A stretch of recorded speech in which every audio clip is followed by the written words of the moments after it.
welcome to the National Assembly live proceedings.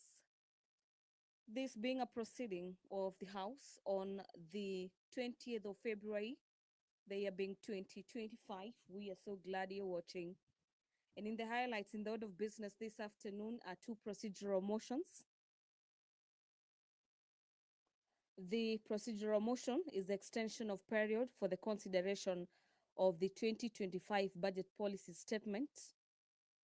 This is a motion by the leader of the majority party that notwithstanding the provisions of Standing Orders number 232, subsection 7, relating to the timelines for the consideration of the budget policy statement, this House resolves to extend the period for the consideration of the 2025 budget policy statement by a period of 14 days from the 27th of February 2025. The other procedural motion is the extension of period for the consideration of the 2025 debt management strategy. The first procedural motion is on the budget policy statement, and the second one is on the debt management strategy. Equally, a procedural motion by the leader of the majority party that states that notwithstanding the provisions of Article 232, subsection A4, relating to the timelines for the consideration of the debt management strategy, the House resolves to extend the period for the consideration of the 2025 debt management strategy by a period of 10 days from the 24th of February 2025. This afternoon, the leader of the majority party is set to table and introduce the assumption of the office of president and transition of the executive authority bill. This is National Assembly Bills number 1 of the year 2025. The assumption of office of president and transition of executive authority bill. It is a bill that seeks to provide for the procedure and ceremony for the assumption of the office of president by the president-elect in accordance with Article 141 of the Constitution, and the orderly transition of the executive authority before and after a presidential election and for the connected purposes. A look at some of the clauses in the bill is that the bill provides for the preliminary provisions, and these preliminary provisions include the short time of the act, the short title of the act, the interpretation of the key terms used in the act, the objects as well as the guiding principles of the act, and the activities to which the act shall apply. The bill further provides for the transition matters generally, with clause 6 providing for the transition of the executive authority, which shall be deemed to have completed when the president, the deputy president, the attorney general, cabinet secretaries, principal secretaries, and the secretary of the cabinet assume office.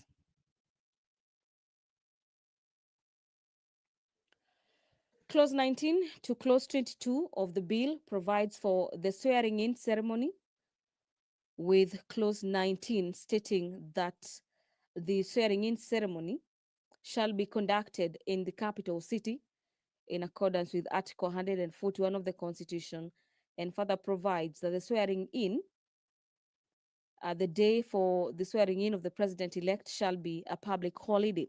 The Deputy Speaker of the National Assembly, Honorable Gladys Boss, is already in the chamber this afternoon. Allow me to hand over for this live broadcast. My name is Gladys Mungai. Enjoy your viewing and have yourself a great afternoon.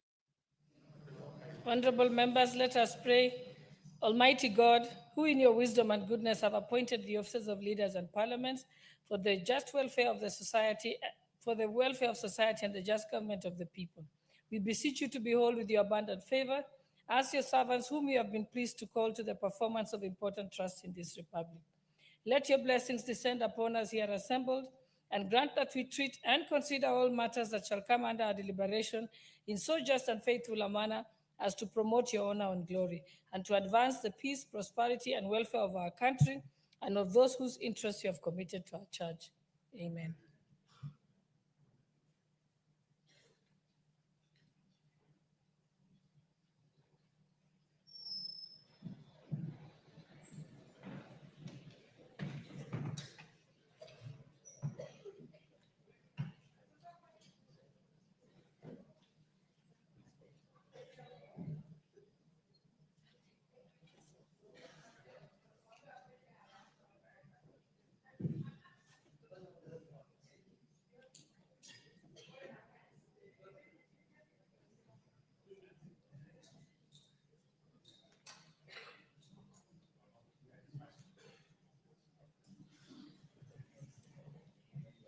Sergeant Terms, I direct that you ring the quorum bell for 10 minutes.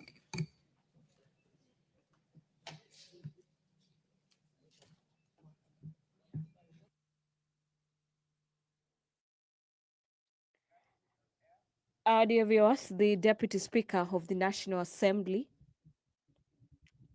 that is Gladys Boss, currently presiding over the business of the National Assembly this afternoon, has directed that the quorum bell be rung, and this directive is pursuant to Standing Orders of the National Assembly, Standing Orders number 34, that guide the House on matters quorum at the commencement of business. Just taking you through some of the highlights in the Assumption of Office of President and Transition of Executive Bill 2025. And maybe finally, on the last thing we may highlight on this bill is that clause 25 and 26 provides for the arrangements for the transition of the executive authority after the assumption of the office of the president elect.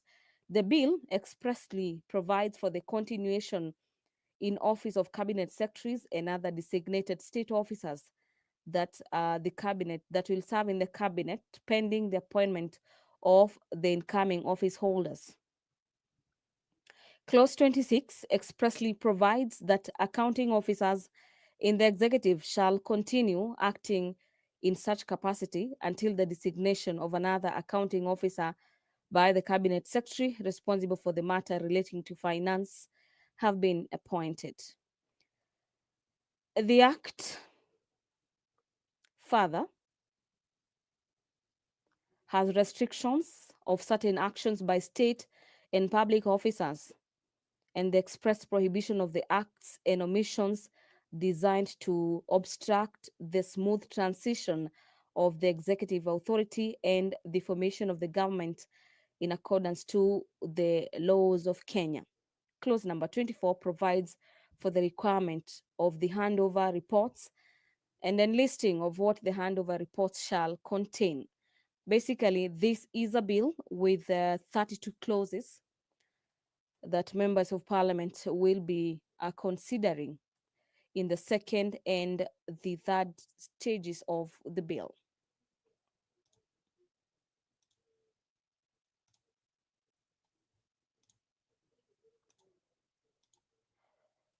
The Equalization Fund Administration Bill, Senate Bills number 14 of the year 2023, is a bill that the House is set to resume debate on this afternoon. The debate was interrupted yesterday in the afternoon sitting, and this bill on matters equalization fund is by the chairperson departmental committee on matters finance and national planning. And during the debate yesterday, we had members of parliament calling for streamlination and streamlining of matters to do with the management of the equalization fund and equally extension of the expiration period. Our dear viewers, the equalization fund tenure is set to lapse in 2030, and members of parliament in the bill were backing the proposals to extend the tenure of the fund, arguing that the bill or the act for that matter is yet to achieve its purpose as enshrined in the 2010 Constitution.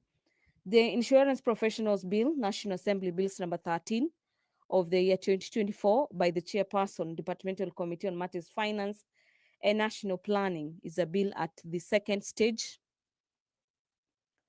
We expect debate on this bill, and equally lined up for debate this afternoon is the Culture Bill, National Assembly Bills number 12 of the year 2024 by the leader of the majority party, the Political Parties Amendment Bill, National Assembly Bills number 35 of the year 2022, where we now have quorum. We may proceed. First order.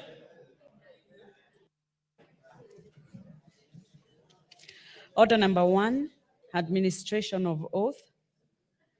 Order number 2, communication from the chair. Order number 3, messages. Order number 4, petitions. Order number 5, papers.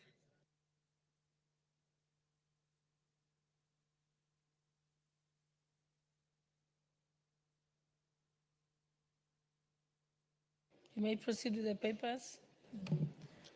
Honorable Speaker, I beg to lay the following papers on the table of the House today, Thursday, February 20th, 2025.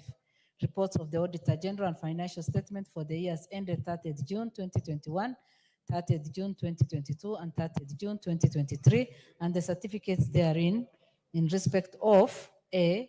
Wanje Secondary School, B. Kimani Kiunjuri High School, C. Kipsianan Secondary School, D. Naivasha Girls Secondary School, E. Mwani Boys Secondary School, F. Sankuri Secondary School, G. Garissa High School, H. Munyaka Secondary School, I. Molo Highway Secondary School, J. St. Bakita Taragua Girls High School, K. St. Patrick's High School, L.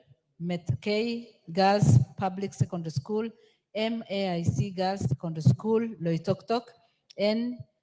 Nun Kopir Girls Secondary School, O. St. Maria Veronica Girls Secondary School, P. Arimi Mixed Day School, Day Secondary School, Q. Kerobon Boys Secondary School, R.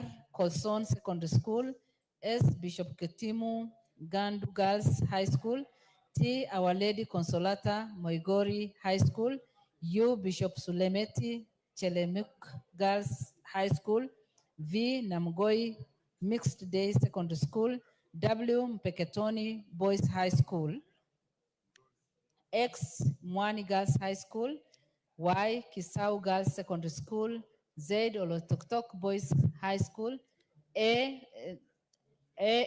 St. Josephine Bakita Masinga Girls High School, BB Duluku Secondary School, CC AIC Tulomboi Secondary School, DD Chumani Secondary School, EE Lamu Boys Secondary School, FF St.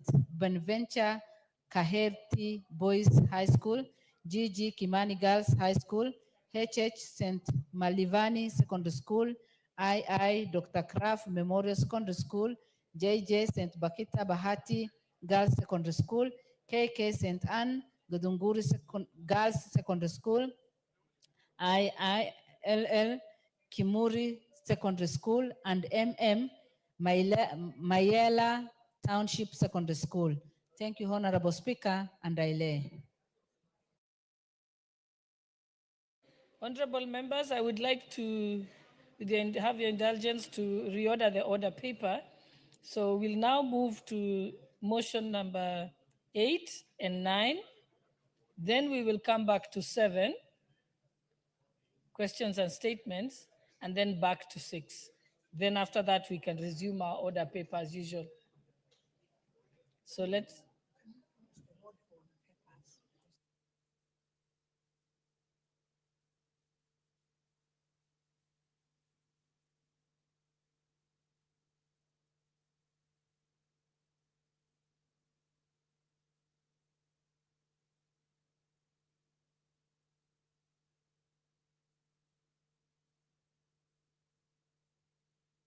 Have we finished laying of papers? Mm-hmm. But they're not urgent. We will come back to you. We'll come back to you. Allow us to do the procedural motions, the 2, 8, and 9. Then we go to the statement of the leader of majority, and then we come back to you. Yes, there's a reason. Okay, read the order out. Order number 8, procedural motion, extension of period for consideration of the 2025 budget policy statement.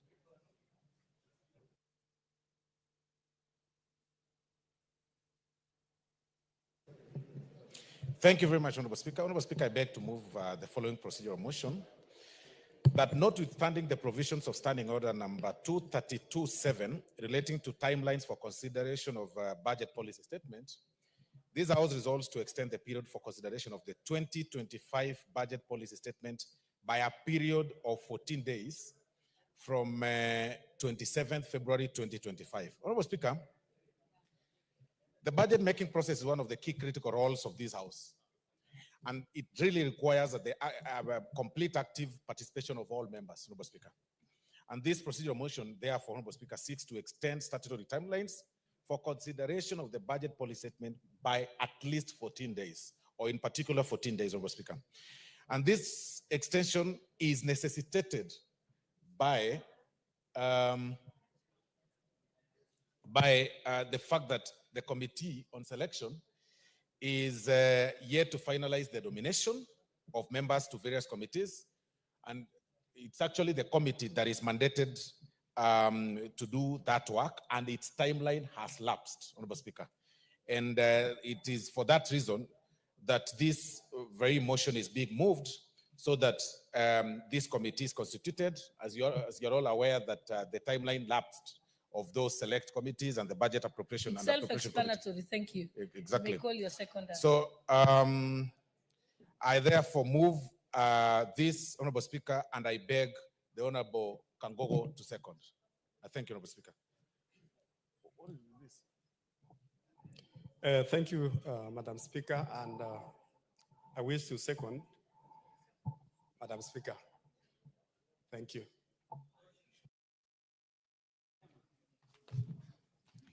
Thank you. Honorable members, I now propose the question that notwithstanding the provisions of Standing Order 2327 relating to the timelines for consideration of the budget policy statement, this House resolves to extend the period for consideration of the 2025 budget policy statement by a period of 14 days from 27th February 2025. Thank you, honorable members. I now put the question that notwithstanding the provisions of Standing Order 2327 relating to the timelines for considerations of the budget policy statement, this House resolves to extend the period for consideration of the 2025 budget policy statement by a period of 14 days from 27th February 2025. Will as many as of that opinion say aye? Will as many as of the contrary opinion say nay? The ayes have it. Order number 9, procedural motion, extension of period for consideration of the 2025 debt management strategy.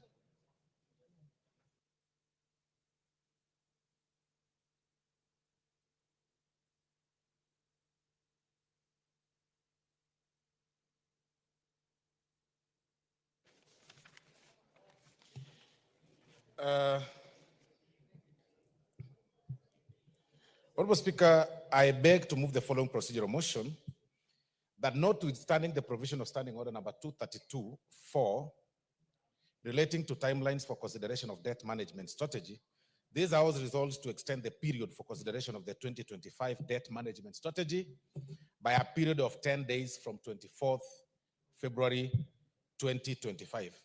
The facts, Honorable Speaker, are similar to what we said in the previous procedural motion, considering that the 2025 medium-term debt management strategy, which is expected to table its report to the House for consideration within 10 days. So it's very important that we extend this particular timeline, similar to what we said in the previous procedural motion that sought to extend the budget and appropriation, the budget policy statement by a period of 14 days.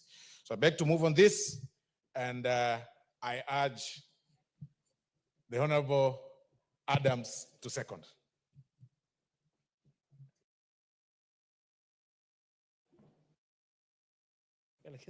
Madam Speaker, I second.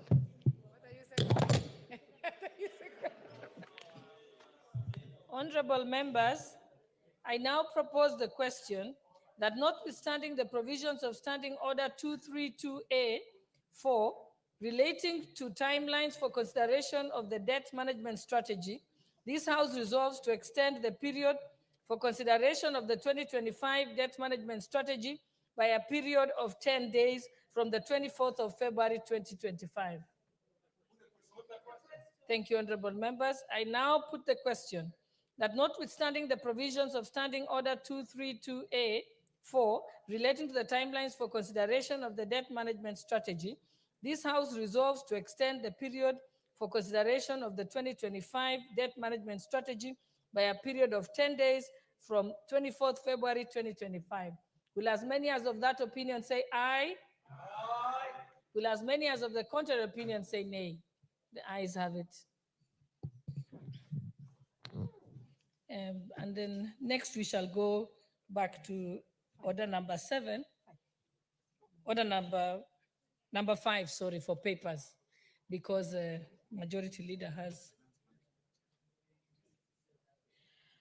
Order number 5, papers.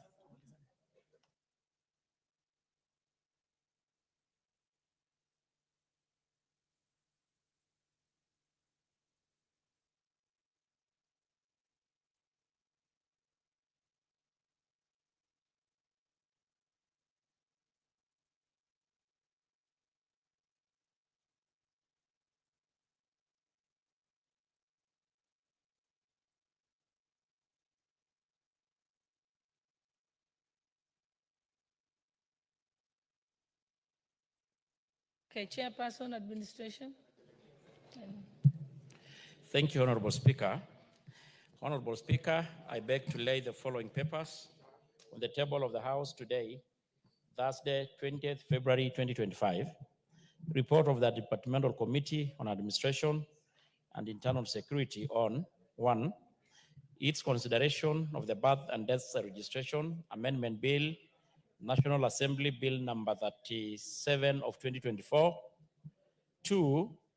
Participation in the ID4 Africa Annual General Meeting, AGM, held in Cape Town, South Africa, from the 21st to 24th May 2024. I lay.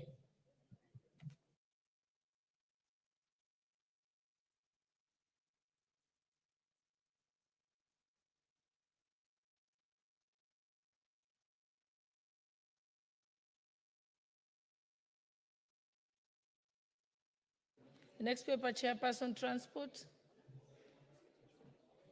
Honorable GK. Honorable Speaker, I beg to lay the following paper on the table of the House today, Thursday, 20th February 2025. Report of the Departmental Committee on Transport and Infrastructure on its consideration of public petition number 14 of 2024 regarding legal recognition and protection of e-hailing, motorcycle riders, and delivery personnel. Thank you. Okay.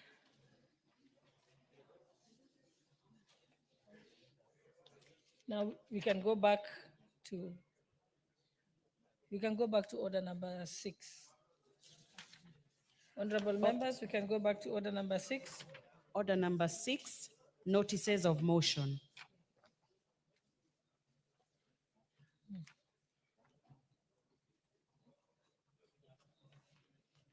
Honorable Atandi, is it? Oh, yeah. Okay. Thank you, Madam Speaker. Hold on a minute. The chairperson has to give Chairperson, you may give notice. The chairperson, Transport.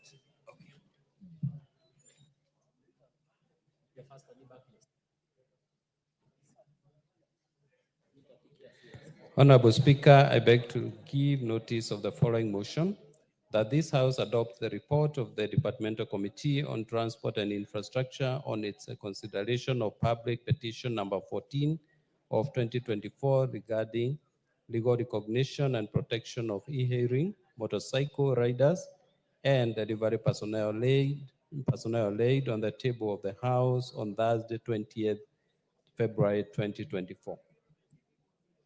Thank you. Thank you. Member for Alego Usonga, you may now proceed. Thank you, Madam Speaker. Madam Speaker, I beg to give notice that aware that the Fertilizer and Animal Foods Act 2015 provides for regulation of fertilizer importation in the country. Further aware that the Fertilizer and Animal Foods Staffs Board regulates the fertilizer and animal foodstuffs industry, including the manufacture and production of fertilizers. Noting that the country currently relies heavily on imported fertilizer due to inadequate local production capacity. Further noting that the low local production leads to high costs for farmers, reducing their profits and results in unhealthy reliance on imported fertilizer. Concerned that this scenario threatens the country's food security, in case of supply disruptions and discourages that, local production, recognizing that local fertilizer production could lead to improved fertilizer quality, increased crop yields, and a reduction in the environmental harm caused by the use of substandard fertilizers. Recalling that the country has the potential to produce fertilizer that could meet the country's domestic demand and also supply the regional markets. Further recognizing that there is need for the government to work with local producers to develop high quality fertilizer tailored to the needs of Kenyan farmers and crops. Now, therefore, this House resolves that the national government, through the Ministry of Agriculture and Livestock Development, supports and promotes local fertilizer manufacturing industries by investing in research and development to bolster the domestic fertilizer manufacturing sector. Thank you, Madam Speaker.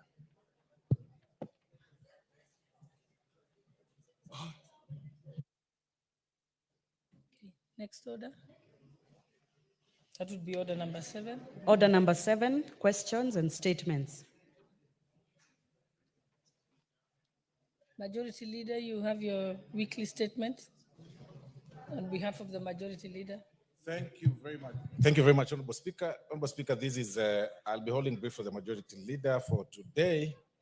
And pursuant to the provisions of the Standing Order number 44-2A, I rise to give the following statement on behalf of the House Business Committee, which met on Tuesday, 18th February 2025, to prioritize business for consideration during the week. Honorable Speaker, with regard to business scheduled for Tuesday next week, the House is expected to consider the following government and individual members' bill at second reading, some of which are already listed in today's order paper. One is the Equalization Fund Bill, Senate Bill number 14 of 2023.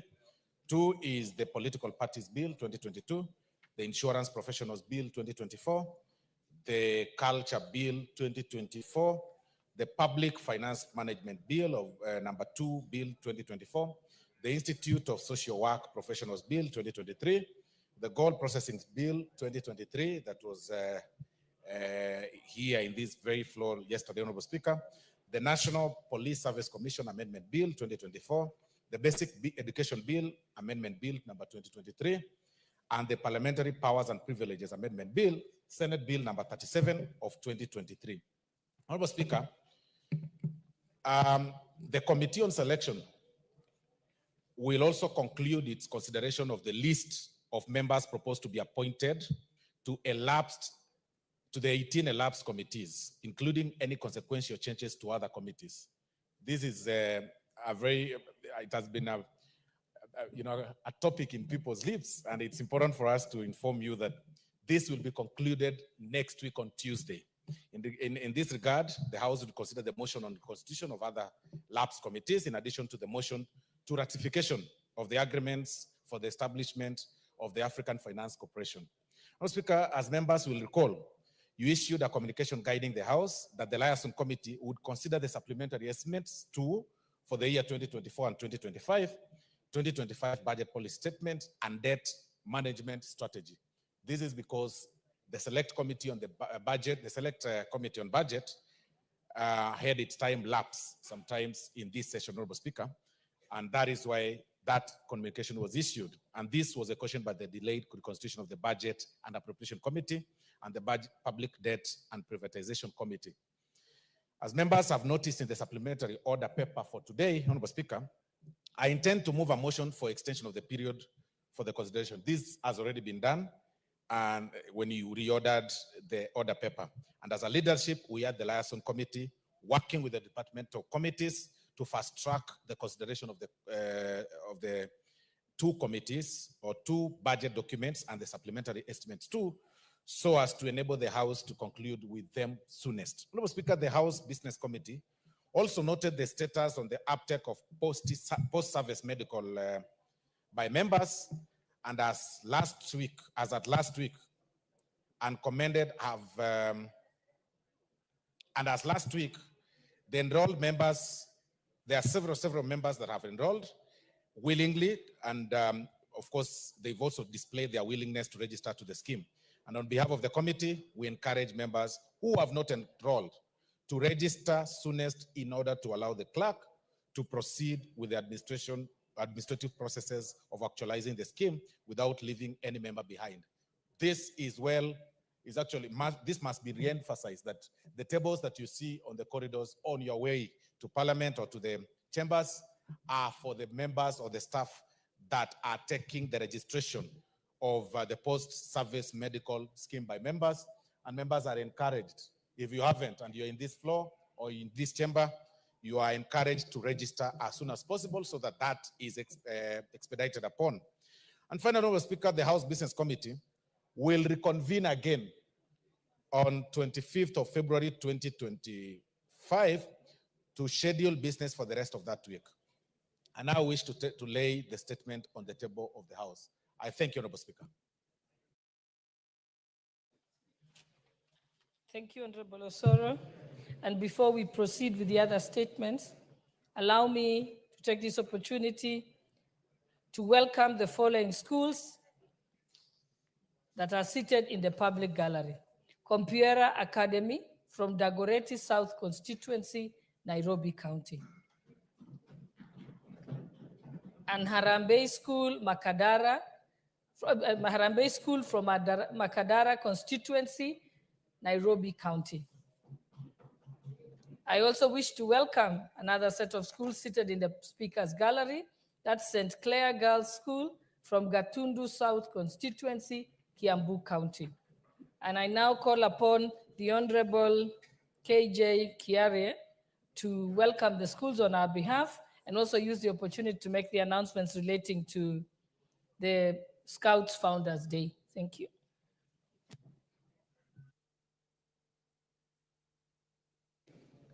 Honorable Speaker, I truly thank you. And I take this opportunity to thank the learners who have visited Parliament today and to welcome them to Parliament. And allow me, Madam Speaker, to single out Riara School. Riara School is an exceptional school within the Dagoretti area, a school founded by great educators in this country, Mr. and Mrs. Gashukia and the Gashukia family. And for more than 4 decades, this school has been an exceptional school in terms of quality of academic and even extracurricular. And so I want to welcome the learners to Bunge today. And this is where the laws of the land are made. And all the laws that we make in this Bunge, we make them with the consideration of what you see in that banner there that says all the things we do here, we do them for the welfare of society and the just government of the people. Madam Speaker, I will also take this opportunity to let the members know that this coming weekend is a most important weekend for the scouting community. And I say this, leading a caucus in this parliament known as the World Scout Parliamentary Union, a very vibrant and active caucus of whose membership are also very active members like the member for Waraka, the Honorable TJ, a very committed member and a scout. And this caucus brings together parliamentarians who are interested in scouting and are supporting scouting in the Republic. Madam Speaker, as you would know, Kenya holds a very special place in scouting in the world. The founder of scouting, one Lord Baden-Powell, and his wife, Lady Powell, decided that their final resting place shall be in Kenya. And so the remains of the founders of the World Scouting Movement are here in Kenya. And so I take this opportunity to welcome all members of Parliament to Nyeri, the scouting capital of the world, for the most important activity in scouting calendar, which is the World Scouting Founders Day that shall be taking place in Nyeri this weekend. Finally, Madam Speaker, scouting as a movement is no longer what it used to be when we were young. We used to see how vibrant scouting used to be. We have, as a house, to ask ourselves, if the scouting is getting monies out of our budget, if scouting is getting money out of the exchequer, is this parliament on top of the issues that are happening in the scouting movement? Are we supporting the Kenya Scouting Association as we should? Are we taking them to task in how we should in developing scouting in this country? Madam Speaker, these shall be issues that shall be discussed this weekend as we seek to bring back the former lost glory into scouting and calling upon this house to take its rightful place in the oversight of the scouting activities in this country. I thank you very much, Madam Speaker, for this opportunity and welcome everybody to Founders Day of the Scouting movement at Nyeri, the capital city of scouting in the entire world. Welcome, learners, and if you have not joined the scouting movement, make sure you join scouting in your school and you shall be supported by this parliament through the World Scout Parliamentary Union. I thank you, Madam Speaker.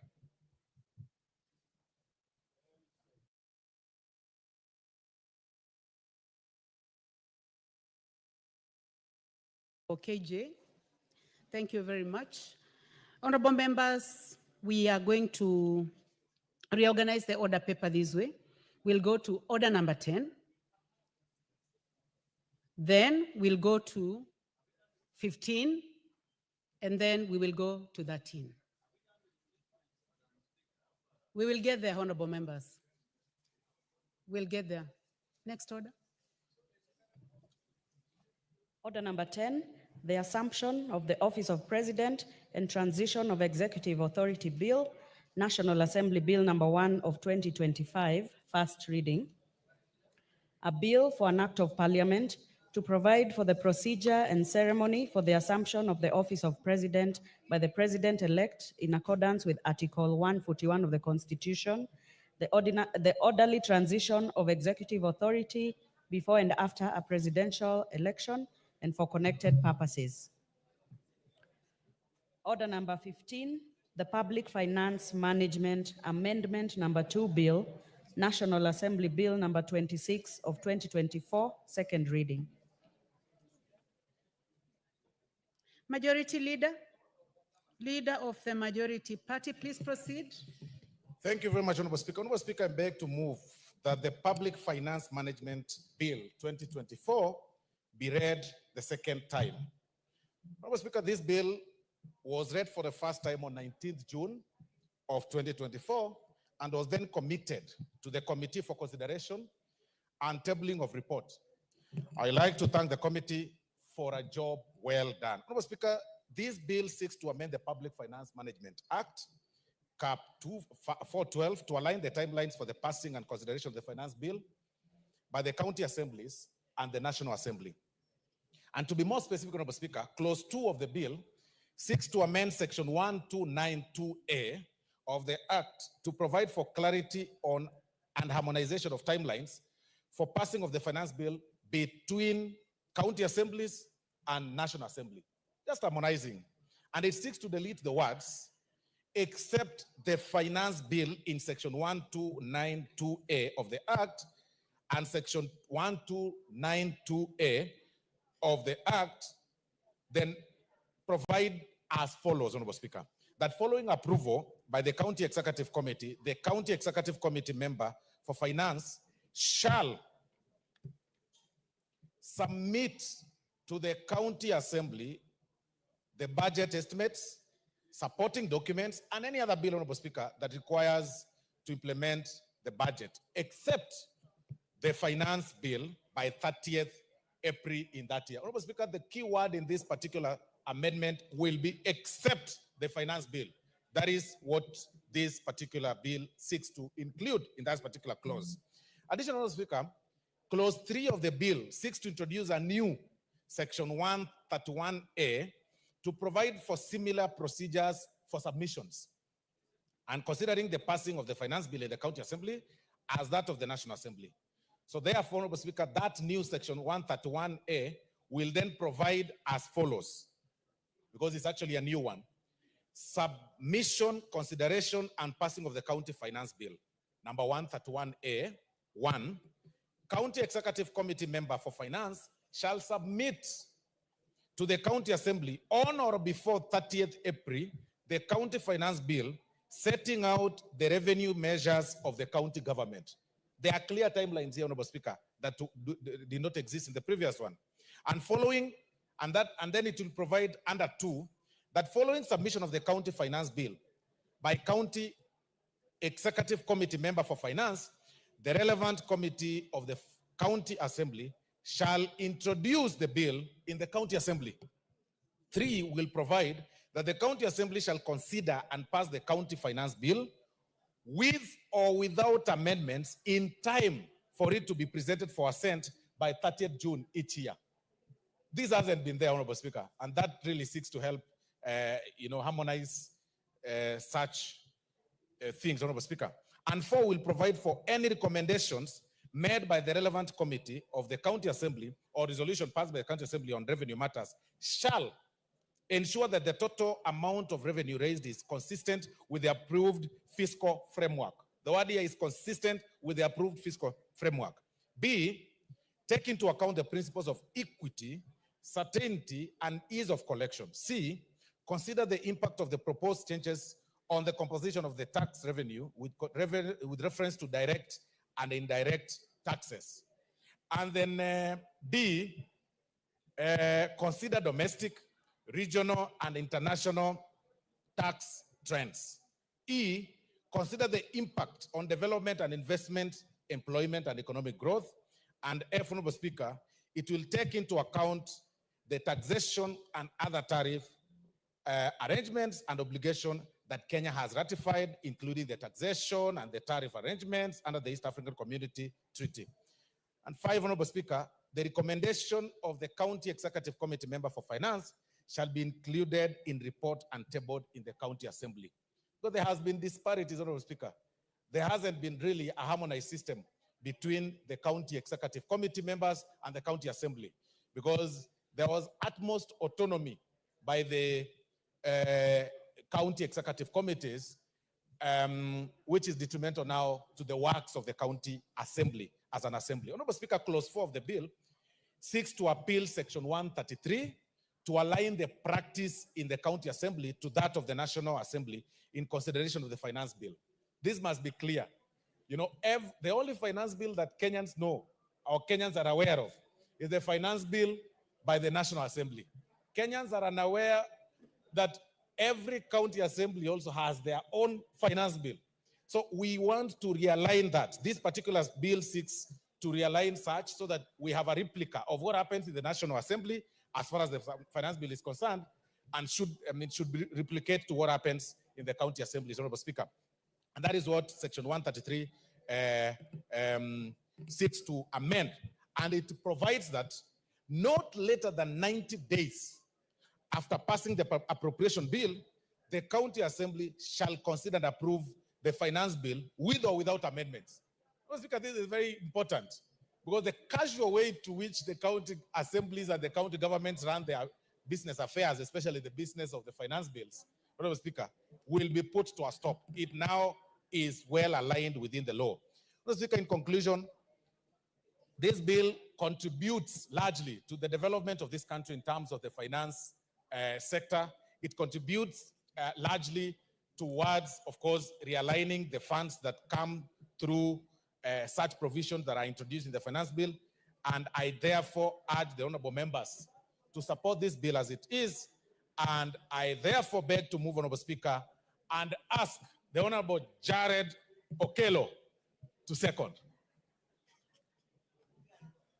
Thank you. The Honorable Jared Okello. Madam Speaker, I thank you very much for the opportunity to second this bill that has been proposed by the majority whip, my brother Honorable Osoro. Madam Speaker, it is true that there has been a disconnect between the budget process at the counties together with the budget processes within the National Assembly, Honorable Speaker.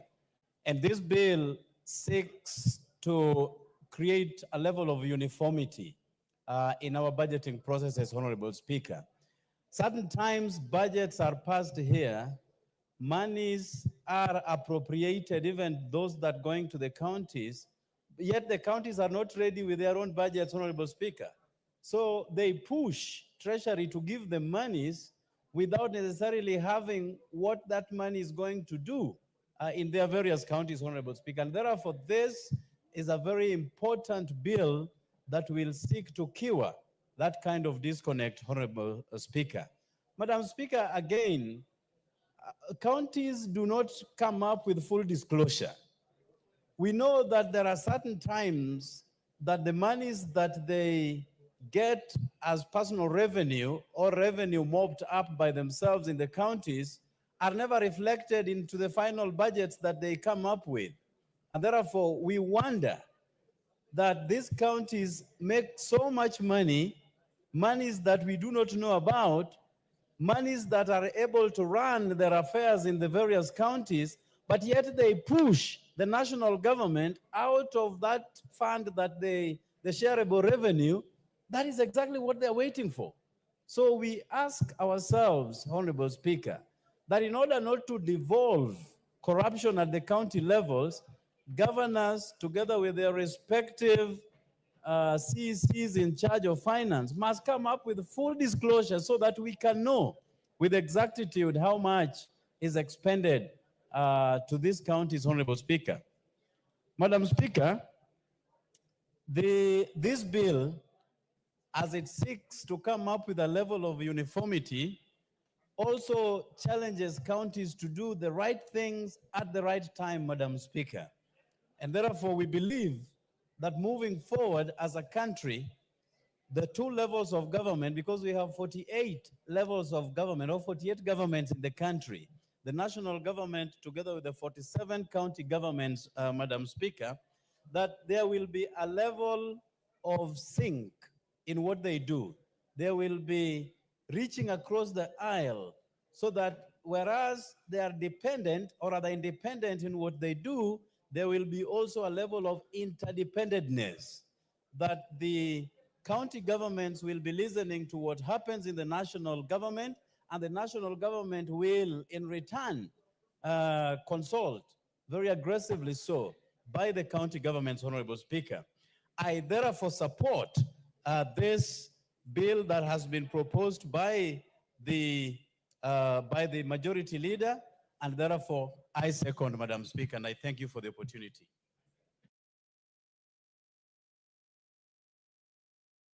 Thank you very much, Honorable Jared Okello.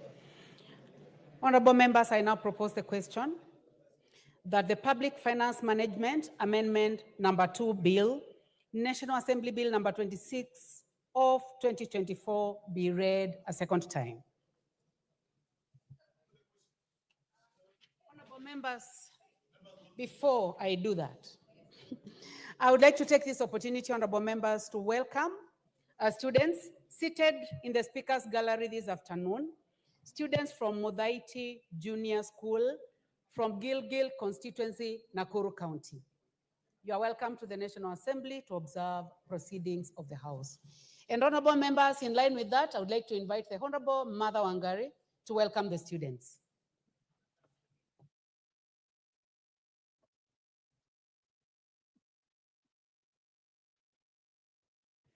Thank you. Thank you very much, Madam Speaker.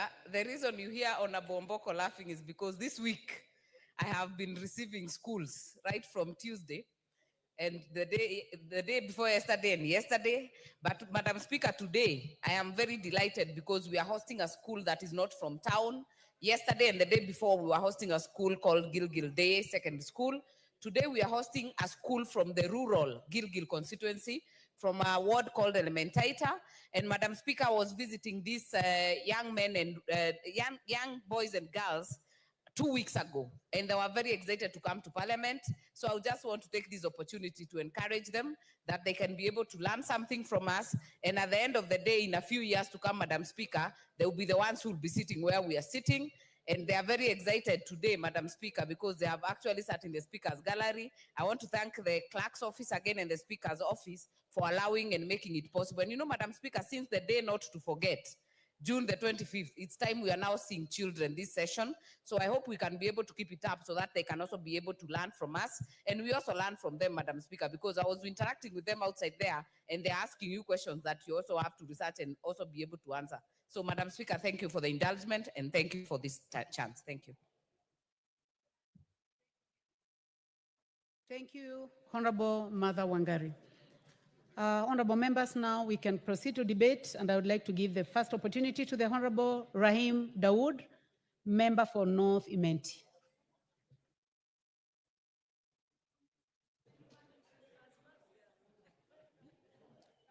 Anyone interested in, may I now put the question?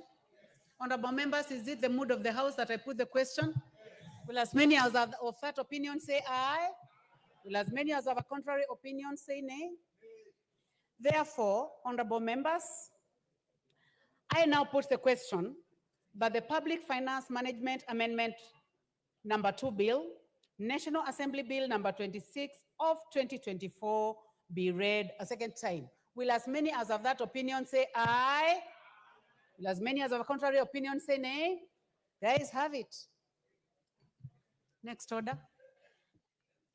A bill for an act of parliament to amend the Public Finance Management Act and for connected purposes. Order number 13, the Culture Bill, National Assembly Bill number 12 of 2024, second reading. Leader of Majority Party.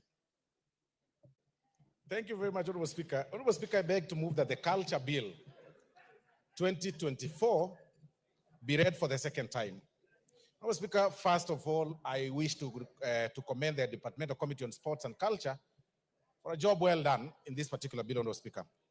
As you're aware, this bill was informed by Article 11 of the Constitution of Kenya, which recognizes culture as the foundation of the nation and as the cumulative civilization of the Kenyan people and nation.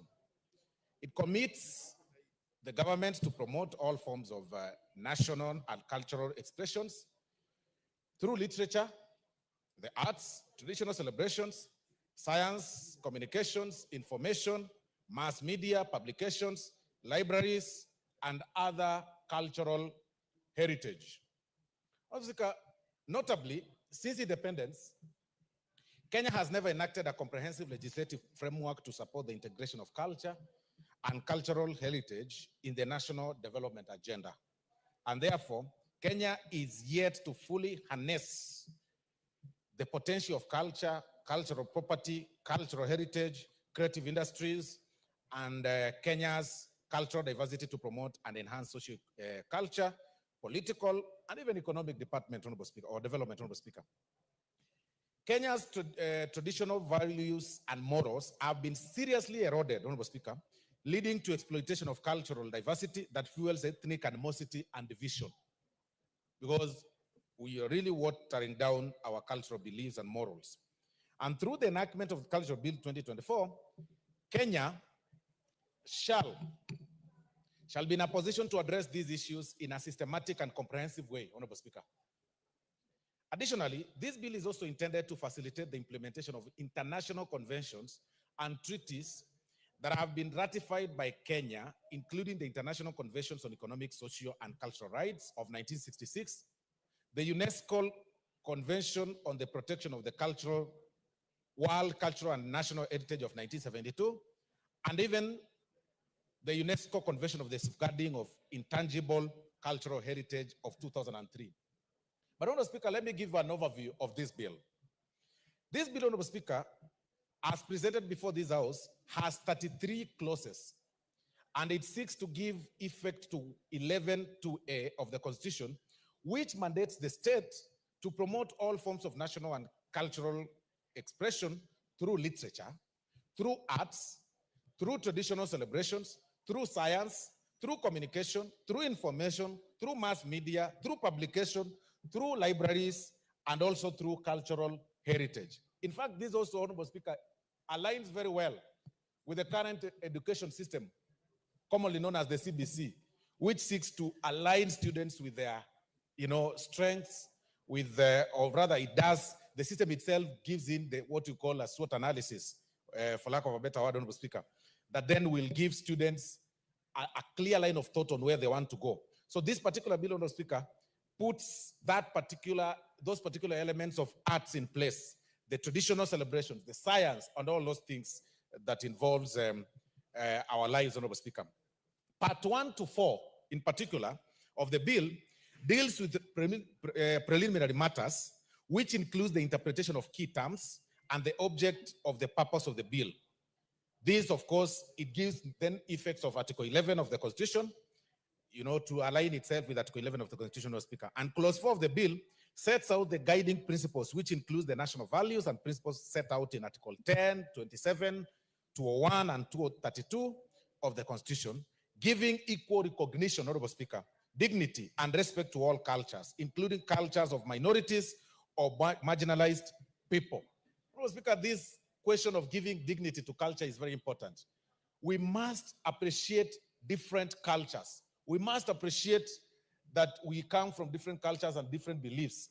And when you see, I'm seeing the member for Samburu looking at me keenly, because I am actually speaking to her heart, that when you see people having their ears, you know, pierced, like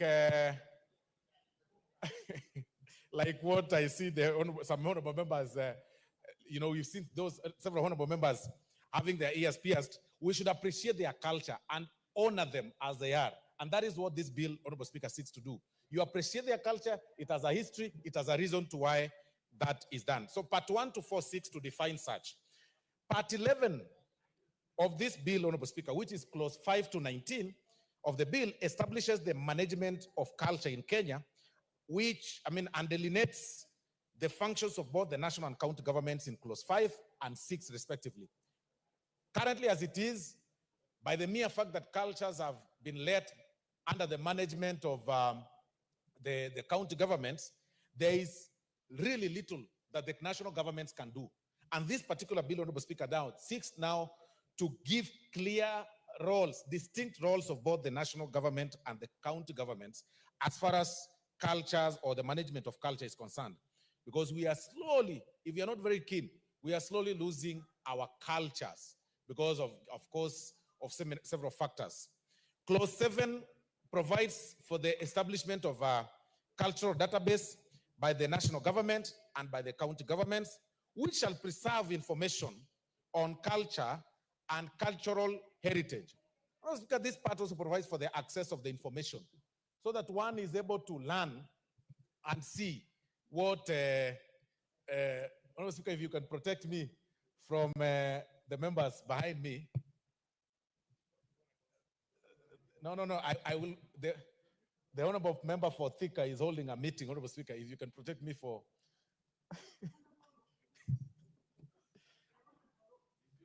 And the meeting. Thank you. Thank you very much, Honorable Speaker. Honorable Speaker, clause 9 provides for the establishment of mechanisms for determination and payment of royalties to communities for the use of their culture and cultural heritage, which shall be guided by the impact, economic value, cultural value, whether it will be used periodic or continuously, the effect among other key factors. Honorable Speaker, royalty is very important. You know, that as we appreciate culture, the monies or the revenue that is generated from such should have an impact on the society that lives within. Currently, Honorable Speaker, very few communities are able to enjoy royalties that are raised from the cultures in different areas. And to be very particular, when you go to Masai Mara, Honorable Speaker, you'll realize that as we pay, as people pay to see animals, to walk around the park, Honorable Speaker, you realize that the county governments have invested in people that man around that area, Honorable Speaker, who are not from the national government. The royalties that are enjoyed from such, Honorable Speaker, must replicate to the communities that live from that area. And that is what clause 9 seeks, Honorable Speaker, to include. Clause 10 outlines the exceptions and limitations to compensation for use of culture and cultural heritage in the public interest. There ought to be compensation, Honorable Speaker, on when we use people's, or rather our communities' cultures. Clause 11 of the bill deals with procedure for the export, import, and transfer of inventoried cultural property under the supervision and direction of the Cabinet Secretary. Clause 12 prescribes the procedure for the application to the Cabinet Secretary and consideration of application for the conduct of research on any cultural property entered in the national database. And even going forward, Honorable Speaker, we should even move it further, even as we took in this clause 12, as we go to the next step. There is need for us to have cultural centers in every county or in every ethnic group area so that people are able to learn. Our children are able to know where we came from and how, their forefathers and grandfathers used to live then.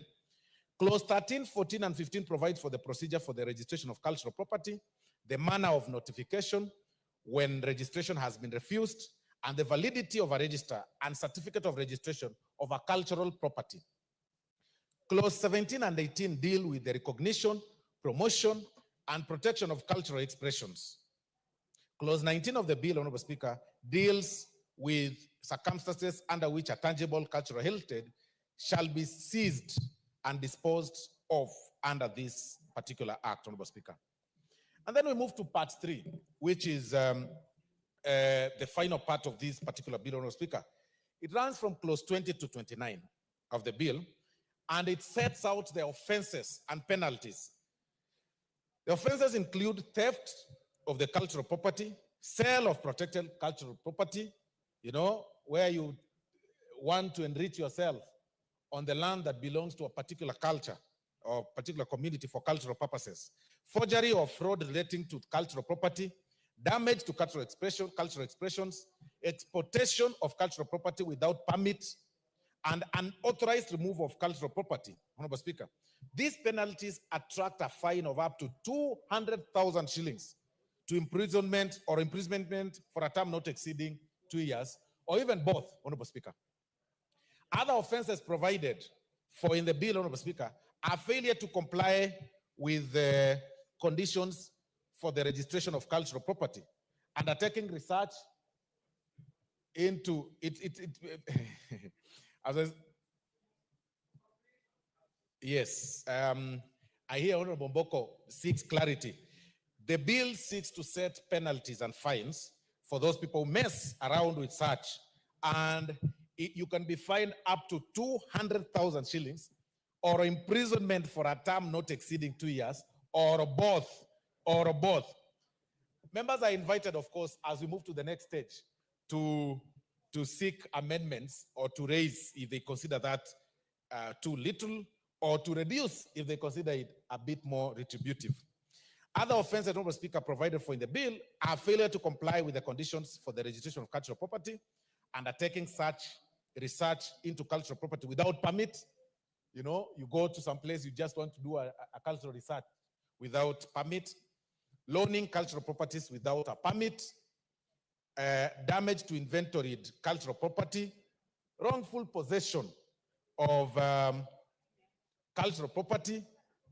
And this, as we move to the next step, Honorable Speaker, it's important for us to know that we'll have again to identify what can be termed as a cultural property, so that you are not found with something that you really own, you take pride in, and somebody says it's a cultural property. Counterfeiting and misrepresentation of cultural property, the use of images of cultural property without permission, providing false and misleading information under the Act, and willfully impeding of obstructing a person performing a function or exercising a power under the Act. Honorable Speaker, the penalties on this, and this is where Honorable Mboko Milemba should be very keen on. The penalties for this, Honorable Speaker, includes fines up to 500,000 shillings or imprisonment for a term of up to 2 years, or both.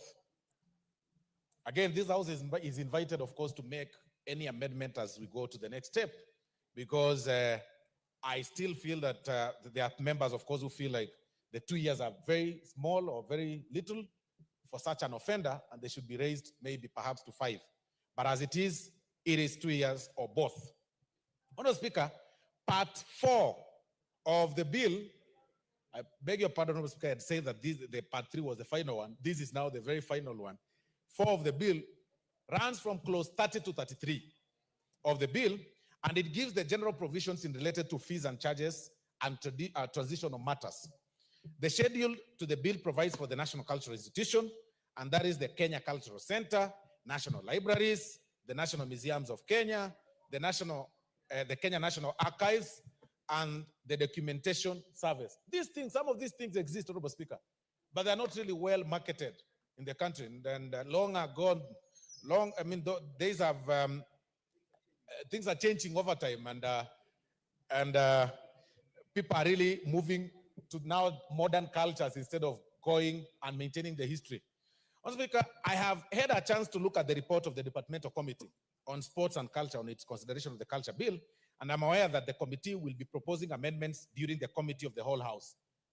And that is why I say even several members that seek to introduce changes, they are invited during the Committee of the Whole House.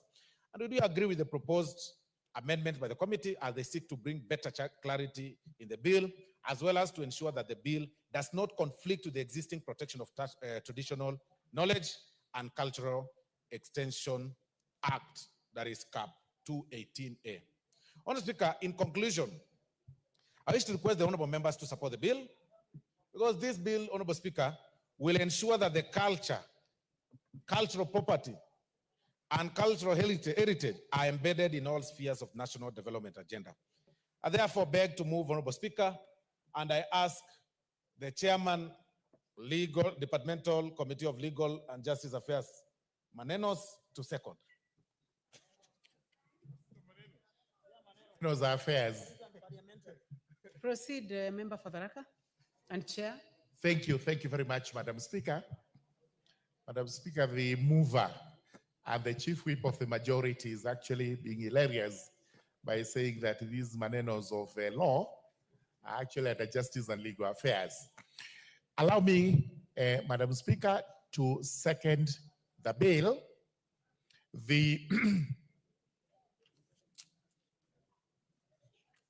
The culture bill, a bill that has come to this house so that we are able to actually codify the law relating to various cultural practices in the country. This is a law that is of great interest to most of us because we have a checkered history of our culture, and especially after the advent of the white man who came over with extremely offensive opinions about our culture. Most of what we used to practice as Africans was declared to be repugnant, offensive to morality, as a result of which we were convinced to abandon that culture so that we are able to assume the white man's culture. Time has come for the country to relook at what its position is as regards culture and heritage, and especially when it comes to outright theft of our heritage by people who once told us that our culture was actually repugnant to the good order of human beings. So this is a law that is timely.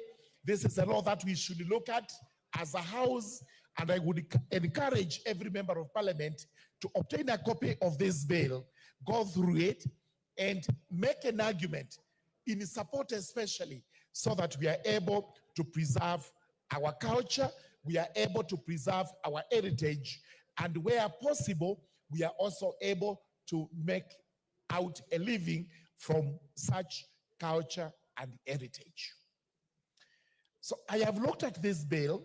It is extremely a good bill that begins with trying to define what our culture and heritage is, and also trying to tell us what would happen if you actually breached any provisions of the particular law and you are actually convicted of those offenses.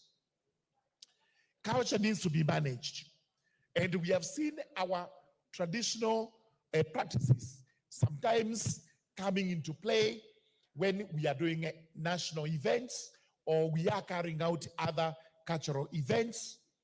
And unfortunately, this is not codified anywhere. You come, you make your presentation, people decide to pay you tokens, or you are paid nothing at all, and the story ends there. Now we are looking at what would happen if I actually have what they are calling an inventory of my culture that I'm going to practice, and we catch you trying to cheat another person out of that practice, you would be committing an offense under this law, and on conviction, you would actually face a fine, and in default, you may actually go to jail, or you may actually get a fine and a jail term simultaneously. So let us have the management of our culture, which we are actually giving to the national government.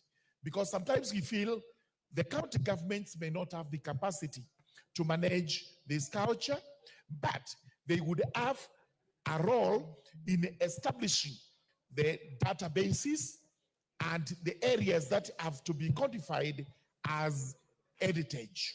So this is defined in part 2, what the national government is supposed to do and what the county government is also supposed to do. The requirement that you have to register, and after registration, you have to validate your registration from time to time. Then we've been given the offenses. And these offenses are curious. And I would urge the members of parliament to look at part 3, which runs from section 20, which is clause 20, all the way up to clause 29. And I may point out a few of these offenses which I say are curious. For example, under clause 24, any person who intentionally damages or destroys an inventoried cultural property or artifact commits an offense and shall, on conviction, be liable to imprisonment for life.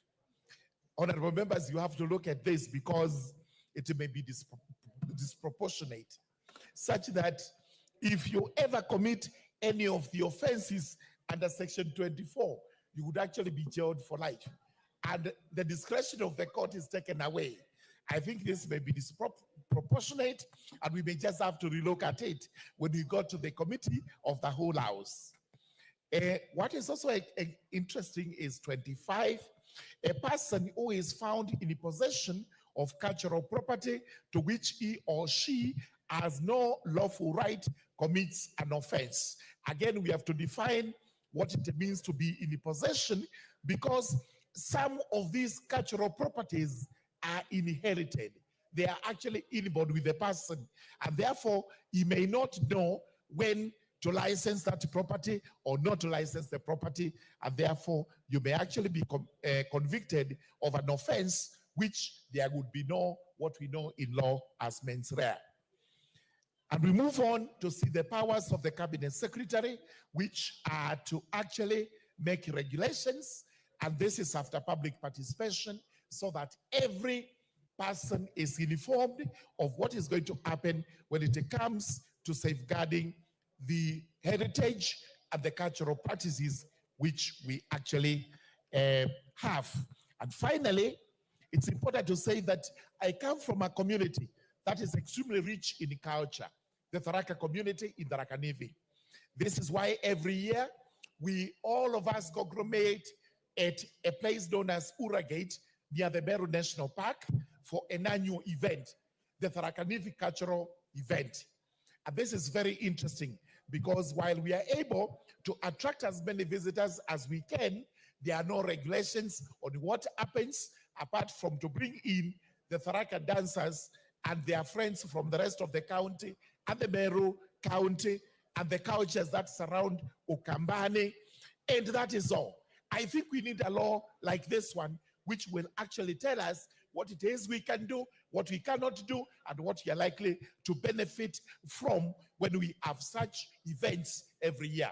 Not only just Tharaka, I have seen this happening in Turkana, I've seen it happening in Masai Land. This is all over the country. Everybody coming up with an annual cultural event, but unfortunately, we have no law that guides this, and therefore it becomes a free for all.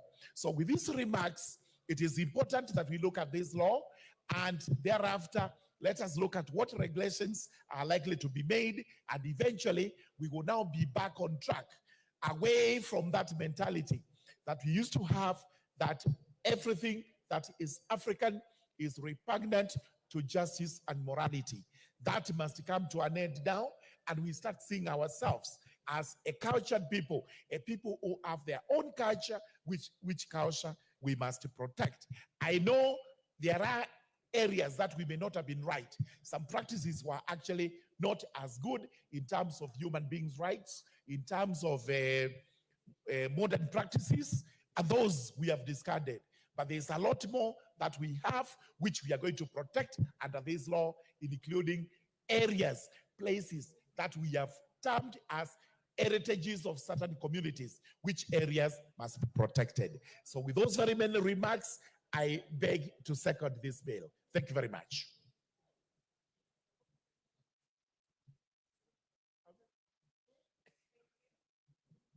Thank you very much, Chairman. Honorable members, I now propose the question that the Culture Bill, National Assembly Bill number 12 of 2024, be read a second time. Honorable members, before I put the question, I see that there is some interest in this bill. I request those who are interested in this bill to go to the intervention button. And honorable members, I start with the Honorable Julius Ole Sunkuli, member for Kilgoris. Madam Speaker, I wish to support, but mainly because my chief whip there of the broad-based government has said that he begs us to support. But in reality, and I say I support, I repeat, I support. But, Madam Speaker, this is actually not a culture bill.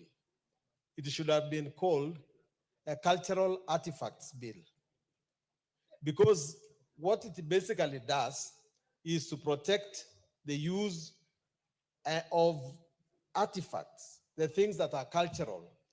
And the offenses that are given are for those who try to destroy cultural artifacts and things that are actually falling within the tangible aspects of culture. But, Madam Speaker, culture is wider than artifacts. And I appreciate the movers of the bill saying that we need to protect the cultural artifacts. I know from where Honorable Osoro comes from, there is a big guitar called the Obokano. Unfortunately, he's not listening because somebody's there. Yes, we need to protect the Obokano so that not everybody can use it as their cultural artifact.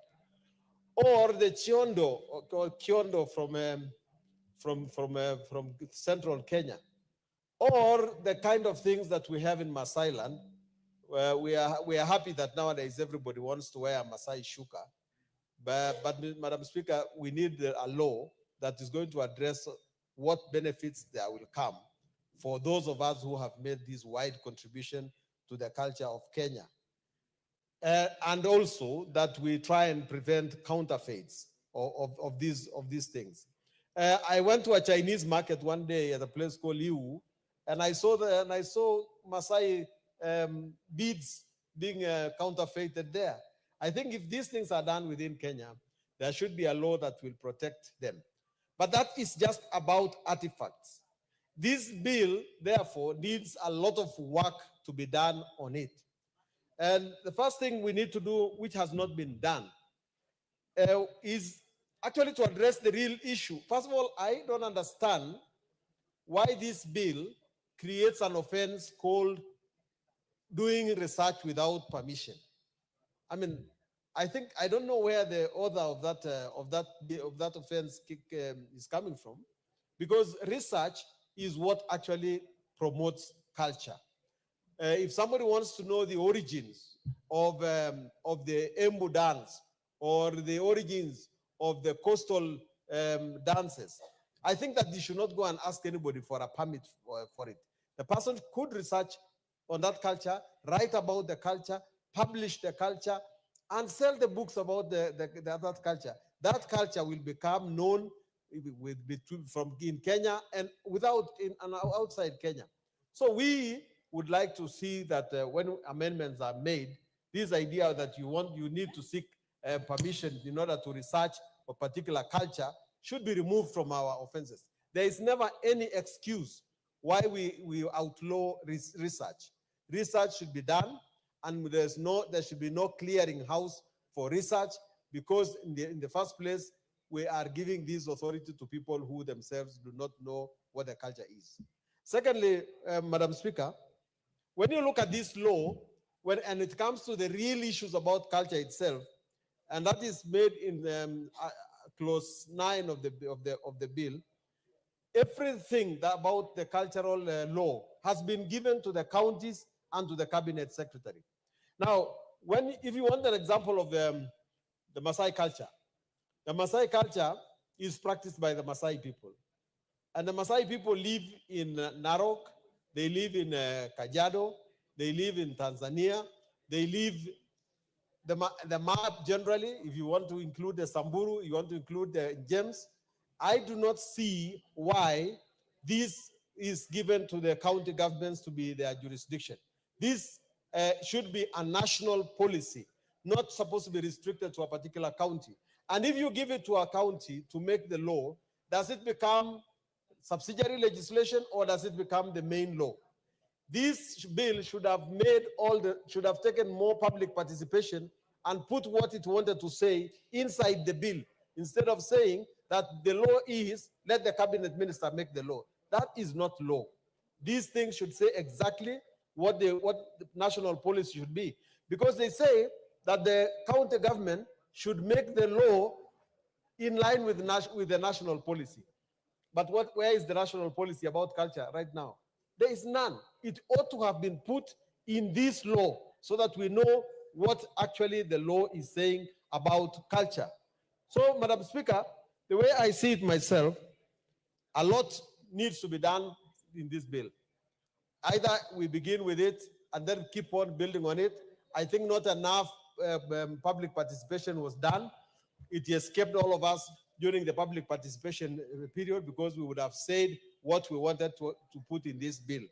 And again, another point that I would like to not to leave unmentioned is the fact that communities ought to have a way in which they actually determine what goes into their cultural bill. I do not think that people were addressed according to their communities. The Turkanas had their cultural day just a few months ago. I do not know that anybody approached the Turkanas to ask them, what do you want to put in the cultural bill? The Ma communities held their cultural festival in Archer's Post the other day. Nobody asked them to what actually needs to go into this cultural bill.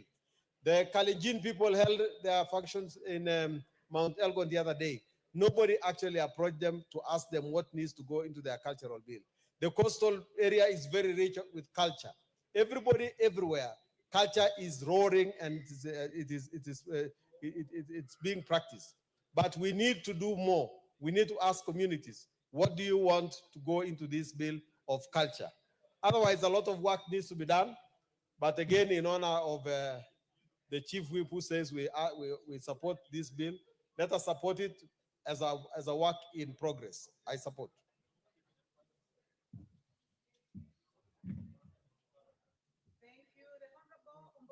Milemba. The Honorable Omboko Milemba, member for Emuhaya. Thank you, Honorable Speaker, and let me thank the whip for moving this bill so well and clearly so, and thank the committee for what they did on trying to bring a bill that will guide culture. And some milestones have been made, whereas we still have room for improvement, like on the role of the county government and the national government. I think the role of the national government should be given more emphasis, because culture was supposed to unite us in Kenya. And if we leave it to be managed in enclaves and pockets, like the earlier speaker almost alluded to, then we kill the spirit of using culture as a means to integrate the country.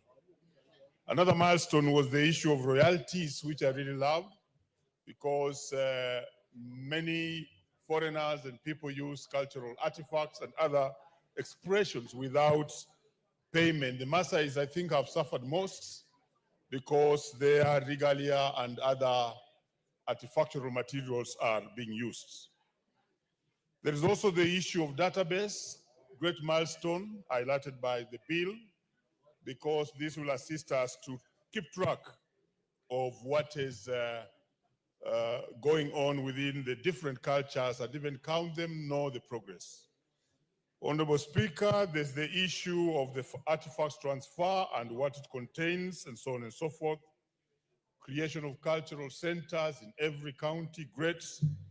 Registration of cultural property, very, very great. And then finally, what I almost questioned was the punishments that have been proposed by the law when you do take away some of these cultural artifacts and other properties. And this I thought was too little, because if you say you'll punish by imprisoning somebody for 2 years or even less, or a fine of 100, 200,000, and you know, this is a person who has affected the entire community and their cultural landscape and expressions, then it looks like we are casualizing what we really intended to achieve in terms of protecting culture and so on and so forth. Given that, Honorable Speaker, the cultural expressions and artifacts are very, very expensive mementos that can fetch very high prices elsewhere when removed from where they are.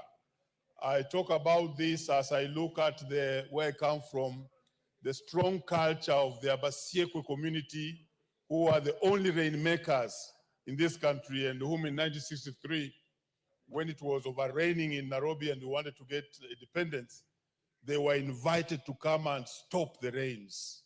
And now if somebody interferes with them and then is only being fined 200,000 or an imprisonment of 2 years, that is too little. That's the Abaseko community, which still continues to make rains. And they have a number of issues about what we need to do. And this law should have provided that base to protect their culture so that it's not exuded by other people. It also reminds me of the Tiriki in Vihiga, who have a very strong cultural base. They have their forests and expressions, landscapes, which they use for circumcision. I think they'll be circumcising this year. And they really need to be protected. So when we casualize the punishments, then this is something we shall discuss and make amendments. But more importantly, Honorable Speaker, is what the earlier speaker spoke to, because the bill seems to leave out certain areas of culture, which I'll call cultural patrimony. In cultural patrimony, you now go beyond the artifacts themselves and deal with cultural expressions and the nature of the culture itself. The law does not seem to go to that extent. It is identifying items and dealing with items of culture. But you know, culture includes even archaeological sites. So how are we going to deal with archaeological sites that are actually the mother of culture and the other cultural expressions that are supposed to be protected? There has been an attempt, Honorable Speaker, to protect culture using the international law. And this bill tries to actually actualize some of those conventions that try to protect culture internationally, which is very good. And one of such conventions has been the Hague Convention in its Article 1, which has tried to protect the cultural property and landscapes even during war. But then our bill must encompass the broadness of culture beyond the artifacts and the physical things that can be seen or carried from one place to another. Of course, not forgetting that what this parliament has always done, and which is wrong, and seems to happen again, is we get tired when we are making the law and indicate that the cabinet secretary shall make certain items or certain comments or certain laws, which otherwise is not his business to do.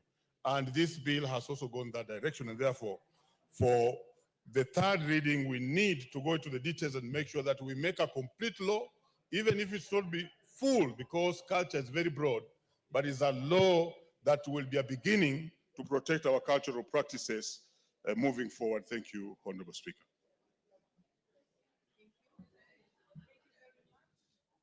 May I have the mic? Thank you very much. The Honorable Adan Kainan, member for Aldas. Thank you, Madam Speaker. This culture bill introduced by the leader of majority seeks to promote, preserve, and institutionalize Kenya's rich and diverse cultural heritage, Madam Speaker. At the core of the bill proposes the establishment of National Cultural Heritage Council, a specialized body tasked with the management, promotion, and protection of Kenya's cultural heritage sites, indigenous practices, and artistic expression. The council's work is to preserve, is to create a culture of continuity and harnessing the promotion of our rich cultural heritage. Madam Speaker, this bill also attempts to create some sort of cultural preservation and revitalization.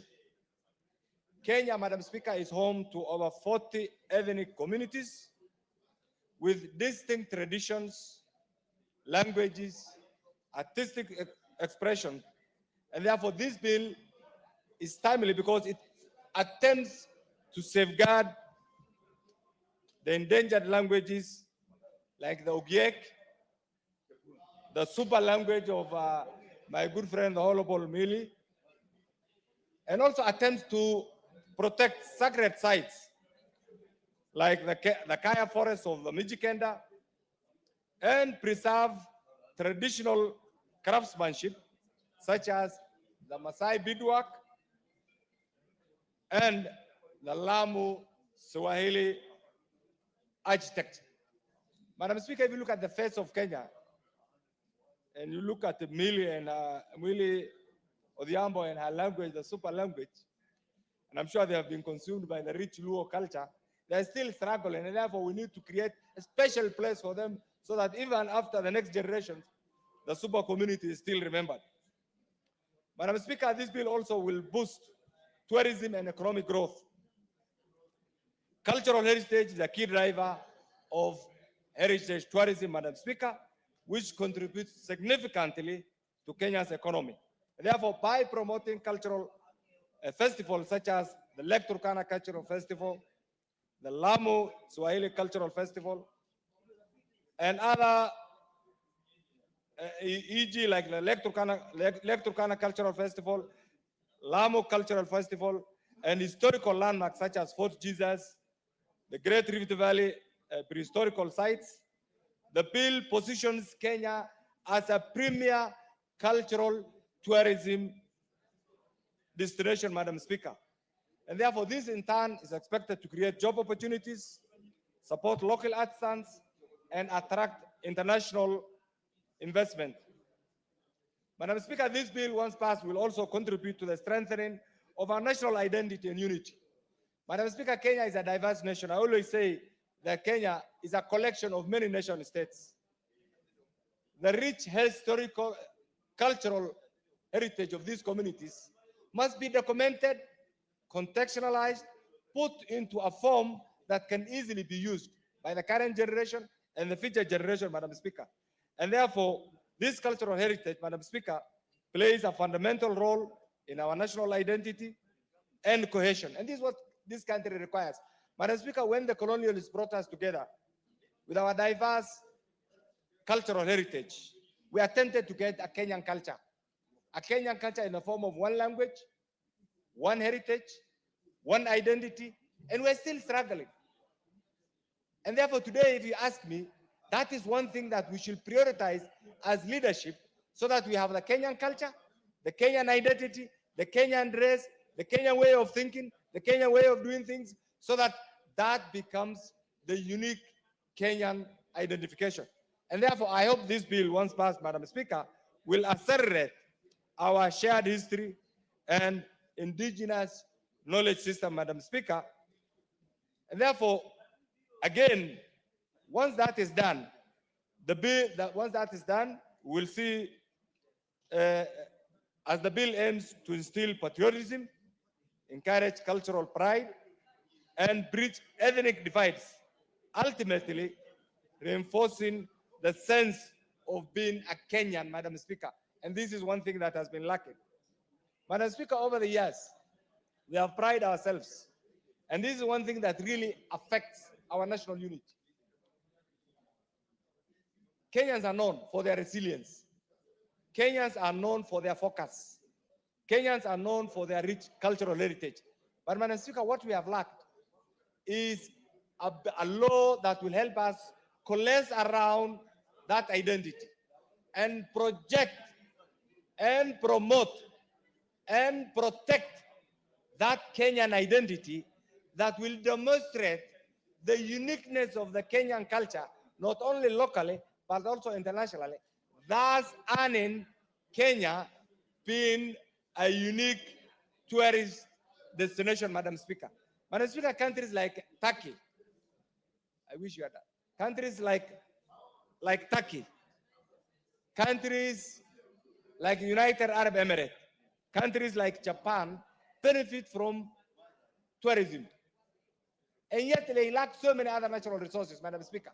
Can we be in the league of the same nation, Madam Speaker, once we identify and maximize on this critical national heritage, Madam Speaker?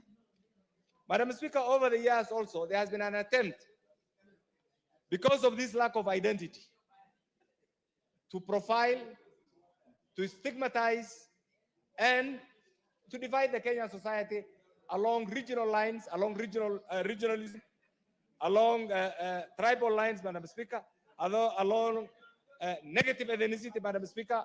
And this has discouraged, Madam Speaker, our identity as one united, sovereign state called Kenya, Madam Speaker.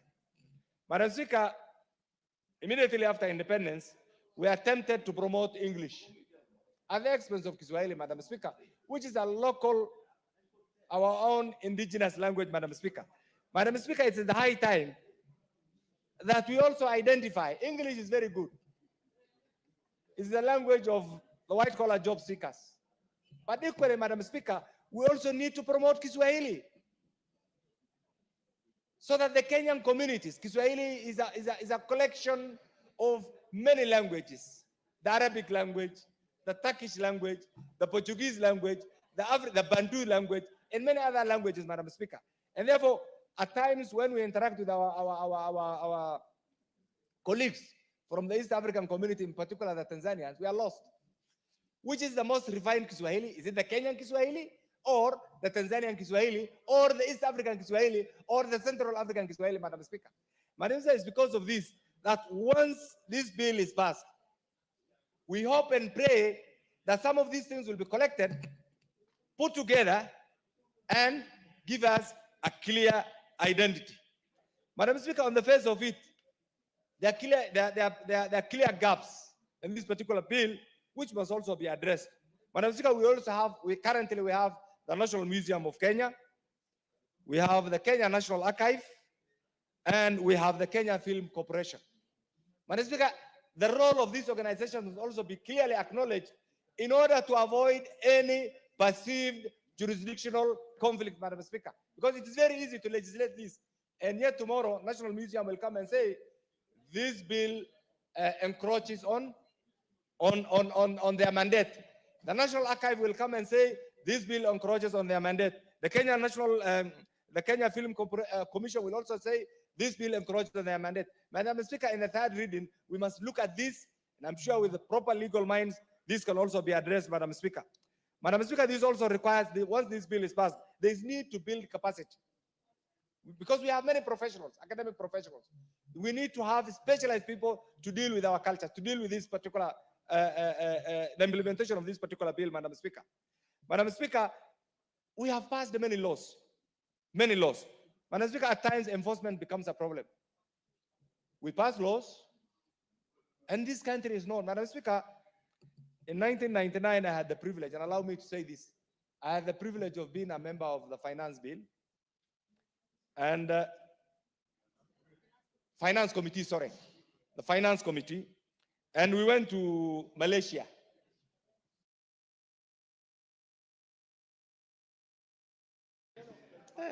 I'll give 2 minutes. I'll give you two. I'll give you two for your 5 terms in this house. So 2 minutes. Passing bills is one thing. The next mic. When we went to Malaysia in the name of benchmarking, Madam Speaker, we were told, we were with the late Honorable Michuki and many others. We were told, we went around, we were welcomed by the Deputy Speaker, by the clerk, and finally we asked for a document that we will use to improve the facilities in Nairobi and many other urban centers. Shockingly, the clerk went to the archive, the library, and gave us a document that they borrowed from Kenya in 1974. And we were told to use the same document for benchmarking. I will not be surprised that this bill and many other bills similar bills are in our archives. So what I'm trying to say, it's very easy to pass this bill. Are we ready to implement? Are we ready to domesticate this? Are we ready to enforce this? And this is one thing that we have been lacking. Very good in theories, very good in legislations, but when it comes to implementation, we are not very good. And therefore, this is a good bill, and I hope and pray that once we go through the third reading, we'll have a bill that meets the test of time. Thank you, Madam Speaker. Before you, Honorable Johanna Ngeno, I want to give an opportunity to the minority whip. So the Honorable Millie Odhiambo, please. Then we'll have Honorable Johanna Ngeno. Thank you, Madam Speaker, for indulging me, Madam Speaker, because as I'd requested, we are having a current meeting with the different departments on the budget policy statements. I have to run back. Madam Speaker, I wish to say that I support this bill. And Madam Speaker, there is definitely need for cultural preservation. And Madam Speaker, because culture is what shows our identity as a people. And people who don't have their culture or don't preserve their culture are a lost people because they don't know who they are. Madam Speaker, because I don't want to adversely mention a friendly country, of late I've been to many countries. And I can tell you there's one country that has built completely, they brought a city anew. And if you actually look at that city, there's something that is lacking. It lacks a spirit because it lacks the culture. That they have done so much in the last 5 or so years to modernize it, but because the modernized aspect doesn't show you where they're coming from, the city feels empty. It doesn't have a spirit because it doesn't show what the people are like. And so, Madam Speaker, if you look at, for instance, somewhere like Marrakesh in Morocco, it shows where they're coming from. It's so beautiful, it shows the culture. But culture is not just manifest in the physical, but I like this bill because it just shows also that it is also in very different aspects, including language. And as a person who is a cultural minority, I know what that means. Madam Speaker, I am born a Suba. My father is a Suba. And I have seen in my generation how that has actually transformed over the years. Where up to my grandfather has a Luo name and a Suba name. All the people ahead of him have very Suba Bantu names. All of us are from my grandfather down, now only have Luo names. And we have lost the Suba names. Madam Speaker, fortunately, the language has been restored. So the Suba now speak Suba, but not all Suba speak Lusuba. But for a fact, we have almost lost all the culture in relation to Suba, except a few. And I want to thank the organizations that have been doing cultural events that seek to sustain what is a little that is remaining of the Suba people as a people. And Madam Speaker, I am actually a very proud Suba, even though I can tell you I'm both Suba and Luo because my mother is Luo. And I love that we preserve both the Luo culture and the Suba culture. Madam Speaker, one of the issues that I'd want to also indicate, which I've seen this bill commenting on, but we need to strengthen, is the issue of intellectual property rights on our culture. That there are so many people that have been appropriating our cultural issues. Give example of even our cultural dressing, Madam Speaker. And they go and sell it at a song, yet it is actually who we are. And in the US now, it's a very big issue called cultural appropriation. That when you see people doing or saying things that is not there, people are saying, I don't want to culturally appropriate. And in the same manner, we need to use those same terminology that we actually criminalize cultural appropriation, or find a way, even if we don't criminalize it, to make sure that we preserve our culture and the things that are very important to us that other people may wish to appropriate. There must be a way in which they pay back to our societies for using that. Madam Speaker, I can tell you for a fact, when I go outside, I wear this band on my head. And in Kenya, people just say, oh, Millie, we actually see you like it's an insignia, it's what shows who you are. But in a lot of communities in Kenya, we actually have this. It's just at a modernized mind. In the Luo culture, if you see me doing the beaded one, it is called ligisa. And ligisa is worn by women in leadership. So if you see me wearing that, it basically says, in my culture, it shows that I'm a woman leader. But for now, because we don't actually take it seriously, when people see me, thinks it's just an issue, a statement of fashion. Yes, it's fashionable, but it's also cultural. And it is not just amongst the Luo community, it's amongst very many communities, Madam Speaker. Madam Speaker, we must also see how we link culture with the tourism.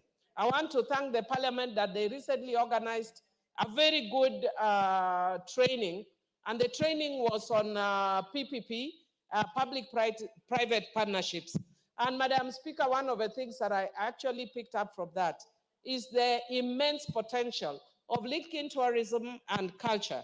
And Madam Speaker, I recently, together with my husband, we've recently visited a place called El Nido in the Philippines. And Madam Speaker, we pay quite a bit of money to do things which you could do here in Kenya very easily. Things like cultural immersion and doing things that have to do with our culture. Visiting a spiritual center like Atego Island in my constituency, visiting the two bird islands in my constituency, or the cultural caves in Fagano Island, amongst others. We have a lot that we get from our culture that we can use to, encourage tourism. Madam Speaker, however, I just want to say that I have a rider in relation to this bill that we must strengthen, which is the issue of harmful cultural practices. The Constitution outlaws harmful cultural practices, and I would want us to strengthen the sections of this bill that deals with harmful cultural practices, and say that even though we actually allow cultural practices, there are certain cultural practices that are harmful, such as female genital mutilation, beading, forced wife inheritance, early and forced marriage of young girls. And Madam Speaker, you find there are people, when you go to communities, they want to justify for you. Before I came here, I used to represent a lot of young girls and women in court. And I remember one time when we were in Kajiado court, and the Children Act had just already passed. And we arrested some old man who had married a 10-year-old girl. And when we went there, he said, no, but this is allowed in my culture. And then when we told him, no, we cannot allow you, it's no longer allowed in law, then he said, did Honorable Saitoti know that you passed such a law? Because he thought then Honorable Saitoti should have stopped us from passing a law stopping him from marrying a 10-year-old girl.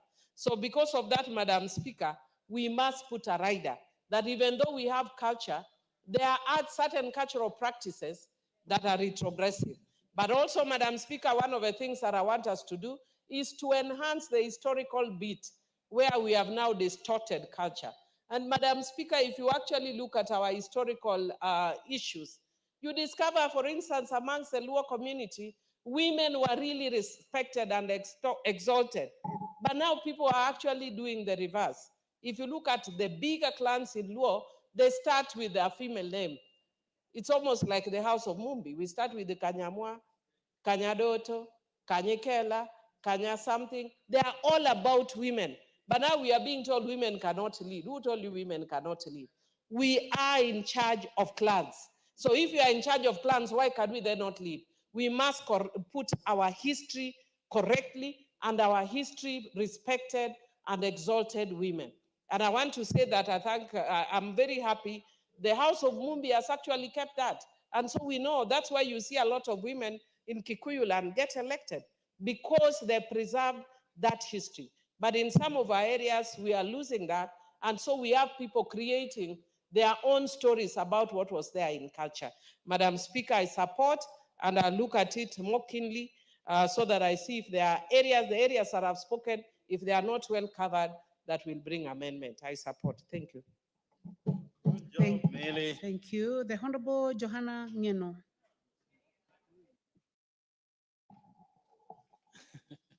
Thank you, Madam Speaker. I also wish to make a small contribution of this matter before this House, especially something that touches on our cultures. You know, Madam Speaker, when we speak about culture, it means so many things to most of us, especially those of us who were brought up in a very serious cultural background.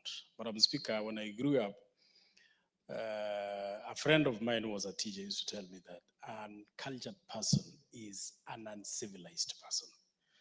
To the extent that in most of the cases, people used to believe that when you follow your culture, it's like you are primitive. It's like you're doing backward things. But Madam Speaker, as time went by, we realized that even what the colonial governments and the white people brought us here in Africa was their culture. So that when you even compare the biblical writings, you compare with what our people used to believe in, there is no difference. It's only that ours was not in written form. Only that, but we used to pray to the same God. We believe in the same God.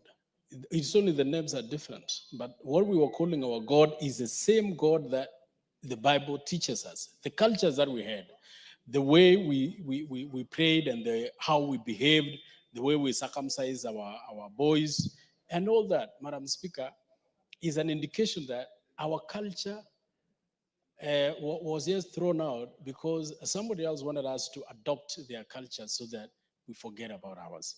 Madam Speaker, culture defines who we are. It's our background, and it is something that we must live with, Madam Speaker, so that we must find ways of promoting our culture so that it can be inherited from generations to generations. Culture, Madam Speaker, is the heartbeat of humanity.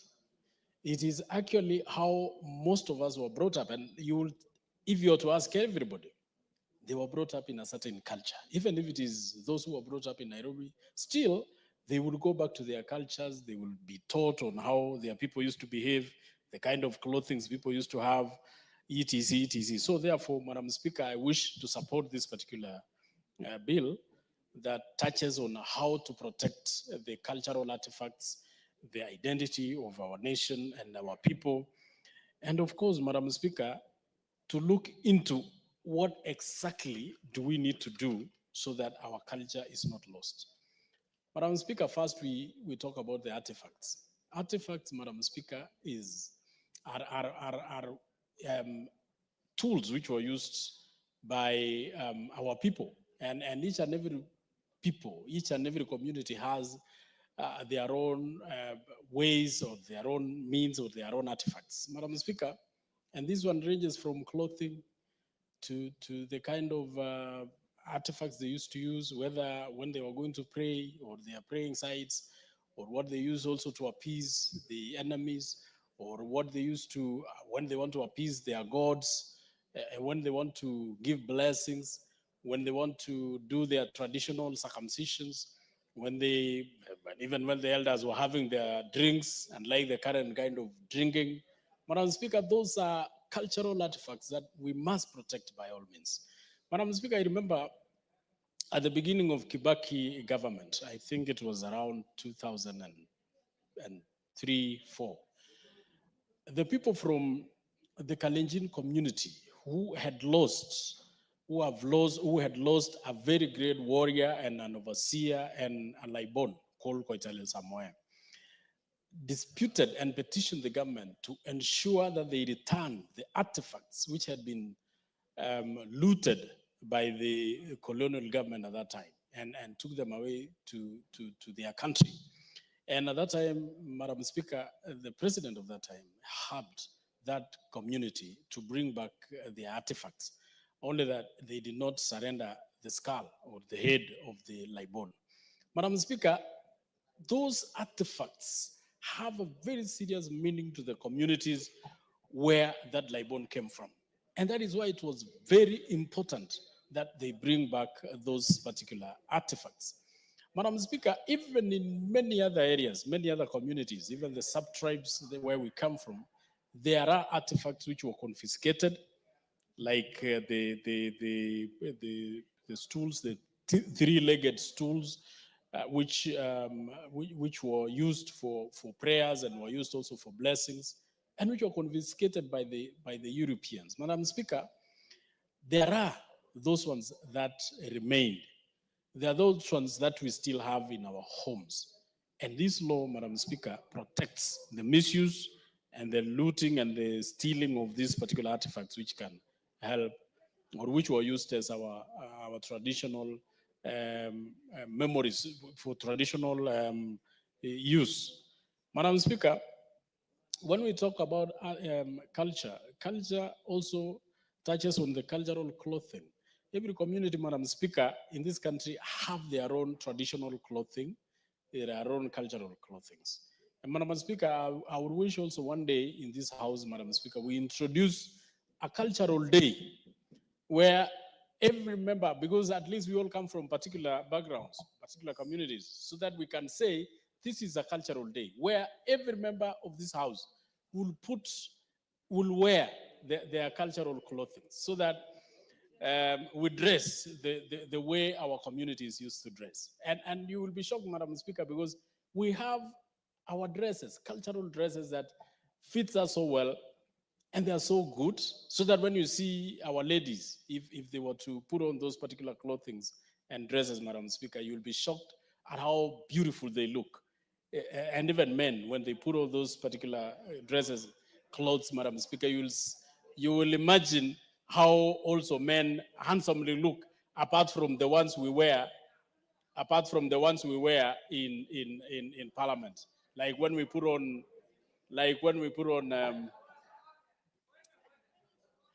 Madam Speaker. I know the Honorable Irene Mayaka is next in my list, but I think you are saying you have a point of order, Honorable Irene Mayaka? Yes. Please proceed. What is out of order? Thank you, Honorable Speaker. Honorable Speaker, the Honorable member is out of order because he's telling us that we only look beautiful when we wear cultural clothes. What does he mean? What is he insinuating? Is he trying to say that right now we don't look beautiful? He needs to withdraw. Madam Speaker, I thought we could address the first point of order. Honorable yes, member for Emukuru, what do you have to say about that? And I will address Mheshimiwa Milli's also point of order. I know what she is. No. You cannot address a point of order when you have not heard it. I will, Madam Speaker, I just want to say that, you know, when you look, I said our women, our ladies will look even more beautiful when they dress in their traditional dress. Just like our men will look more handsome when they dress in our cultural dresses. So, Madam Speaker, what I meant is, we are beautiful. Chairman, order. Our ladies are beautiful. Order. We have another point of order by the Honorable Millie Odhiambo. Please take your seat. What is out of order, Honorable Millie Odhiambo? Madam Speaker, thank you for giving me the opportunity. Madam Speaker, I'm just worried that the member seems to suggest that we should be coming to Parliament dressed, naked with just a small thing underneath. Because culturally, that's how we dressed. We were naked with something underneath.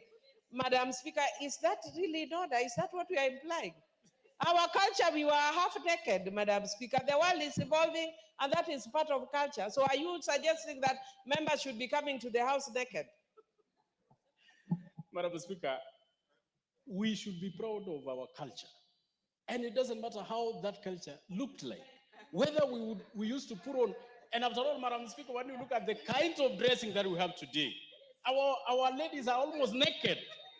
And yet that is not even our cultural dress. So what I meant, Madam Speaker, is that we would let us be proud of where we are, where we came from, who we are, and that starts from our artifacts to our dress, to our food, to the food that we eat, to the sites that we normally visit. Because, Madam Speaker, even the cultural sites that we visit will look more even healing than the sites that we visit, like even the National Assembly. Madam Speaker, we normally had places that we will go for cultural prayers, and they look so soothing than even any other place. So what I meant, Madam Speaker, is that our ladies are beautiful, but they will be more beautiful if they were to put on. Well, you've done very well to defend yourself. The Honorable Irene Mayaka, and thank you for your patience, Irene. Thank you, Honorable Speaker. Honorable Speaker, I also want to support this particular bill, which I think is very well placed before the House. And Honorable Speaker, this is a bill that actually gives meat to bone to Article 11 of the Constitution, because that already speaks about protecting, promoting, and defending our culture, but it doesn't give us the structure and the how to do that in a manner that actually ensures that all the cultures within our country are actually protected. Madam Speaker, the fact that as a nation we have a variety of cultures is actually a very good thing, because we are able to showcase the different aspects of who the people of Kenya are. And Honorable Speaker, just as a few members have already said, is that most of us who are city-born children, who have not had the opportunity to interact with our culture, we don't really understand, unless you had parents like mine who ensured that you knew about the traditional dances of Abagusi, the traditional liquor of Abagusi, and various other traditions. You will not be able to really interact with that. Honorable Speaker, and also, this is actually a very good coincidence, because I know you skipped statements, but my statements was actually alluding to an aspect of protecting some of the cultural sites that the people of Abagusi and especially Nyamira County has. For example, Honorable Speaker, we have a place in Manga Hills that is called the Engoroya Manga, where it has been said that when you drop something in that particular hole, it goes all the way to Lake Victoria. And that is one of the sites that has been beholden by our people. We have cultural stones there that actually look like a person. We have cultural huts there that people actually go there and pray. And actually, Honorable Speaker, when people go to visit Manga Hills and those specific places, like the men dress in suits out of respect for those sites. And what they do there is that they go, they pray for the community, they pray for their families. And these are some of the things that I'm actually seeking to protect and to ensure that it is preserved so that even our children get to learn about it. Honorable Speaker, the other thing that I really like is that the bill even speaks about our language, because most of the people, most of our children now, because they are born from families of different communities, they're not able to speak our languages. And also because of school again, unless you deliberately as a parent go out of your way to teach your children their languages, their ethnic languages, they do not even speak it. And those are some of the things that we need to reserve. Honorable Speaker, I just want to speak about some of the clauses that for me really stood out. Like, for example, clause 9 that speaks of establishing royalties. That is very important because we do not want these cultures to fade away. We do not want, for example, the Maasai shuka to fade away because it has not been protected by royalties. We do not want the sisal skirt that the Luos use to dance their traditional dances to fade away because it is not protected. Or even, Honorable Speaker, our traditional alcohol, ebusa. I know different communities call this by different names, but we do not want that to also disappear as well. Clause 10 speaks about compensation of people's culture. And on this particular one, I'm very interested and very keen on it. Because, for example, if you go to a wedding and people dance our obokano from the Gusi community, I'd like to see a situation where royalties are actually paid back to the community, or the rib in a dance that for us, we use that dance when we are inviting rains to come to our community. Honorable Speaker, the other clause is clause 11 that speaks about exports and imports of products. Again, very interesting, and I'm very biased in terms of giving examples from my community, the Abagusi community, because we are famously known for the soapstone culture and different items that are made out of the soapstone. But this is something that has slowly disappeared. We are seeing a situation where it is now individuals who are doing the exports on their own, instead of actually having it being like a community thing that is being done, so that people out there know that when you get a salt shaker or a tot glass or a mug for drinking tea that is made out of soapstone, you know that this has come from the Gusii community. And if you can have a way of even ensuring that this is even engraved and the royalties are protected, then that will be a fantastic thing. The other clause, Honorable Speaker, is clause 18 that speaks of promotion of culture. And Honorable Speaker, this particular one, I just want to connect it with the Utamaduni Day. Because yes, we have Utamaduni Day, we have the national celebration, but for me, this is a celebration that should actually be devolved down to different communities. So that on this day nationally, we know that as the people of Kenya, we are all celebrating our specific culture. I also like the fact that we want to have cultural centers that mushroom out of having this particular bill in place, so that if you come to Nyamira County, or you go to Baringo, or you go to Kirinyaga, or you go to Samburu, there's a place where you can actually go and see that this is where people have managed to it's like a museum where you can be able to see different artifacts.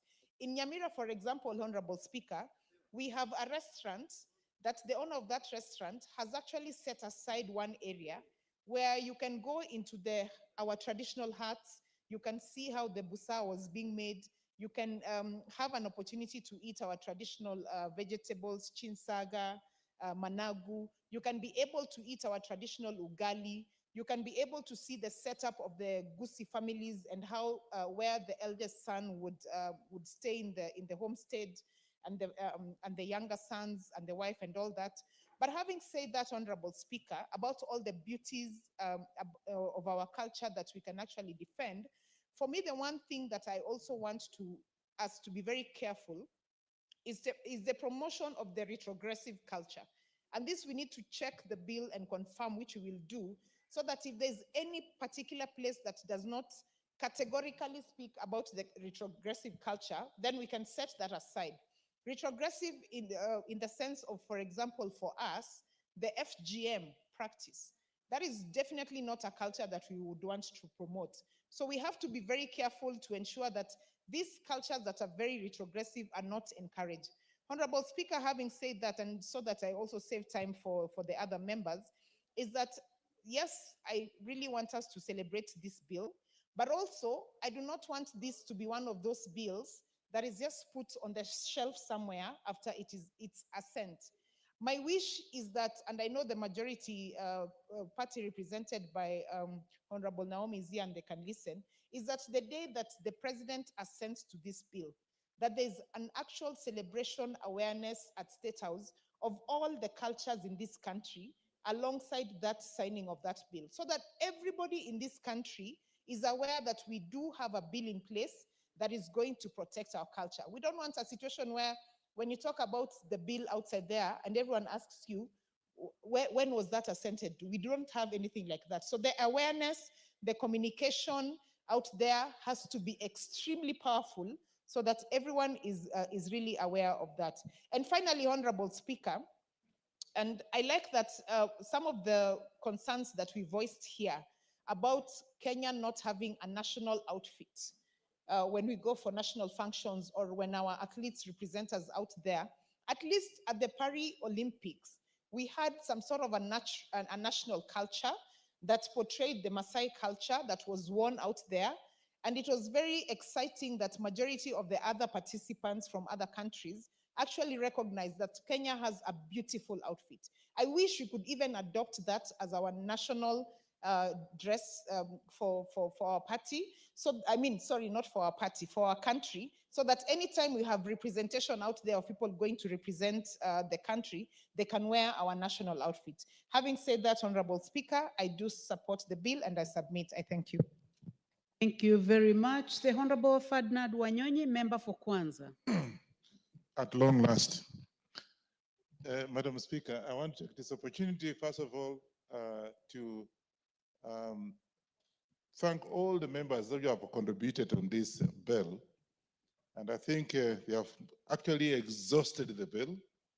And as the previous speaker just mentioned, the third reading on this bill, let's take action. When the president assents to this bill, Madam Speaker, I want us to move forward because there's so many things that have gone wrong. I'm a little older than some of members here. And I can tell you, things have gone out. The next 50 years or even 20 years to come, Kenya will not be Kenya that you and I would have admired to be. Because, Madam Speaker, things are going haywire. I come from a culture in Luhya land, and we had a very good culture. For example, the circumcision of the Luhya. You know, we had a special way of going for that particular circumcision. Today, you know, it's a laughing stock, you know. And somebody mentioned, and I think I want to quite agree with whoever mentioned, for us, those days, and I saw those from my own older brothers and other neighbors, what have you, for you to go for circumcision, you went naked. From the river, you go to the river, and from there you are taken almost 2-3 kilometers to your home, and you are operated there openly. Today, Madam Speaker, nothing like that is happening. Things have gone off. Then, of course, those days, and in fact, even as recent as maybe 2, 3, 4 years ago, when a child gets married, you know, a boy cannot go and greet the mother-in-law. It's out of respect, not anything else. Today, he can go and hug the mother-in-law, which is actually wrong. In our culture, it's not supposed to be like that. Madam Speaker, we have a problem. This country must be protected. I have a case, a specific case, for example. We had Bombers of Kenya. If those of you have not gone there, in fact, you go there now, it's no longer the Bombers of Kenya we used to know because it was an area for cultural preservation. Bombers of Kenya is no more. You go to Bombers of Kenya, you will have the Maasai's culture, the Kikuyu's culture, you know, Luyas, what have Luos, and you see that culture was very, very impressive.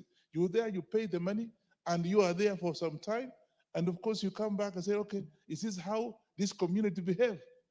That again is gone. Go to Bombers of Kenya, you know, it's not the same thing.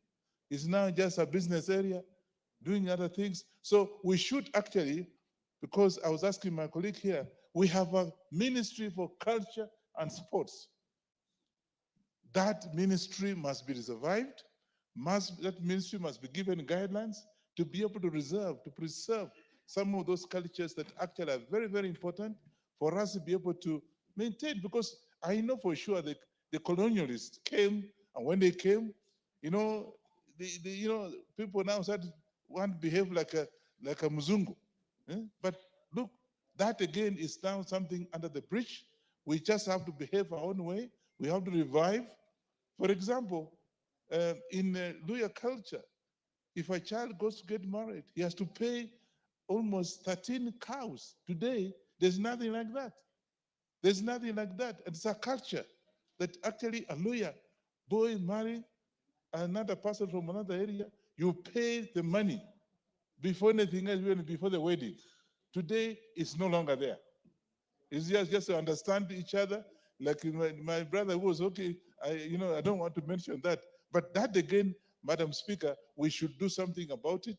This bill, when it comes to third reading, as members of this parliament, to be able to have very good intervention, the closer you can be able to correct some of the areas that you feel you should be able to correct because it's just for the interest of this country. not because of our personal interest, but the interest of this country, that we actually maintain our culture and so that we are distinct from other people. Because you go out here in the world, you see people behave very differently. And so I want to say that, Mr. Speaker, as you take over, as you take over the seat, I want you to also take note of this. And I think let's have a house full in the third reading of this bill, and let's look at areas where we can be able to put some inputs and be able to see if the culture of this country can be improved through a specific ministry. And don't just put that Ministry of Culture and Social Services and Sports or whatever it is, should be able to take up some of the roles that we are talking about and be able to see what it can do. And last year, not least, I think the county government, and the central government of this country should work in collaboration to be able to maintain some of those cultural areas. There's some areas which actually, some of them are still there, they are neglected, but it should be revived, so that through the county government, those cultural centers be revived for the benefit of our future, so that we have a good historical background. So what will be our grandchildren write about Kenya? It will be nothing. So we want that cultural centers to be revived, be protected through the Ministry of Culture and Social Services, and it should be also be replicated in the county government.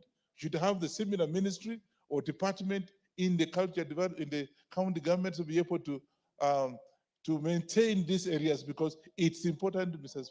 Speaker, that we keep these people as soon as it is. And of course, then we'll have like this bill is actually saying, of course, anybody now, once we are through with that, anybody destroying any of these cultures, whatever, should be actually be punished in terms of paying fine. And that fine should be going, of course, as you know, if you are going to Bomas of Kenya, you pay a lot of money. And there was a Minister of Culture was getting that as an income.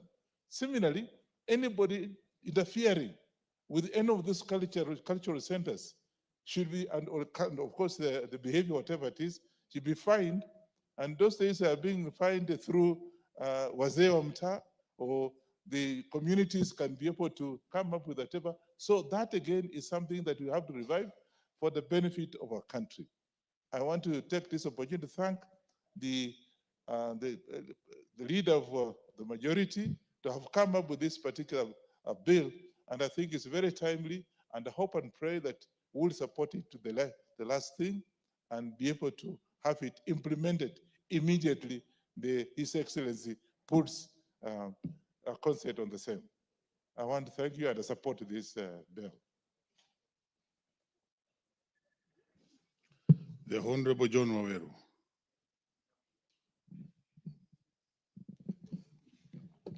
Mr. Speaker, I must thank you.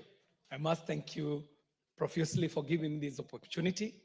And secondly, I have to say that this is a very laudable effort by the Committee on Sports, Youth and Culture under the leadership of the Honorable Wanyama. Mr. Speaker, we are discussing about culture. And in this context, Mr. Speaker, we are actually going into the heart of a discussion for the fight of the soul of a people.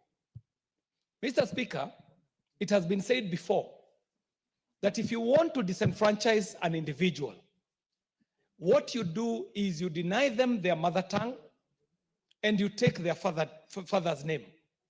Because if you deny someone their mother tongue, everything that is housed in language, whether you call it belief, whether you call them their truth or their identity, it is housed in the language that they speak. In their father's name, an individual finds their identity. And to that extent, Mr. Speaker, then, the Swahili are very right when they tell us that mwachamila ni mtumwa. Mr. Speaker, this vessel that we are calling culture is the one, as I have said, that carries a people's identity, their history, their belief, and even their truth. From the culture I come from, Mr. Speaker, when you refer to your mother, you call her Maito. Maito, if you extrapolate the name, is two words. There is the word ma and ito. Ma means the truth. Ito means ours. So the name mother, in essence, means our truth. And that is why you find that in this patriarchal society, the Kikuyu culture is unable to thrive because by its very formation, the Kikuyu culture was not supposed to be a patriarchal culture. In fact, we all believe that we came from Mombi, the creator. And Mombi is the only name that humanity shares with God. It is the only word in our dictionary as the Kikuyu speaking people that a man shares a word, a name with God. Madam Speaker, Mr. Speaker, sorry, Honorable Speaker, I have to say that the tragedy that we seek to remedy by having a bill that gives a framework for the protection of our culture has to do with us finding our way back. What in Gekoyo they would call Woshokiarowe Mokaro, making sure that the river gets back to its course. Because as we speak today, we have been knocked off our, what you would call our track of organic cultural development and civilization. And how it happened was very systematic, Mr. Speaker. The moment an individual showed up in our country carrying three very dangerous things, they were carrying on one hand a Bible, a gun, and education and what you would call government. And with that, they were able to rub off our cultures to the extent that today, Mr. Speaker, any individual who professes the Christian faith can give you the lineage of one Jesus Christ of Nazareth, all the way back to his lineage to the house of David, all the way back to the house of Abraham and his son Isaac, and all the way back to the creation story, Adam. And they can give you a chronology of who gave birth to who gave birth to who, and these are tens of generations. However, Mr. Speaker, even I myself would struggle to give my lineage beyond 7 generations. I might profess that I am Kiarie. Kiarie wa Wawero, Wawero wa Ngeve, Ngeve wa Geshi, Geshi wa Kangora. And then beyond that, Mr. Speaker, 7 generations down, then I get lost, Mr. Speaker. As such, Mr. Speaker, then, whatever it is that was housed in the language that I speak, it faces a great danger today. I might be the last of our people who will be able to speak the language that my father spoke and my mother spoke. To that extent, then, Mr. Speaker, the discussion this afternoon becomes extremely important when we juxtapose it with where the world is today. When we talk about the world today, 2 great things are affecting culture. 1, globalization. 2, technology. And they're working hand in hand, Mr. Speaker. That today as we speak, there are large language models that are being developed using data that is scraped off the internet to form what you would call emerging technologies in artificial intelligence. But let us look at them, Mr. Speaker.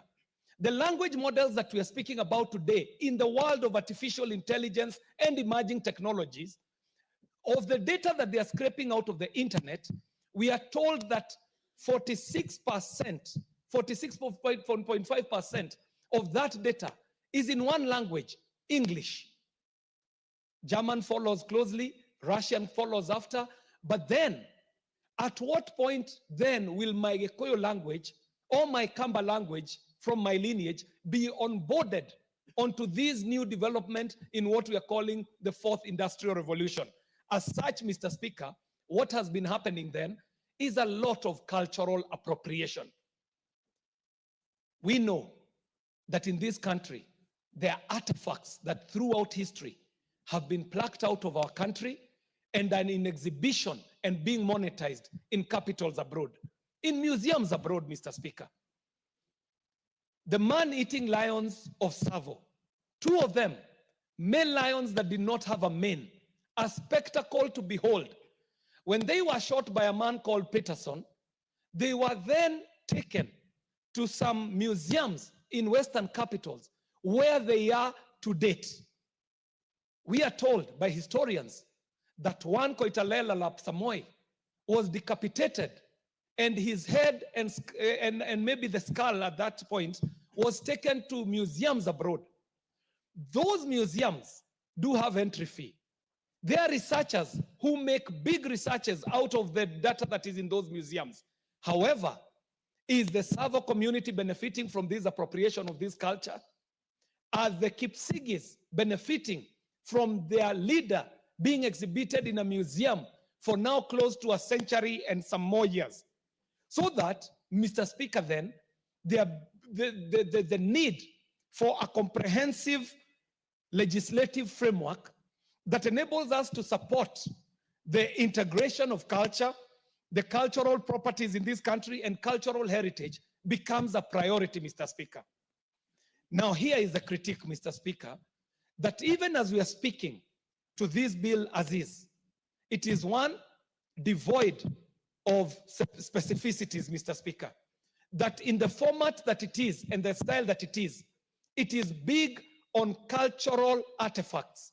However, culture is larger than artifacts.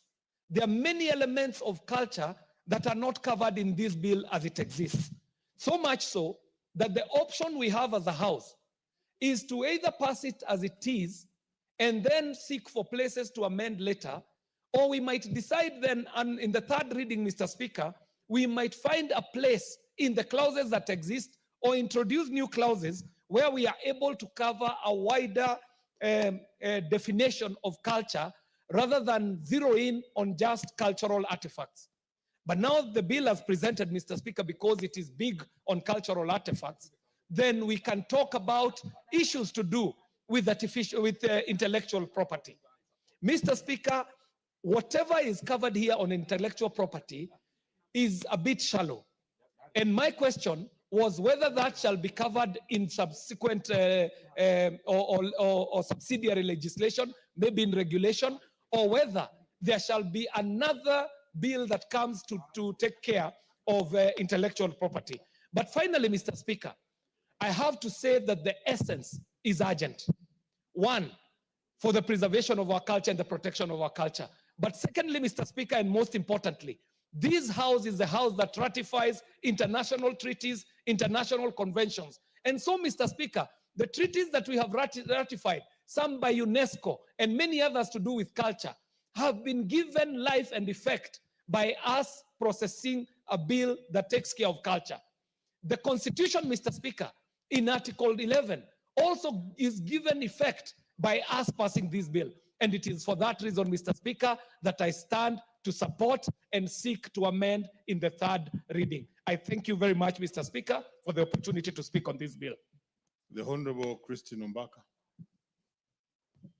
Thank you, Mr. Speaker, for giving me this opportunity to contribute to what is very, very important in our lives. We are talking about a bill that deals with culture and definition of culture. What is culture?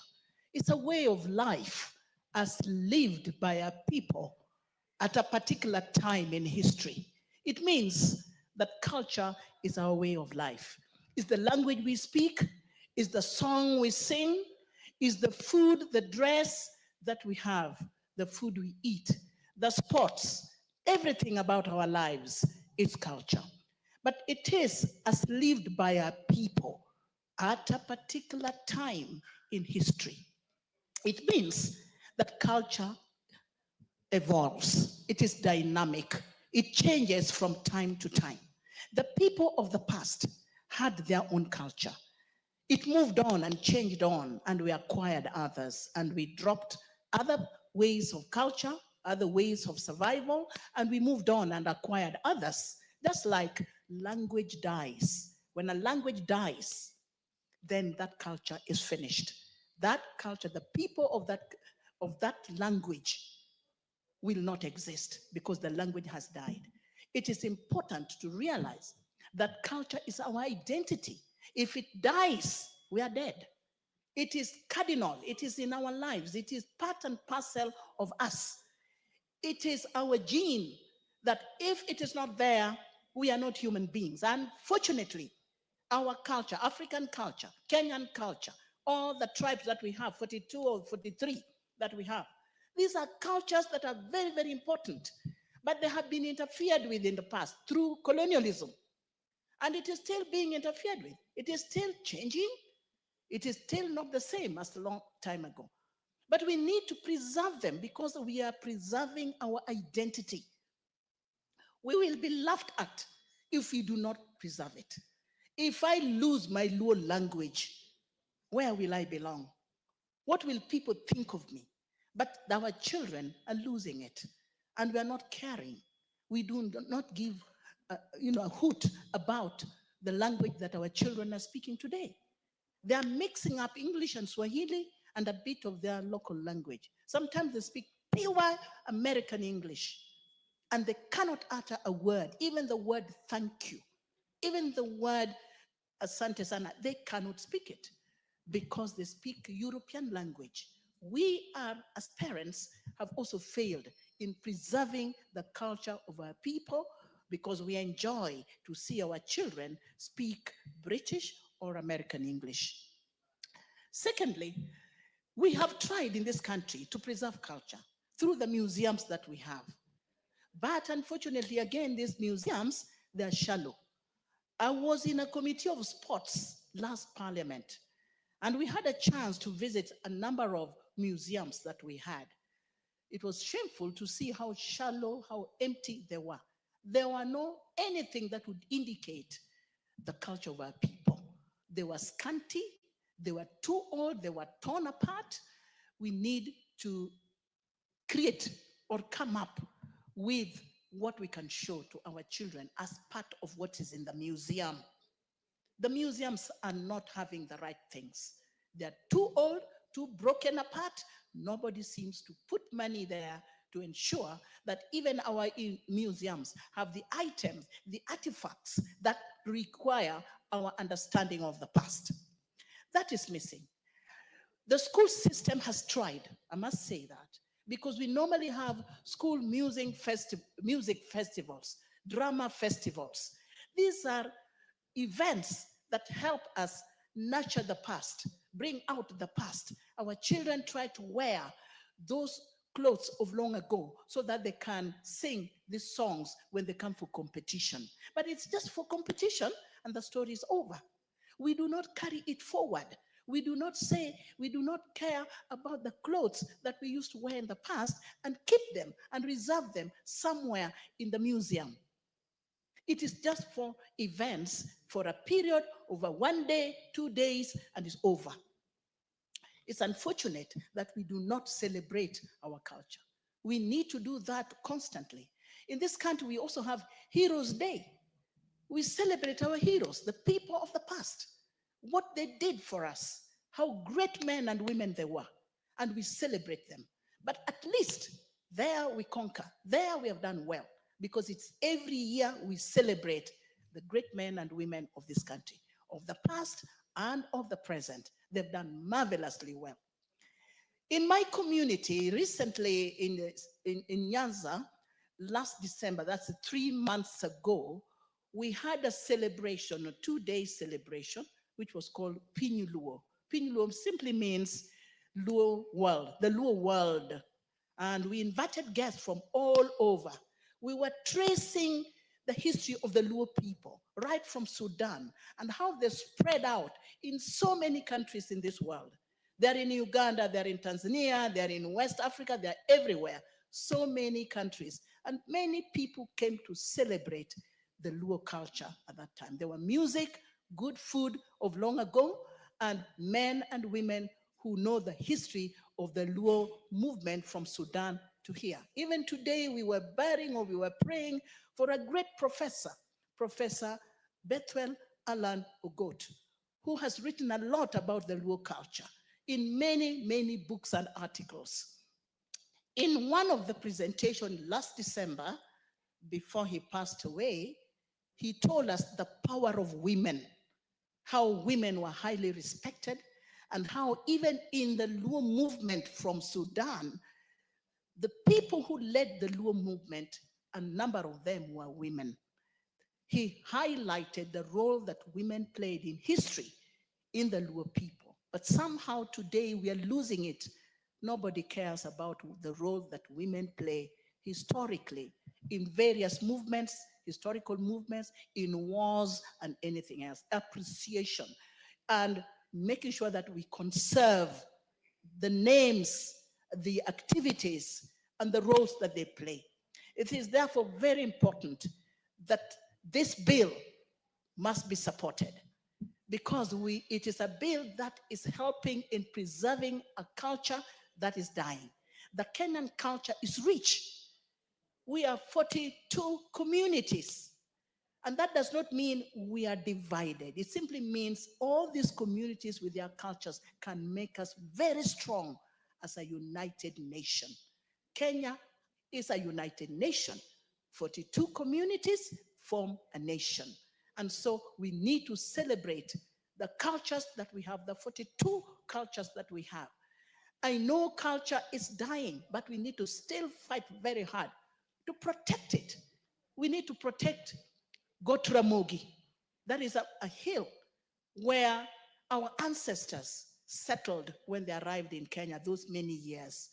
Nobody should go there in that land and start digging and treating it like its own. It must be protected and nobody should interfere with it. We have the Kikuyu Kiondo. I remember very much in this very house, somebody brought the issue of Kikuyu Kiondo, that some other European countries are grabbing and calling it their own.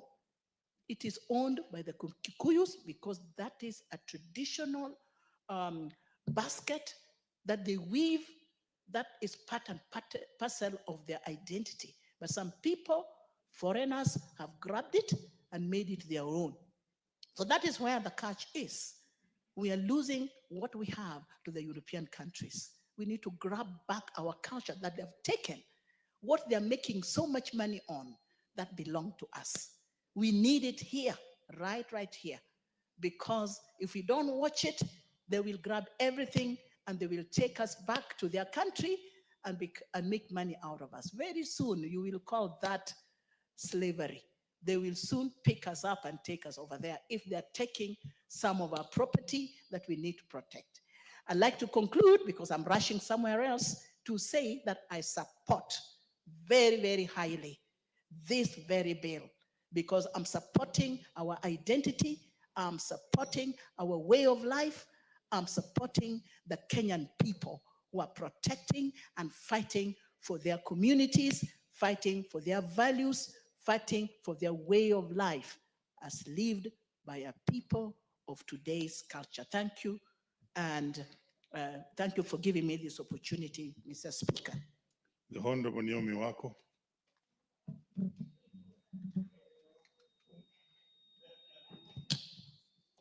Thank you very much, Honorable Speaker, for giving me this opportunity to contribute to this debate that I like because of the Cultural Bill 2024 that has been moved very ably by the Chief Whip, and I have been listening. And as one of the people who love their culture and just get excited about our cultures, I have been so excited this evening and also seeing that there are many people like me. Honorable Speaker, I support this bill fully because the bill was informed by Article 11 of the Constitution of Kenya, which recognizes culture as the foundation of the nation and as the cumulative civilization of Kenyan people and the nation. It commits the government to promote all forms of national and cultural expression. In fact, what excites me is all forms of national and cultural expression through literature, arts, traditional celebrations, science, communication, information, mass media, publication, libraries, and other cultural heritage. Honorable Speaker, we are who we are because of our cultures, our behavior, our way of dressing, our way of expressing ourselves, and even the way we interact with each other and socialize is because of our culture and that strong foundation that was based on our culture. Unfortunately, today, we keep losing, and many people say culture is dynamic. Yes, it is dynamic, but we don't have to lose our good and beautiful culture. Honorable Speaker, as I was growing up, one test that any young man or woman has to go through is anytime a visitor comes to your home, number one, you have to say your name. You have to say your father's name. You have to say your grandfather's name and continue up to the last generation. And after that, you have to tell the visitor your clan and the age set of your parents and your own. And by the time you finish that, then you would have passed the exam. And by the time you have gone through that interview, everybody knows that yes, this child has been brought up in a good way or is being brought up in a good way. Honorable Speaker, those are the things we cannot find today. When I went to Norway in 1997 to do my master's, the first thing I interacted with was I saw so many people, the Oromo speakers there. And from our country, I had my firstborn and the secondborn with us.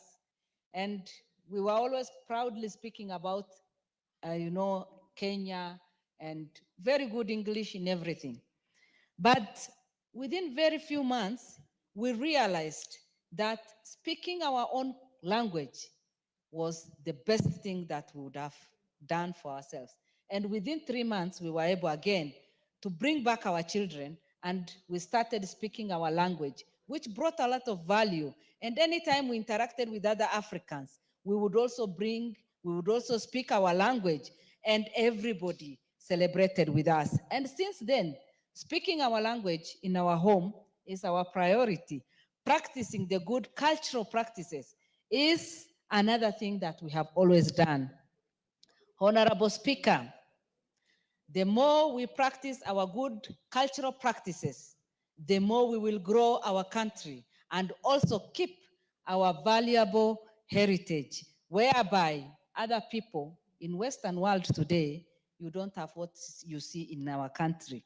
We have 42 different ethnic groups. We have, in my own country, we have 14 different ethnic groups, each group having their own unique and special cultural practices. The more we do this, the better for us as a country, Honorable Speaker.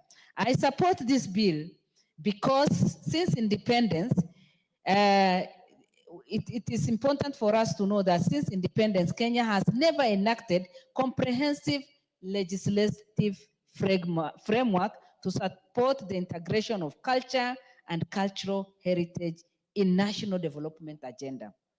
Honorable Speaker, it is many years. And the potential that is there in our cultures, the beautiful practices. Even before we were born, although Christianity was not there and maybe Islam was not there, our forefathers used to pray to God, and they used to do so many things. I remember they used to tell me that even during the drought season like now, the elders and the spiritual fathers would just go somewhere, pray, and command that it rains, and it has always rained. But today you cannot see that because we are not living in those practices. Honorable Speaker, it is too late.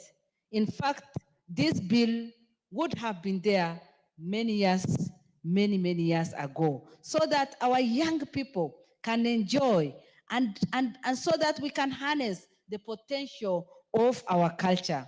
Honorable Speaker, I support this bill because of the intention. The bill is also intended to facilitate the implementation of international conventions and treaties that have been ratified by Kenya. This will take us to another level. We will make our people proud of their culture, and we will also make use of those old people who are there among us now so that they can bring the beauty. They can tell us what they know. Again, Honorable Speaker, I support this because because this bill, in clause 4 of the bill, it sets out the guiding principle, which include the national values and principles set out in Article 10, 27, 201, and 232 of the Constitution, and giving equal recognition, dignity, respect of all cultures, including cultures of minority or marginalized people. Honorable Speaker, this is where I belong. And for many years, we have been marginalized. We have remained minority, although we still uphold our beautiful cultures. And this bill, for the first time, has specifically mentioned us as a group, so that our cultures, even if we are the minority, even if we have been marginalized for many years, our culture should also be recognized. And in recognizing that, we will have the feeling that we are part of this country. Honorable Speaker, for many years, those of us who live in northern Kenya have been referring to this part of the country as Kenya A, and those of us in Marsabit and beyond as people living in Kenya B. But by including us in such things and also recognizing our beautiful cultures, recognizing our forefathers, recognizing the heroes, recognizing the beautiful things that we do even in that part of the country, because God has given us one special gift, that we have beautiful people in northern part of Kenya. And with our beautiful culture, then we can add a lot of value to the country and our practices. Honorable Speaker, again, I support this because this bill, clause 5 to 19 of the bill, establishes the management of culture in Kenya and delineates the function of both the national and county government. I support this fully. And mine is just to say that our county governments should see how they can promote the different cultures, the cultural practices that are there, those that are harmful, like FGM, early marriages, inheritance of women. We can put that aside, but those good cultural practices should be enhanced, should be promoted, so that even our young people can have somewhere they can go and see the value of our cultures. Honorable Speaker, we need to finish the debate on this and make sure that our president will sign so that it can be practiced. And as we do that, we should think of Cultural Week in Africa, Cultural Week in Kenya, our cultural outfit, so that even when we come to Parliament, for that 1 week, we can be practicing. The Honorable Ndindi Nyoro. Yes. Thank you very much, Mr. Speaker, for this chance. Mr. Speaker, even on the onset, it's very important to discuss also the soft side of our country. The country we call Kenya, in the definition of it, Honorable Speaker, is just boundaries.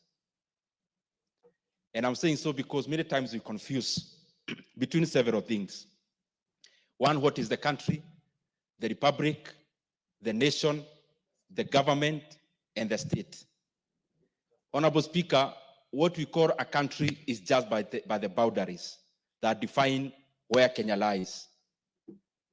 The other functions, Honorable Speaker, that defines what the state is the state apparatus, Honorable Speaker, the institutions of governance, which predominantly are made on the institution that guarantee the rule of law and accountability, rule of law, of course, through the judiciary, accountability through democracy in a house like the legislature, and also a functional modern state, which then defines the executive. Honorable Speaker, many times we don't talk about what the nation is, the nation of Kenya. And Honorable Speaker, I've talked about the country called Kenya. I've talked about the state, which makes the apparatus of the institution of governance. Honorable Speaker, there is also something very fundamental called the nation. And the nation is the soft side of the country. Honorable Speaker, many times, even economically speaking, many countries actually progress when they have been able to align their culture.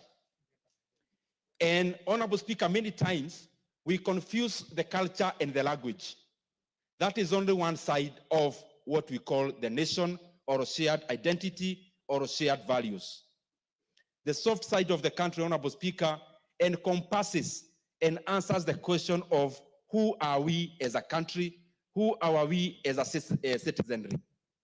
Honorable Speaker, one could be language, others could be shared values, others could be even our temperament, others could be our disposition as a people, because, Honorable Speaker, all these soft sides of what defines the people form what is called the culture. Honorable Speaker, in this modern era, it is beholden upon all of us. And that is why culture is always actually not static, Honorable Speaker. It is progressive and dynamic. It behoves all of us to look at the segments of our culture, which then brings identities that are static. Identities, Honorable Speaker, that then brings about fault lines in the relationships of the people. And that is why many countries, Honorable Speaker, have had many people with different cultures, but they came together to find an overarching culture, a shared value across. That is why a country like Switzerland is actually more fragmented in terms of ethnicities than Kenya. But when you look at it, it is more cohesive. A country like Tanzania, Honorable Speaker, is more fragmented in terms of ethnicities. But when you go to Arusha or Dar es Salaam, and you ask anyone which tribe you come from, the first thing they ask you is, are you Kenyan? Honorable Speaker, what I'm just trying to say is that it is important progressively. It may not happen very suddenly. Progressively, that for a country to actually thrive economically, they have to pull in one direction. And for a people to pull in one direction, they have to be the same people. That homogeneity of the people, Honorable Speaker, comes about by coming up with a culture that overacts and a culture that is shared across all people. People could be speaking different languages. People could be different even in their appearance, Honorable Speaker, but it is important, even for a country to thrive, that we pull in one direction. And for us to pull in one direction, we first of all have to deal with the fault lines. We have to deal, Honorable Speaker, with things that divide us and find an overarching culture and shared values that bring us together as a people. And upon that, Honorable Speaker, the beauty is that we always have a chance. As a country, we have a chance. As a continent, we have a chance, Honorable Speaker, so that we can define ourselves, Honorable Speaker, through an overarching identity, and an identity that which is not static, but which is fluid. Honorable Speaker, most of the static identities are the ones that pull people apart. For example, when you are born in a different, speaking in a different language, Honorable Speaker, many times, therefore, in that particular ethnicity you come from, you may never be able to change it in your lifetime. But Honorable Speaker, also, another static identity that we always have to live with, Honorable Speaker, many times it comes as religion. Honorable Speaker, there are also other fundamentally static identities. But the current era, the modern age of nation building, Honorable Speaker, departs from those static identities and chaperones and comes up, Honorable Speaker, with a fluid identity where people can cross over. In the identities that are static, you can't cross over. But in a fluid identity that brings people together, it becomes a big bus where anyone can get in, Honorable Speaker, and it becomes an identity where anyone can cross over, Honorable Speaker, and feel they belong. And I believe that is what we must do as the leadership of our country, as the leadership of our continent, because I believe together as a continent, we are one people. We just have to fight that one commonality, because together, and especially as Africa, we are one people, Honorable Speaker.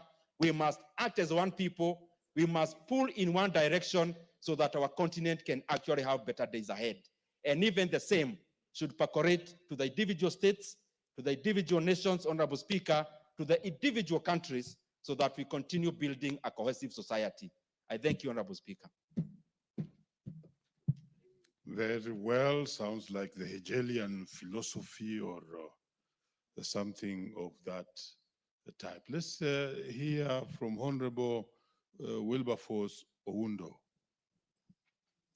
Thank you, Honorable Speaker, for this opportunity to also lend a voice in support of the bill before us, the Culture Bill, which is a bill essentially to give effect to Article 11.3 of the Constitution of Kenya that calls for the protection and preservation of the culture of the people of Kenya.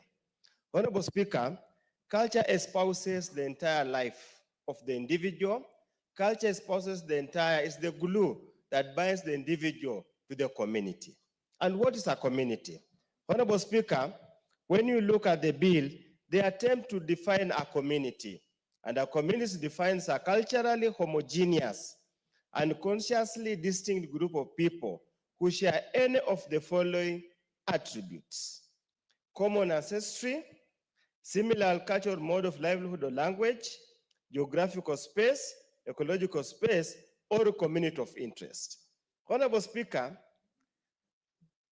Kenya is a case study of culture because, Honorable Speaker, you are aware, the so-called people who are in Kenya here are not the original occupiers of the space, the geographical space called Kenya. All of us migrated from somewhere and came to this country, and because of the colonial boundaries, we found ourselves in one space, one geographical space delineated by us Kenya, reaffirmed in our Constitution 2010 as the space called Kenya. But truly speaking, Honorable Speaker, and I would want to challenge anybody who has a contrary opinion, and this bill seems to allude to something like a national culture. We can never have a national culture because we are completely different, but we can have a community of interest because we are bound together politically, we are bound together the instruments of the state, we are bound together by the monopoly of violence that's normally bestowed on the state to ensure that we remain together. It's therefore important, as we live in this country, we must appreciate the diverse culture of the people of Kenya. I say so, Honorable Speaker, I am a Samia, and the Samia people stride both Kenya and Uganda. We were simply separated by the colonial boundaries. So if you tell a Samia person to espouse the national culture of Kenya, what about the cultural integration that we have with our community, with our brothers and sisters, our cousins across the border? The same applies to the Somali community. If you tell them they must now discard the Somali culture and espouse the national culture, what happens to the Somalis in Somalia, Somalis in Djibouti, Somalians everywhere? The same applies to my neighbors, the Tesos. The same applies to Masais. Therefore, it is important in the drafting of this bill, and I want to echo the sentiments of KJ, when he says this bill is a generality. And even if you look at the drafting, Honorable Speaker, it would mean actually it will have almost 100 or so regulations, subsidiary legislation to put into effect to implement this bill. This also brings now, I can understand the difficulties the drafters faced. What is culture? What is culture? Is such a fluid statement, is an ever-changing target. The culture that was there when we started migrating here is no longer a culture that's tenable today. Some cultural practices have faded away, have to change by virtue of changing society. That's why, Honorable Speaker, as I'm not so sure to what extent amendments will be made to this bill to make sure that it fits. Again, if you look at the definition of culture, defines culture means the set of distinctive spiritual, material, intellectual, and emotional features of a community or a social group. incapable of being precisely defined. So, Honorable Speaker, it is a good attempt in the right direction to preserve the culture. But the only saving grace I see in this bill is an attempt to give it to the county government to recognize and register.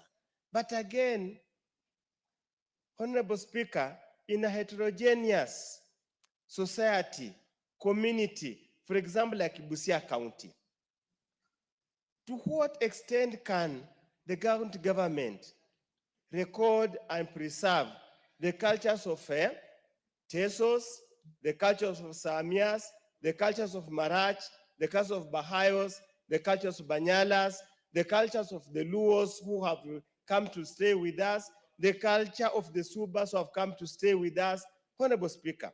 And then also, Honorable Speaker, it is basically, my fear is the way it's drafted. And normally the way the other side has got very intransigent views to any views expressed from this end. If we pass the way it is incapable of being implemented, Honorable Speaker. We must appreciate, I totally agree, mwacha mila ni mtumwa. But the mila, as the player says, is specific, localized, and left there. Honorable Speaker, there are some cultures that we are not willing to cede, to expose to other people, because it's our secret. Honorable Speaker, a herbalist will not allow to surrender his skill or her skill to anybody else so they can copyright, because that's their survival. So how do you register that kind of a culture and let it go out? Honorable Speaker, a night runner, that is culture, a night runner. How do you expect the night runner to go and register his innate skill to run at night and scare boys and girls, or those who roam, or even the skill of carrying some sand or gravel and throwing on top of the roof? How do you explain that, Honorable Speaker? How do you explain that? Honorable Undo, I thought that runners had earlier registered their own society. Proceed. Thank you. I hope they register the society, but not the culture, not the skill. Honorable Speaker, I totally agree. So there are quite a number of very far-reaching issues, Honorable Speaker, and culture changes over time. So which culture are we registering? Honorable Speaker, let me draw to attention of the nation that in the Samia culture, women of a certain age were never allowed to eat chicken. Yes, they were never allowed to eat chicken or eggs or some type of fish. You see now, that's why it is so difficult to contextualize the culture. Honorable Dagal is already complaining. We had the reasons for it. Honorable Speaker, you will never, in my Samia culture, Honorable Speaker, you will never meet on the same road with your mother-in-law. She either goes into the bush or you go to the bush. Now, with these open roads, with the bushes gone, how do you succeed? How do you ensure you register such a culture and preserve such a culture? We must be dynamic. And that's why for me, where I sit, the focus should be in the historical books, probably collecting the artifacts of the people. Honorable Speaker, in our culture, a girl who was now already an adolescent could never share the same toilet with the father.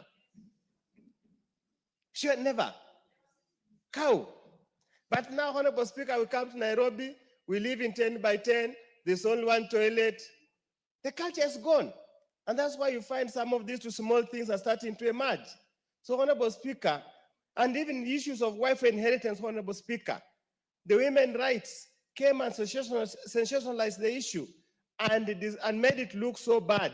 Yet it was merely protecting the lineage and the heritage of the family, because we do not want strangers to come into the family and sow some strange seeds, so that you have kids looking this way, they look like Aloro Mondi, some look like Ndindi Nyoro, We never allow that kind of an arrangement. We need the purity of the family. So, Honorable Speaker, at the right time, we'll give the experts, the advisors, we'll attempt to make amendments. But I sincerely believe culture is dynamic, let it remain fluid and ever-changing. Thank you, Honorable Speaker.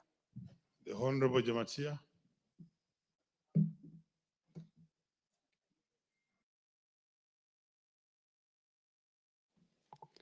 Thank you so much, Mr. Speaker.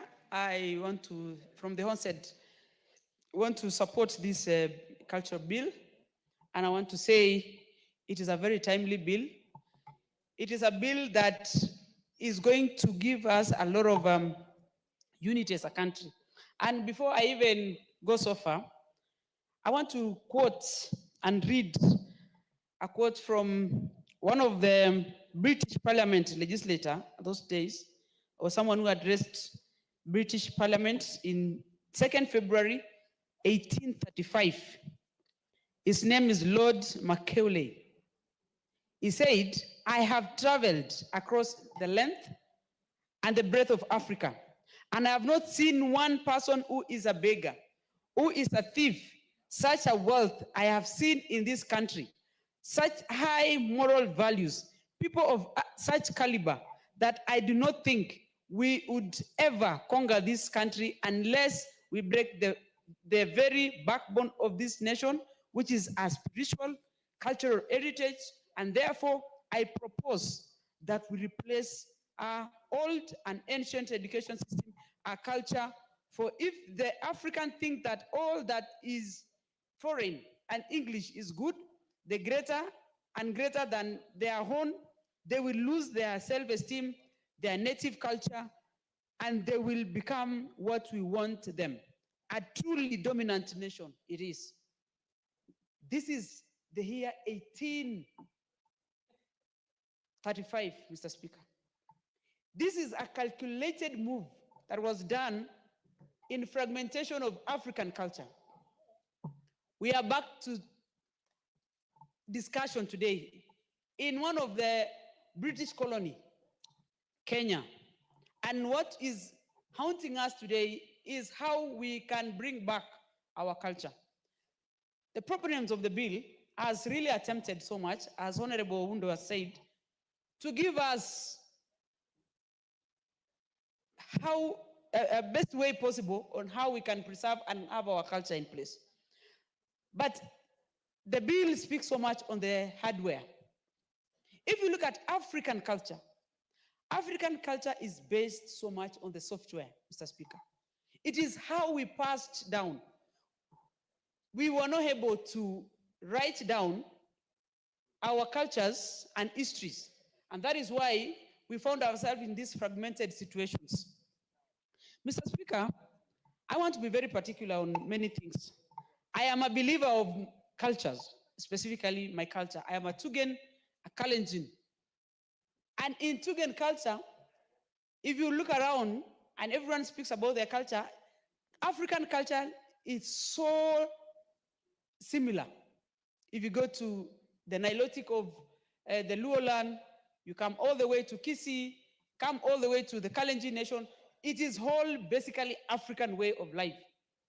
Today, we are faintly surviving because we were fragmented so much by the colonialism. From the borders, as Honorable Ndindi just put it, the sacrosanctity they gave us about the imaginary borders, that I should not be doing this because I am from the other country. It is because listening to what this, the proponents of the colonialism realize is that Africa looks like a small vault, that every time you want to save something, you put it in your vault. It is because in Europe today, you can traverse from every corner of the continent from the morning to evening without borders.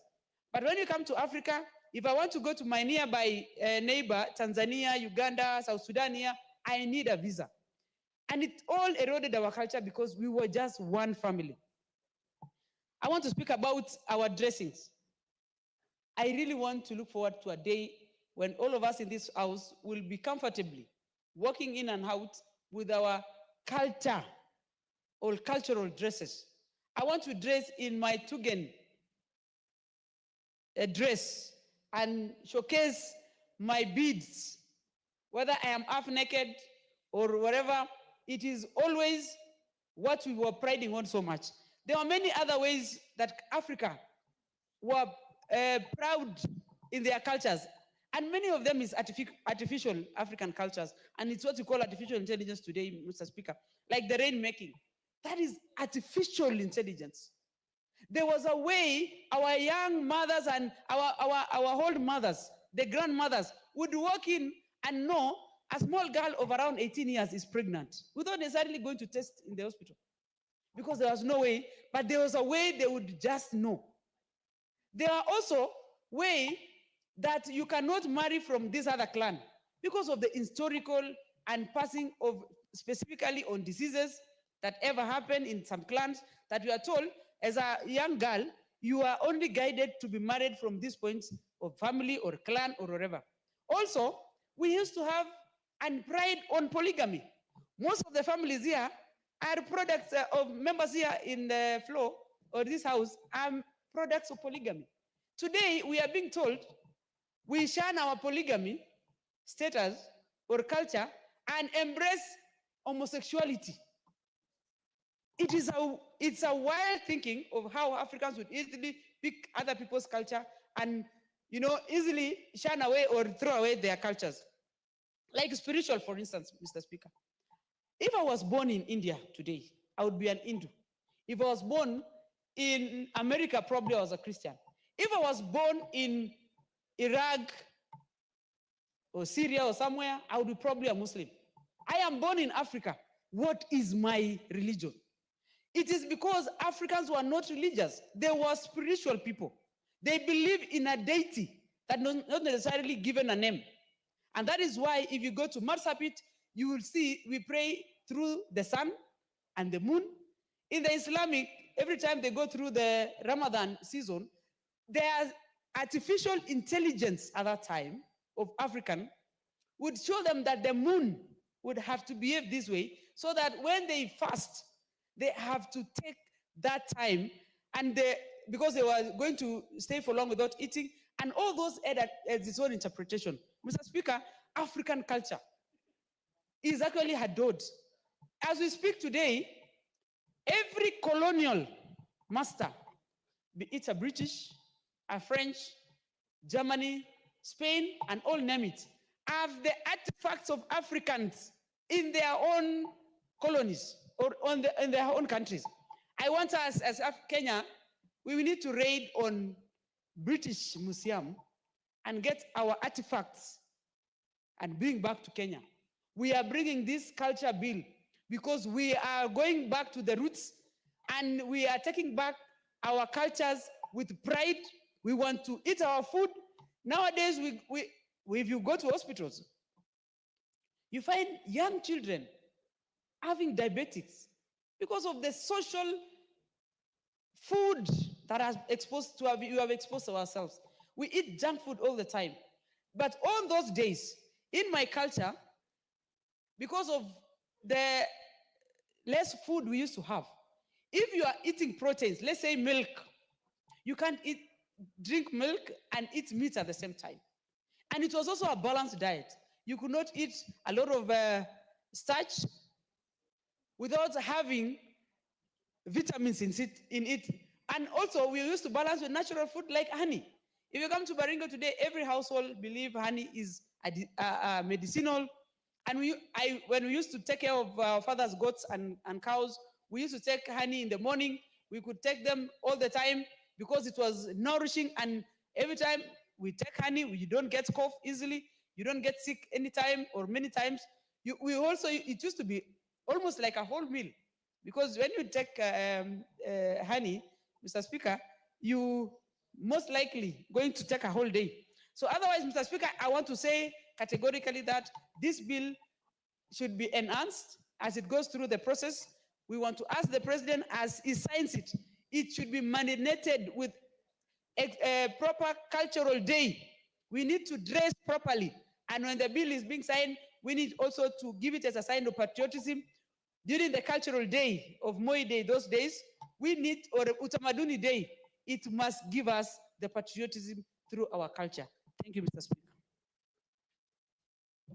Very well, and strong arguments. She just quoted Lord Macaulay, some teacher of history and government. In that debate, he was arguing with a man called William Travaropa. You may need to just go beyond that. Let's listen to Honorable Beatrice Adagala.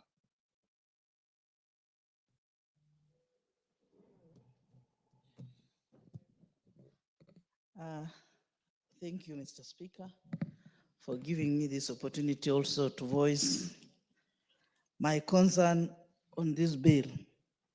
I think the bill has come at the right time, and it is encouraging and enriching on culture. Like in my place, there is this famous words, Mulimoyo Musangalile. That is our culture, and that is the greetings of the new year. So, Mulimoyo Musangalile. Mr. Speaker, I want to say thank you for this bill. Whoever has come up with it, our cultures are diverse. We are several people, like in my county. I'm proud of having several communities. We have the Tirikis, the Maragolis, the Banyores, and the Teriks, who have diverse cultural backgrounds that are very enriching and which can be taken with the seriousness it deserves. People connect with each other at the time when they're doing their cultures. Culture is part of an identity. It makes somebody to identify himself with a particular group. The way I've said, like the Tirikis have a very rich culture, which if I can go by what Honorable Wundo was saying, the women are not supposed to eat chicken in the Luya culture. They were not supposed to. That was just instilling discipline, and it was considered as part of the culture, although it has been eroded at the moment. People eat although there were several parts that were meant for men, but now with the present things, people are eating everything. Identity of communities is a very rich in culture that we need to embrace.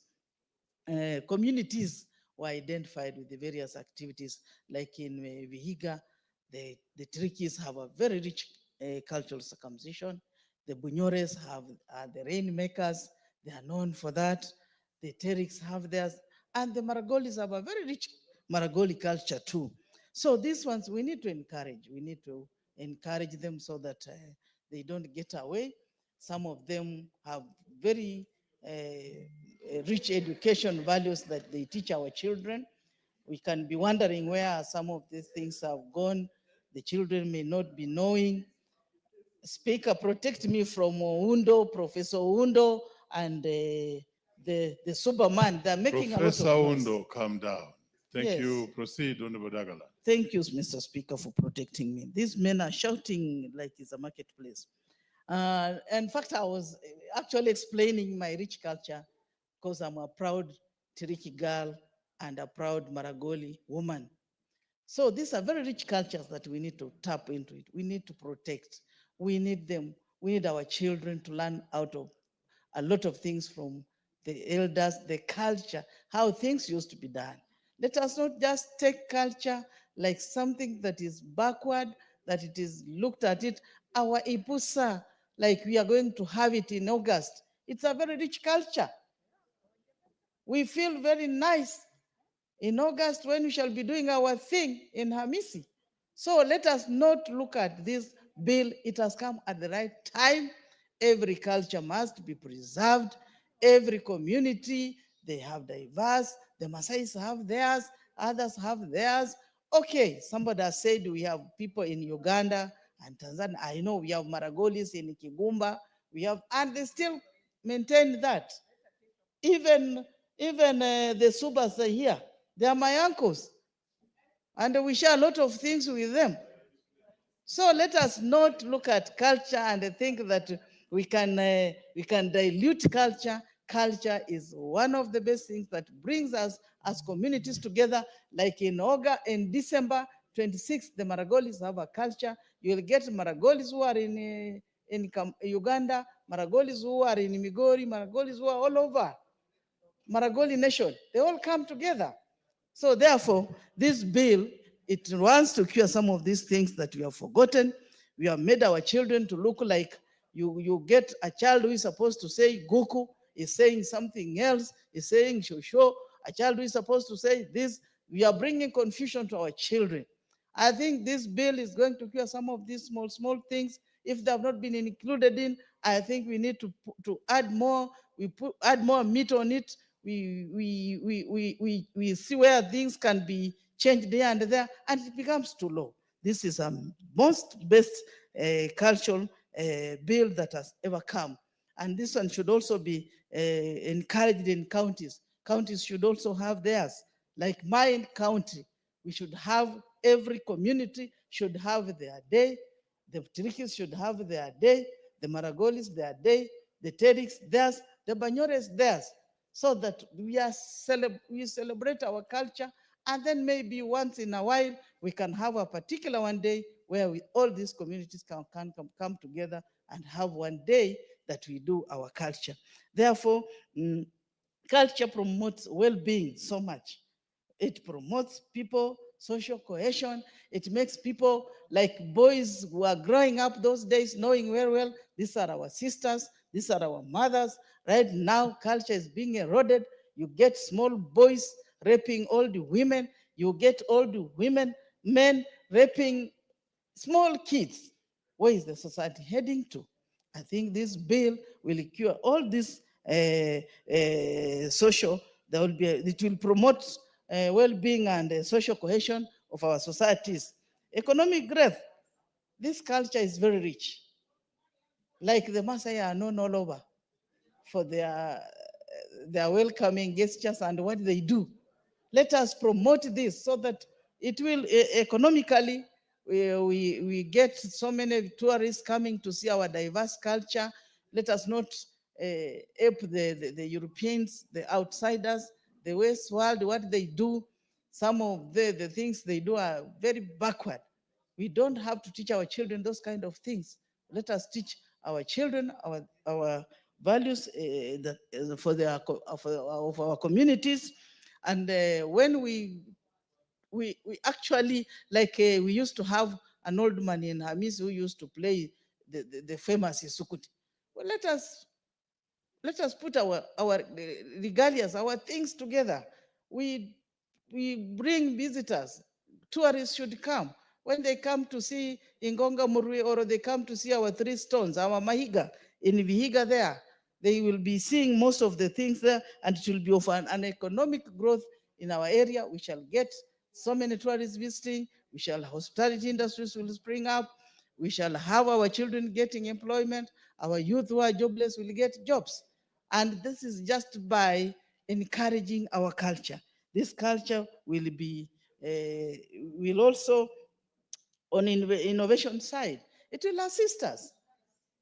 We will put our things together through the internet, through what, and people will be seeing outside there what is happening in Africa, and they will come and visit these countries. Will visit our country, Kenya. They will visit even my village to see how those Tirikis make those masks, our beautiful masks during circumcision. This will bring a lot of money that side. You will get visitors flocking, so many of them, by using this innovation internet to market our tradition that is coming up in August. If it will be marketed very well, you'll get a lot of tourists flocking to Hamisi to go and witness what is going on. So I think this bill has come at the right time. It will make us move. It is going to instill morals. It is going to make our people now embrace each other as a community. And this will be an economic value. It will make an economic value to our people. And again, as a country, we must have this culture, a culture day. We must have a uniform that we shall be putting on as Kenyans, so that we look like we belong to this country, Kenya. Not even on our cultural day, somebody's in a different color. This one is in a cow skin. Another one has a monkey on the head, a monkey skin on the head. I think we have to embrace this bill. This bill, it is really the best bill that has ever come, and it should be worked on very fast, Mr. Speaker, sir. It should be worked on very fast so that we finish up with it. It is signed into law so that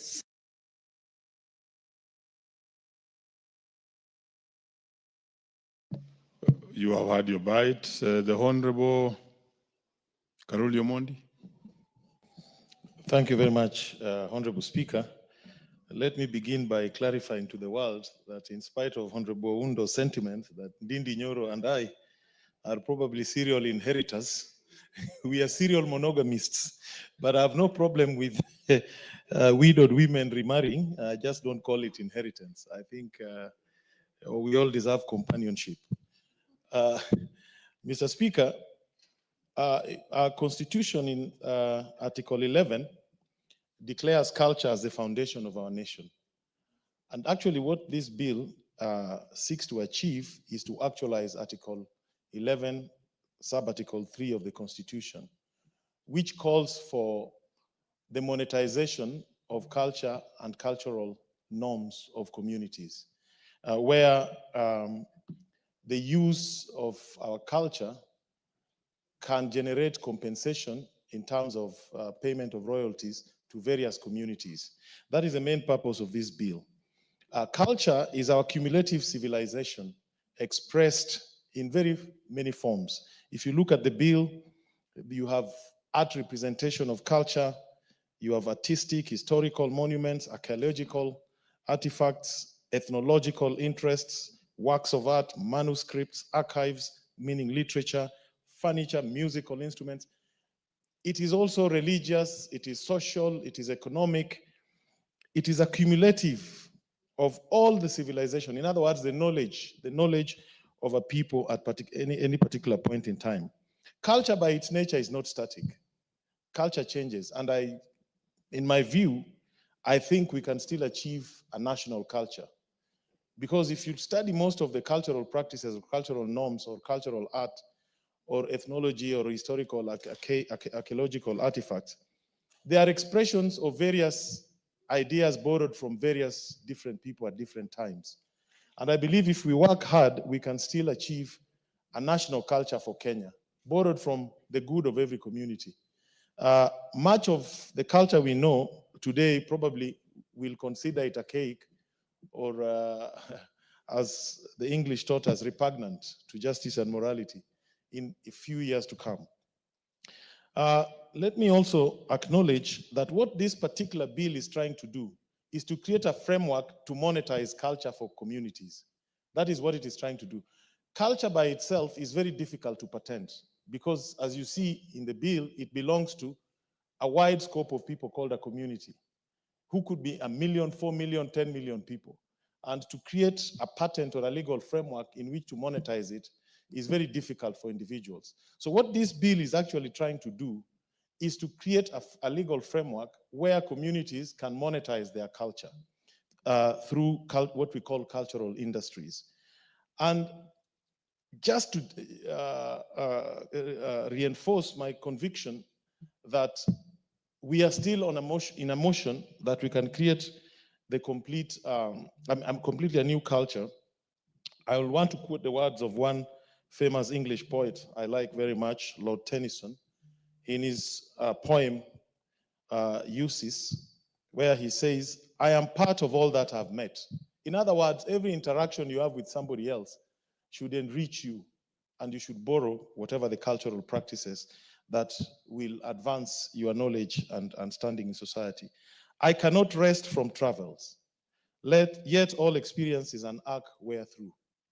It is not too late to seek a new world. I believe as a country, we should endeavor to get what we can call a Kenyan culture, borrowing from all the diverse cultural identities that we have. Speaker, this bill seeks to create two things that we don't have hitherto. One is a national database of community culture. There is no database. In other words, whatever we are talking about here, there's nowhere you can go and find it documented and recorded and acknowledged as belonging to a particular community. It also seeks to create a register of those cultures and cultural heritage, as well as cultural practitioners and cultural groups and associations. That is the framework that we need so that anybody using that information or accessing it or applying it to cultural industries can then generate some income for those communities upon payment of some fees. It may look like it is not very well drafted, but it is the difficulty of what do you do to monetize culture. So the attempt here, and I'm speaking now as a member of the Sports, Arts and Culture Committee, is to create that legal framework of a register, a database, and a mechanism for collecting and recording our various cultural practices and norms. And then creating an opportunity for communities that have developed them to benefit from cultural industries. And we have so many cultural industries. But for communities to interface with promoters of cultural industries, we need something called prior informed consent in terms of the use of their cultural norms and practices. And that again is envisaged in this bill. So anybody wishing to tap into a cultural activity or a norm from a particular community will need to have something called prior informed consent of that community to use that culture or cultural heritage. And there are many, many industries, cultural industries, that are already benefiting without transferring any benefits to the communities. Filmmaking is one of them. You create films about Maasai culture, about Rukana culture, about other communities, circulate them in the world, make money, and never share the profit with the communities. Fashion industry is another one. Today you can go to Paris and you see the Maasai red and black, the checked ones, all over the catwalk, and nobody is paying any money for it. Academic publications, books, articles, promotion of tourism, people coming to watch Gedi ruins or going to visit certain archaeological sites. Cultural exhibitions are very common, where people organize cultural events, money is raised, but not shared with the communities. Culture as a marketing tool. We have very many instances where people's culture are used to promote goods or services.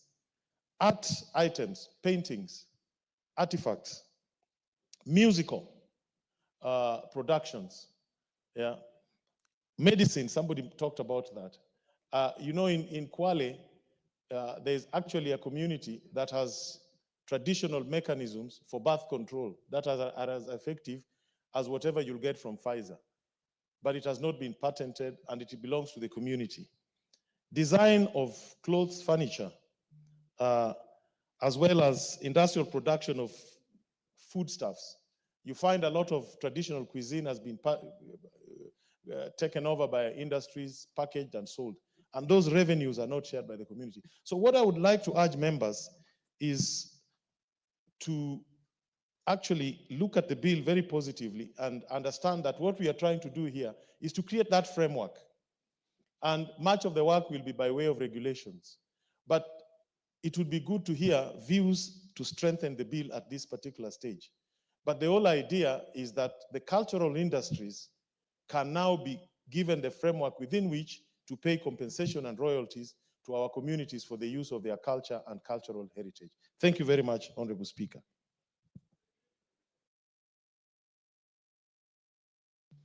Cynthia Muge.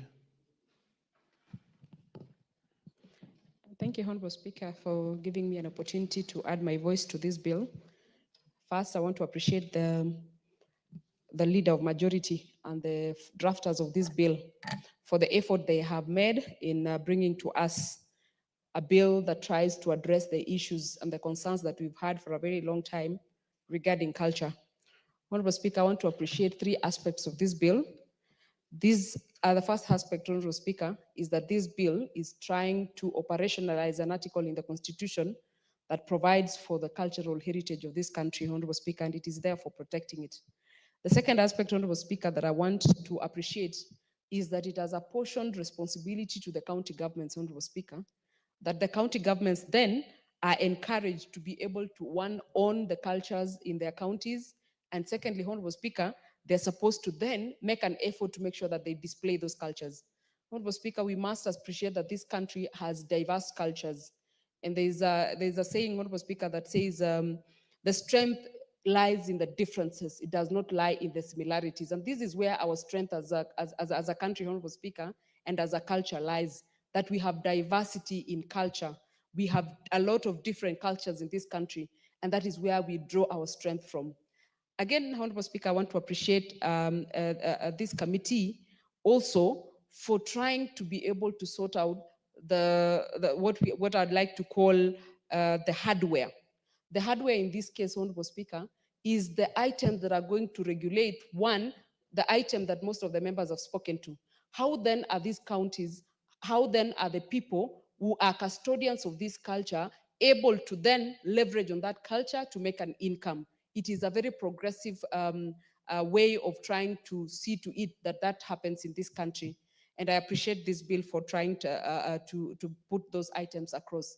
Honorable Speaker, I want to say that the culture is better dealt with in the counties if we are then able to, if we really want to show the diverse culture in this country. So that a county like mine, which has different cultures, as much as I come from Nandi County, Honorable Speaker, you would imagine that it is only the culture of the Nandis that is there.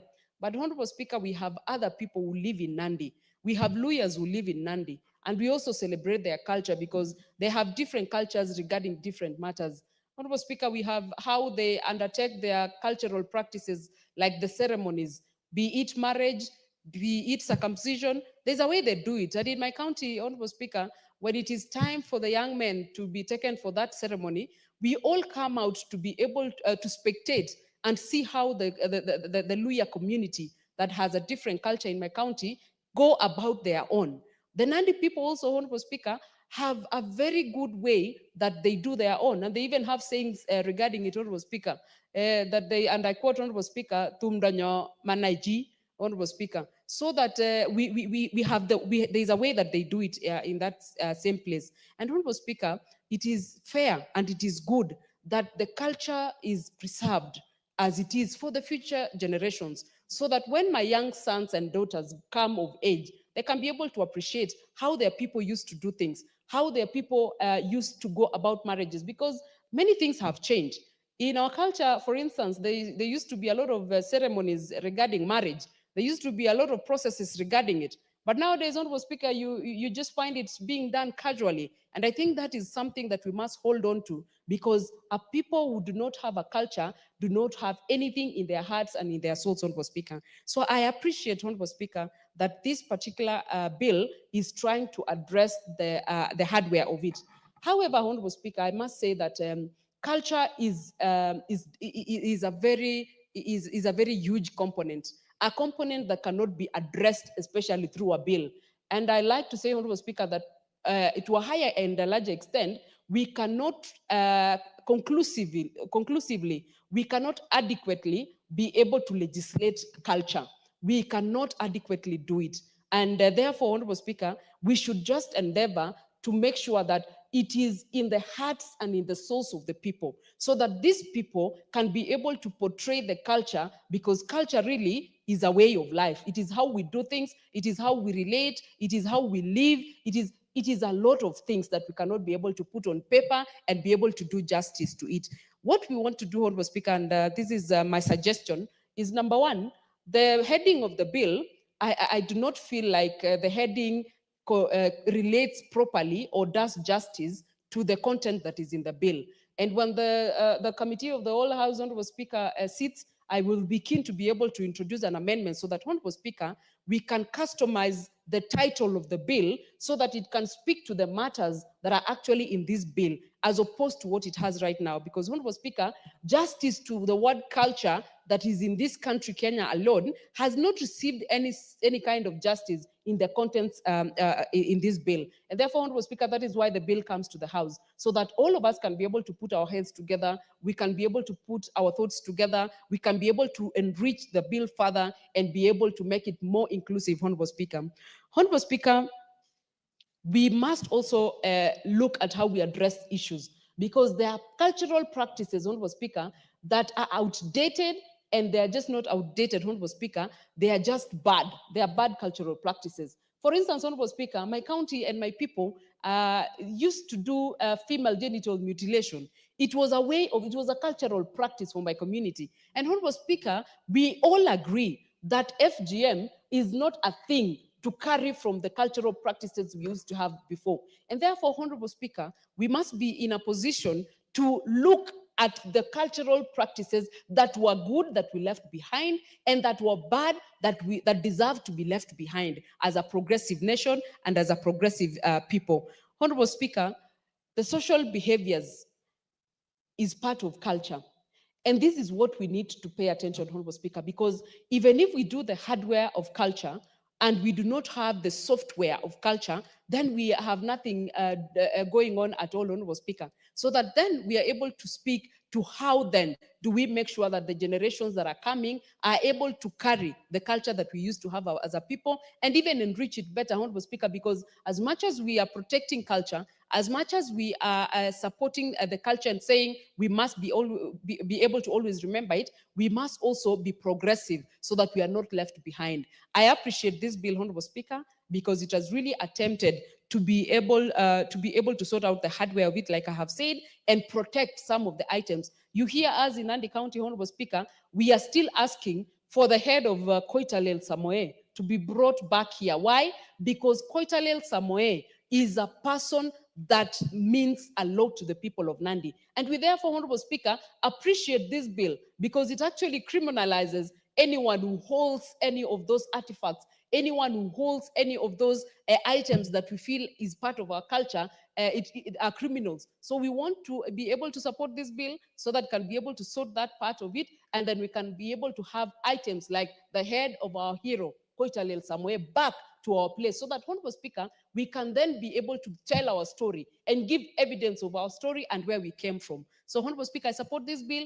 Of course, we are going to enrich it, as it is the role of this House to be able to make it better and to be able to make it speak to the issues that we really want it to speak to. But all that said, Honorable Speaker, culture is something that resides in the heart and the souls of the people. And we should endeavor to cultivate it in the souls and in the hearts of every Kenyan. Then they can be able to showcase it, and we can be able to have a collective culture as a people differently, so that everyone has their own. And when we come together as the country Kenya, we are proud of all the cultures that are presented or represented within the country. I support this bill, Honorable Speaker. When the time comes, we'll be able to make amendments to it so that I can be able to cover some of the issues that we feel have been left out. I support, Honorable Speaker. Honorable Jackson. Thank you, Honorable Speaker. I also want to support this bill. Mr. Speaker, this is a very important bill, and also it is a very complicated bill. Because, Mr. Speaker, if you look at the culture in our country, we have very many diverse cultures. And Mr. Speaker, culture is a way of life. And many of Africans, to say so, each and every community has its own culture. And I think, Mr. Speaker, what we should focus in this bill is the protection of those cultures and the artifacts from those culture in those communities.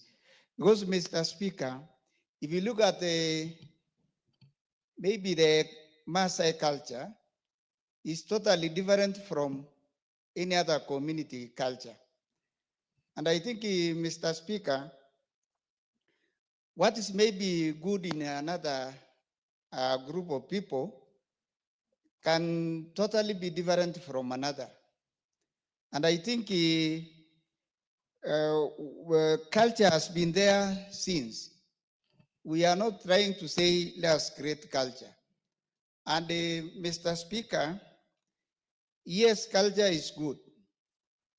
And as Kenyans and Africans, to say so, very many people have shifted from what we are calling now culture. Even our children, they don't know those things. If you look at your children, they may not even know how to greet maybe somebody in their language. And I think, Mr. Speaker, this is a good bill, but it is very important we focus on the protection of the material things belonging to our cultural groups. I think that is the very important thing we want to look at. And I think, Mr. Speaker, I visited a country sometimes back last year, and what I saw in that country, in a hotel, is a photograph of Masai Mran put there so that maybe it can attract people. People will see that is a good thing. And those are the things, Mr. Speaker, we just have to make this bill to protect such things. And you see, Mr. Speaker, even to implement, by the way, if you look at maybe our mode of dressing, I know sometimes back when Senator Ladama was trying to address like a Maasai, but the parliament has a problem. The speaker fight hard to chase even Ladama, but at least he insisted that he was addressing in the right way. And Mr. Speaker, it is good to look at these things, but even the implementers of this, whatever we are suggesting, may not even believe in those cultures. And I think it is very important, Mr. Speaker, our cultures are rich and they have so many good values. I totally agree with the members that there are very bad practices in our cultures. And I think those bad practices has been given maybe the law to manage that. So what is remaining, because we can not have a culture, so to say, Kenyan culture. I know maybe you'll ask anybody how Kenyans behave. It is different from what we are saying culture. The Kenyan culture is different from maybe our community's culture because we have copied the white man culture, and that is it. So I think, Mr. Speaker, this is a good bill, but it is not taking all this, what we are saying about the culture. Let us focus how to protect our artifacts. Let us focus how maybe to go about all those very important things in a certain culture. And I think, Mr. Speaker, we really need to polish what maybe is not okay, because culture is an identity to somebody. If you see maybe, Mr. Speaker, sometimes when I walk in town, anybody meeting me greet me super without even knowing who is this, but they know this is a Maasai. And I think that's very important, Mr. Speaker. But some people, when you walk, maybe nobody will know you are a Maasai or you are whatever. But me, I have an identity that anybody, any Kenyan who knows the Maasai will greet me super. And I am very proud of Mr. Speaker. I'm very proud because I cannot get lost, by the way. If somebody gets me lost somewhere, it will trace me back to Maasai land. And that is very, very good. So I think, Mr. Speaker, what we can be able to manage, let us manage it. The point of order, Honorable Undo. Thank you, Honorable Speaker. I just want my colleague to assist us. Maasais are in Kenya and in Tanzania. So where will they take you? To Tanzania or to Kenya? Thank you, Honorable Speaker. Yeah, thank you, Mr. Speaker. I think the honorable member is right, but the widely known Maasai are Maasais in Kenya. And Kenya, you cannot talk about Kenya without talking about Maasai. So, Mr. Speaker, it is even in Kenya, at least Maasais are known. And whatever they take me, even if they take me to Tanzania, I'll shoot to the Maasai in Tanzania. So, Mr. Speaker, that is very important. And we just have to pass this bill so that we can protect our artifacts, that they cannot be taken away from us, and even to preserve them. I think that is very important, Mr. Speaker, and I just want to stop at that point. I support the bill. Okay, very lastly, because of interest, is the Honorable Beatrice Kimei? Yes, that's what's appearing on my screen. Not, you are not anywhere on my screen. Proceed, Honorable. Thank you, Honorable Speaker, for giving me this opportunity to add my voice to this Culture Bill 2024. I want to appreciate the drafters of the bill and the majority leader for bringing it forth. Honorable Speaker, this is a very, very important bill with the objective and the purpose of giving an effect to Article 11(3)(a) of the Constitution, which provide for the protection and promotion of culture and the cultural heritage of communities and for connected purposes. Honorable Speaker, it is very important that our Constitution is given effect. And this is one of the areas where this part, Constitution, is actually given the real effect that it deserves. Honorable Speaker, Kenya is rich in culture.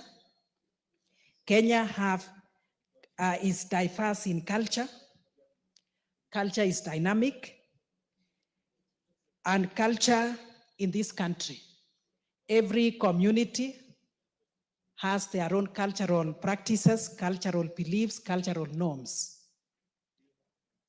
However, with all this diversity in culture, every community will have a sense of belonging because of the culture.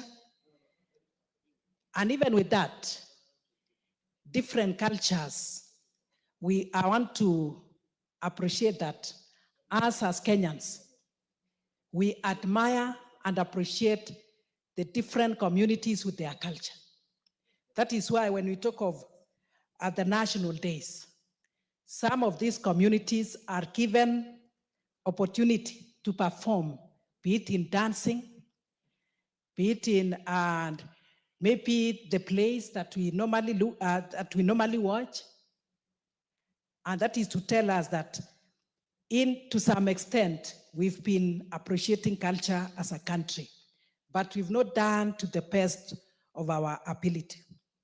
Honorable Speaker, I come from a Kalenjin community, the sub-tribe that is called Kipsigis, and mainly in the south part of, as the Southern Rift. We are very rich in culture, but I want to let us know that there are areas or part of the culture has been eroded. And I'm sure it is not only in the Kipsigis community, but many other communities in this country. Just to let us understand this, in the Kipsigis community, the stages of life are taken seriously. To start with birth, we give names to children according to the place of birth, according to the time when they are born, and according even to the situation. Honorable Speaker, I want to confirm that to some extent, people have even stopped that and they have given different names that are not cultural. But even with that, our people are still keen when it comes to naming of the children, food that is given to the mother before and even when they give birth, the place where the mother is supposed to sit, and the fact that men are supposed to be away. Unlike today, Honorable Speaker, you see a lady goes to, or a mother goes to the labor ward and the husband is following. In our culture, that is uncalled for. Why are these men going there? So I still appreciate that one, Honorable Speaker. When it comes to issues of initiation, Honorable Speaker, and during initiation, boys are supposed to be with their fathers, and women, except some special women, can attend the ceremony. But specifically, men are the ones. And when it comes to the side of women, I want to say one of the areas that I will not support this culture, maybe some cultural practices which are outdated, one of them is FGM. That is a thing of the past. And I'm saying this confidently that the many small places that we still have the FGM, we are fighting it to the letter because it has no benefit in any way. Honorable Speaker, during marriage, traditional marriage are going down because it has no much meaning, but the idea of come we stay is what we are still fighting as a community because we want marriages that are formal and beneficial to our children. Death is a stage in life which the Kipsigis community take it seriously. Where somebody is buried who are supposed to carry the casket, and even the fact that during the ceremony, the funeral or the burial ceremony, if a woman has died, then a she cow or a she cow is to be slaughtered. If it is a male, then a he. Those are the cultural practices that means a lot. Honorable Speaker, I would also want to say that our children may not at the moment understand so much of our culture. I've talked of marriage. Our community are so concerned of who to marry. In this sense, people cannot marry from the same clan. And those people are related by blood. And that is incest. And looking at it, Honorable Speaker, it is very important. Biologically, it has a meaning. But if we look at kindly, intermarriage, marrying with other tribes was not keen. So with this appeal, Honorable Speaker, I don't know where intermarriage will come in because now it is going to dilute it in a way. But with that, Honorable Speaker, I would say that the coming of Christianity to some extent has affected our our culture. But one thing that I want to put across is that the use of instruments in church should be appreciated. The use of drums and those traditional instruments should be appreciated. And that is to say, Christianity, to some extent, should not demonize our culture, and especially maybe the instruments that we use in church, and even places of worship still, that it has to be a very big church or something like that. There are people who actually pray under a tree. There are some shrines that should be appreciated, some cultural places of worship that should be appreciated. If it is not a church, then it should, is that a place that is a right for worship? But as I've said, polygamy in Christianity is not appreciated. And I appreciate the same when it comes to culture. So some of these cultural practices, like the FGM, like maybe this one of polygamy. I had one of my members, our members, saying that they appreciate polygamy, which to me, and I appreciate in the side of Christianity, that polygamy should not actually be embraced. Yes, a member is asking if I'm sure. Yes, I'm very sure, Honorable Speaker. Yeah, because of the many reasons that we know. So, and when it comes to some of our artifacts, Honorable Speaker, they are very, very important. Like we have, I quote, Kisiet and I quote Sotet. Those are very, very, very important items that we own, and it means a lot to us. Like, as I quote, Kisiet is actually a container, is an item that we use to put food, ukali in particular, and it saves a lot. Sotet, of course, for milk, and our milk is actually very, very important. There is no function that we can have without milk. So, Honorable Speaker, as I conclude, I must say that I appreciate this bill, but there are some areas that need some panel beating so that it comes out very well. Thank you very much, Honorable Speaker, and once more, I support. Not to forget. Makali Mulu. Yeah, thank you very much, Honorable Speaker. Honorable Speaker, I want to join colleagues in supporting this bill and appreciate the majority leader for moving this bill, Honorable Speaker. Honorable Speaker, a lot has been said about our culture. And it's actually, when you read our constitution, our culture is very well recognized in the constitution. And Honorable Speaker, I do quote what the Swahili said in the early days, that mwacha mila ni mtumwa, Honorable Speaker, which means culture has always been at the center of our lives. I just want to pick 3 or 4 items, Honorable Speaker, very briefly. Honorable Speaker, anytime I sit in this house, and at times when it's quite extremely hot, Honorable Speaker, like now we've just come from out there, it's extremely hot out there.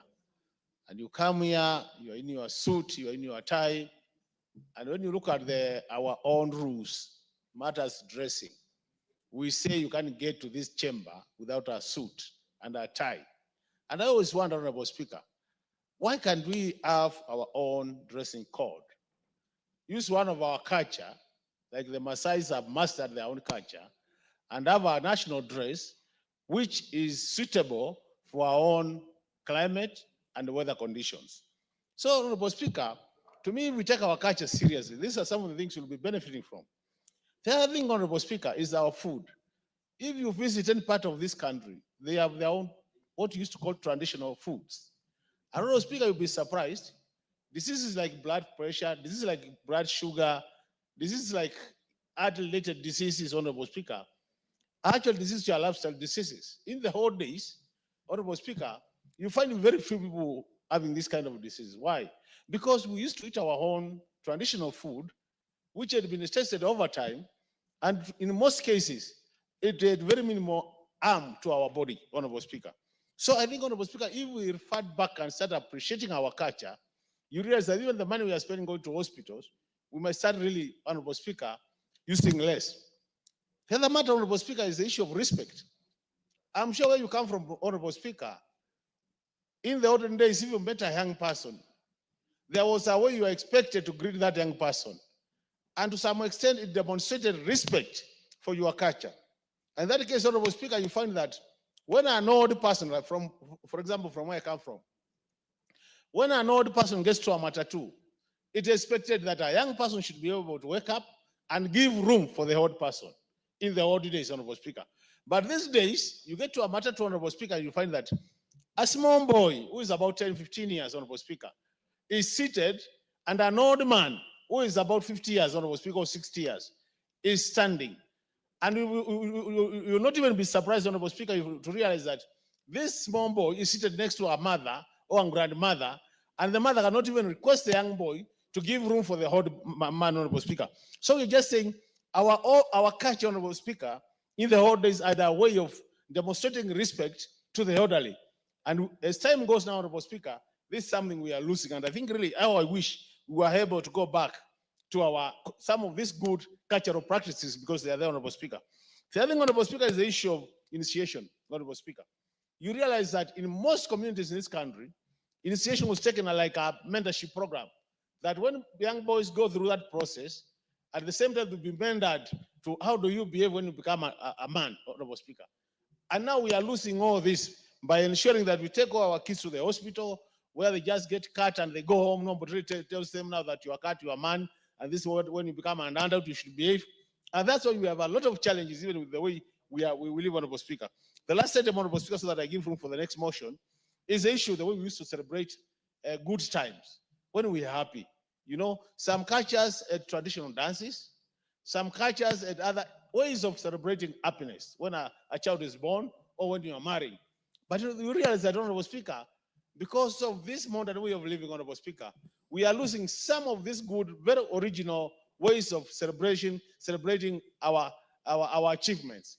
How I wish, Honorable Speaker, through this bill, we could make sure that those good cultural practices which were there in the old days, Honorable Speaker, we can actually allow them to continue. And that's why I salute the Maasai community, because they have really made sure that their culture is maintained, is sustained up to the end, Honorable Speaker. So I don't want to support this bill and say that when the right time comes, Honorable Speaker, the third reading, I think we'll be making some amendments so that we ensure that our culture for each community is respected, and that way then we'll be able to respect the culture as it is provided in our constitution. With those many remarks, Honorable Speaker, I support. Thank you. Thank you. We have heard from virtually everyone who wanted to speak on this, and we shall be asking the mover to reply in the next session. Now, as directed earlier by the Speaker, we were to go back to the order on statements. And honorable members have been waiting for quite some time, so please, the class call the next order. Order number 7, questions and statements. And we have the Honorable Titus Julius Taitumu. Thank you, Mr. Speaker. I wish to request for a statement regarding perennial urban wildlife conflict in the Igembe North constituency. Honorable Speaker, pursuant to the provisions of Standing Order 44-2C, I wish to request for a statement from the chairperson of the Departmental Committee on Tourism and Wildlife regarding the perennial human wildlife conflict in Igembe North constituency. Honorable Speaker, human wildlife conflict has been a persistent problem in many parts of the country. On Wednesday, 16th August 2023, during question time, I asked a question to the Cabinet Secretary for Tourism and Wildlife regarding the recurring menace of human wildlife conflict in Igembe North, and particularly in 2023, where over 100 elephants invaded the area. In response, the Cabinet Secretary assured this House that the ministry and upgraded the area. In response, the Inimero National Park fence as a mitigation measure. Additionally, the cabinet secretary guaranteed that compensation would be provided for the lives lost and the injuries caused by the elephants in the area in 2023 attacks. However, to date, no just compensation has been made. Honorable Speaker, it is concerning that the Ministry of Tourism and Wildlife has failed to implement lasting measures to prevent further loss of life. This inaction has now resulted in yet another tragic incident where on Thursday, 6th February 2025, Mr. Philip Mesobo of IND number 134-69425 was fatally attacked by a marauding elephant in a Mwadhiwand while working on his farm. This tragedy underscores the need for urgent intervention and raises questions regarding the commitment by the ministry to address the persistent threat posed by elephants in the Igembe North constituency. Honorable Speaker, it is against this background that I request for a statement from the chairperson of the Departmental Committee on Tourism and Wildlife on the following. One, a comprehensive report on the progress made by the Ministry of Tourism and Wildlife in implementing the undertakings made by the Cabinet Secretary on Wednesday, 16 August 2023, including specific timelines for the compensation. Two, the steps being taken to compensate the family of Mr. Philip Misobo, including the specific payments, timelines, and the long-term measures that the government is taking to address the recurring menace of human-wildlife conflict in the Igembe North constituency. Thank you, Honorable Speaker. Very well. That statement is referred to the chairperson, Departmental Committee on Tourism and Wildlife, and possibly the leadership in the House. You undertake to inform the chairperson yes. Thank you, Honorable Speaker. I will do that, and I'm sure in 2 weeks' time, he will get his response. Very well. I think, do we have any other statement? Yes, the Honorable, is that Joseph? Proceed. Thank you, Honorable Speaker. I rise to request for a statement regarding the status of construction and rehabilitation of roads in Kirinyaga Central constituency. Honorable Speaker, pursuant to the provision of Standing Order 44-2C, I wish to request for a statement from the Chairperson, Departmental Committee on Transport and Infrastructure regarding the status of construction and rehabilitation of various roads in Kirinyaga Central constituency. Honorable Speaker, the Kenya Rural Roads Authority, KERA, is responsible for development, rehabilitation, management, and maintenance of rural roads. Rehabilitation and maintenance of the roads ought to be conducted regularly in response to damage that arise. However, in Kirinyaga Central constituency, several roads are under the management of KERA have been deteriorated over time, becoming unmotorable and in some cases, nearly impassable. Kirinyaga County is one of the most agricultural productive regions in the country, as it produces coffee, rice, tea, maize, and horticultural crops. The state of the roads, the strict movement of produce and services, especially during the rainy season. This is not only disrupts economic activities, but also limits access to critical services such as healthcare and education. Honorable Speaker, it is against this background that I request for a statement from the chairperson of the Departmental Committee on Transport and Infrastructure on the following. A, reports on the status of the following road projects in Kirinyaga. 1, Kiamudambe Katuto Road. 2, Kagumo Kangaita Road. 3, Kerugoya Prisons Kemande Road. 4, Kerugoya Girls Kandakame Road.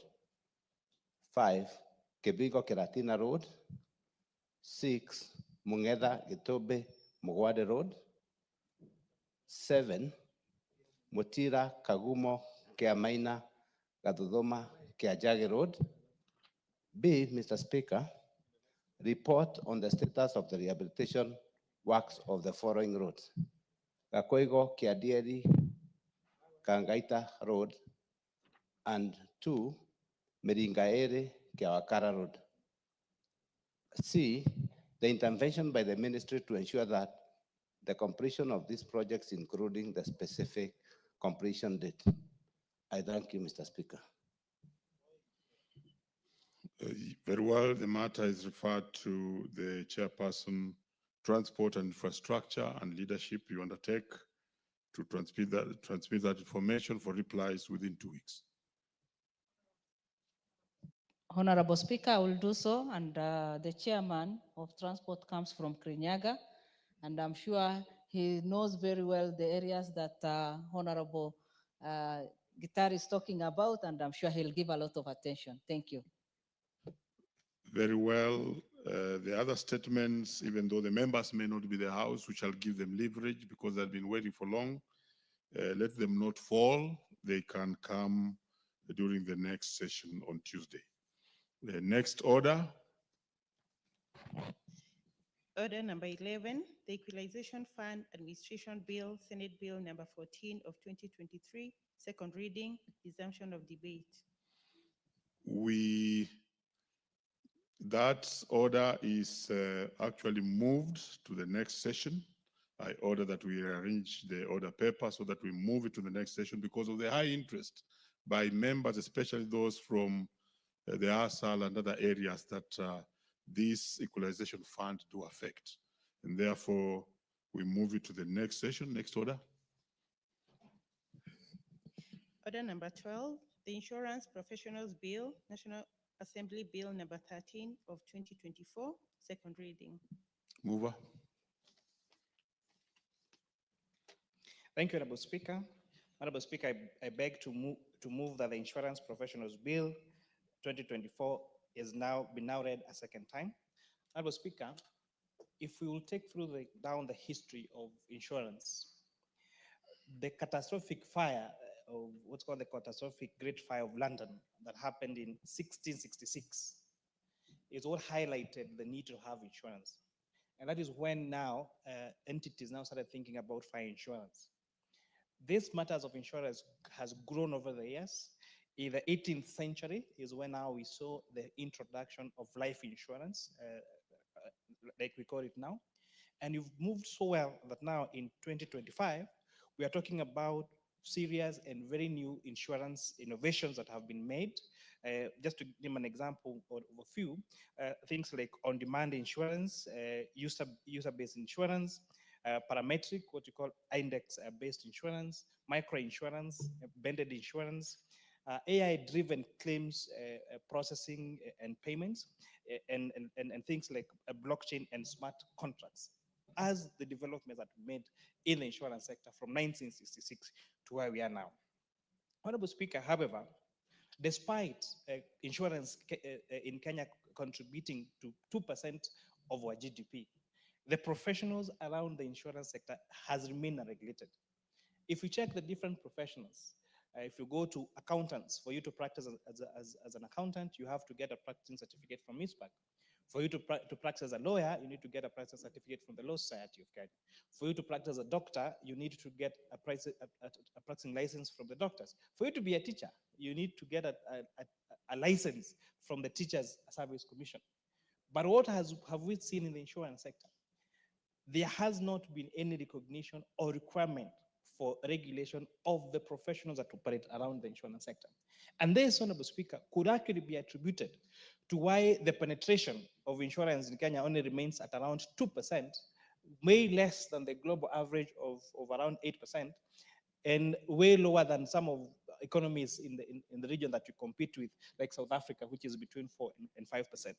Because when you go to take an insurance product, and when it comes to a period of claim, then someone messes up with your claim payment, or you're not paid, or you realize even some people will give you fraudulent premiums, Honorable Speaker. That person will defraud these clients and then move to a different company, do the same, move to a different company, do the same, and without now a way of tracing these particular professions that like it exists in other professions, is what has brought us to where we are to the low penetration of insurance in the country, Speaker. Therefore, it is for this reason that myself and the Committee of Finance and National Planning came up with this bill, the Insurance Professionals Bill. Honorable Speaker, the bill is seeking to establish the Insurance Institute of Kenya, which will be the overall professional organ for insurance professionals that shall regulate professional conduct and maintain level of standards and services rendered by the insurance professionals registered under this bill, Honorable Speaker. The bill will help promote the recognition of insurance professionals, not just in Kenya, but across East Africa and the region. The bill is also seeking to have a registration committee that consists members appointed by the council from the membership of the institute, one of whom shall be nominated by the examinations board, and the board, Honorable Speaker, shall be separate. It's very important to say this. The board shall be separate from what the current College of Insurance. Honorable Speaker, like any other professional body, the bill is providing for functions of the Insurance Institute of Kenya to be as follows. One, to establish, monitor, and promote standards of professional competence and practice amongst insurance professionals. Two, register persons who meet the required professional and ethical standards. Promote research into areas of insurance practice and related matters. Coordinate and oversee continuous professional development of insurance professionals. Provide a medium for communication and exchange of information, knowledge, and ethical standards for those persons engaged in insurance practice. Advise the registration committee on matters relating to registration of insurance professionals. Advise the registration committee on matters relating to grant or practicing certificates. Network with regional and international related bodies to promote and develop progressive insurance practices in the region and around the world. Also to have regard to conduct of persons registered and licensed under this act, and take such disciplinary measures as may be necessary to maintain a proper standard of conduct among such persons. To promote and protect the welfare and interests of insurance professionals. To promote professional interprofessional collaboration with other professional bodies. And lastly, Honorable Speaker, to carry out functions related to the implementation of this act. Part 4 of the bill, Honorable Speaker, is containing provisions of registration of an insurance professional. And we're saying that the registration committee that is mandated to the registration of the professionals register of the committee, which will have the following functions: to receive registration and grant practice certificates in accordance with the Act, monitor compliance with professional quality insurance, and other standards published by the Council for observance by the members of the Institute, where appropriate, and based on the results of a quality insurance investigation, to recommend to the council that a member's conduct be referred for inquiry, and also to advise the council on matters pertaining to professional and other standards necessary for the achievement of quality and assurance, and lastly, to perform any other functions that be connected to or incidental here to Honorable Speaker. The bill is seeking to provide for Insurance Professional Examinations Board, which shall have the following functions: to prepare the syllabus for insurance professional examinations, to make rules with respect to insurance professional examinations, to issue certificates to candidates who have satisfied examination requirements for insurance professionals, to promote recognition of its examination for insurance professionals locally and internationally, to liaise with the Cabinet Secretary for the time being, the Minister for Education in accreditation of institutions to offer professional training for insurance professionals, and lastly, to do any other incidental or conducive to the performance of any other proceeding function, Honorable Speaker. The current arrangement that exists on registering for insurance exams is only available at the College of Insurance here along Mombasa Road. And Honorable Speaker, now you can imagine someone aspiring to be an insurance professional from Mandela or from Molo or from Funyula or from Lamu will have to travel all the way to Nairobi to do those exams.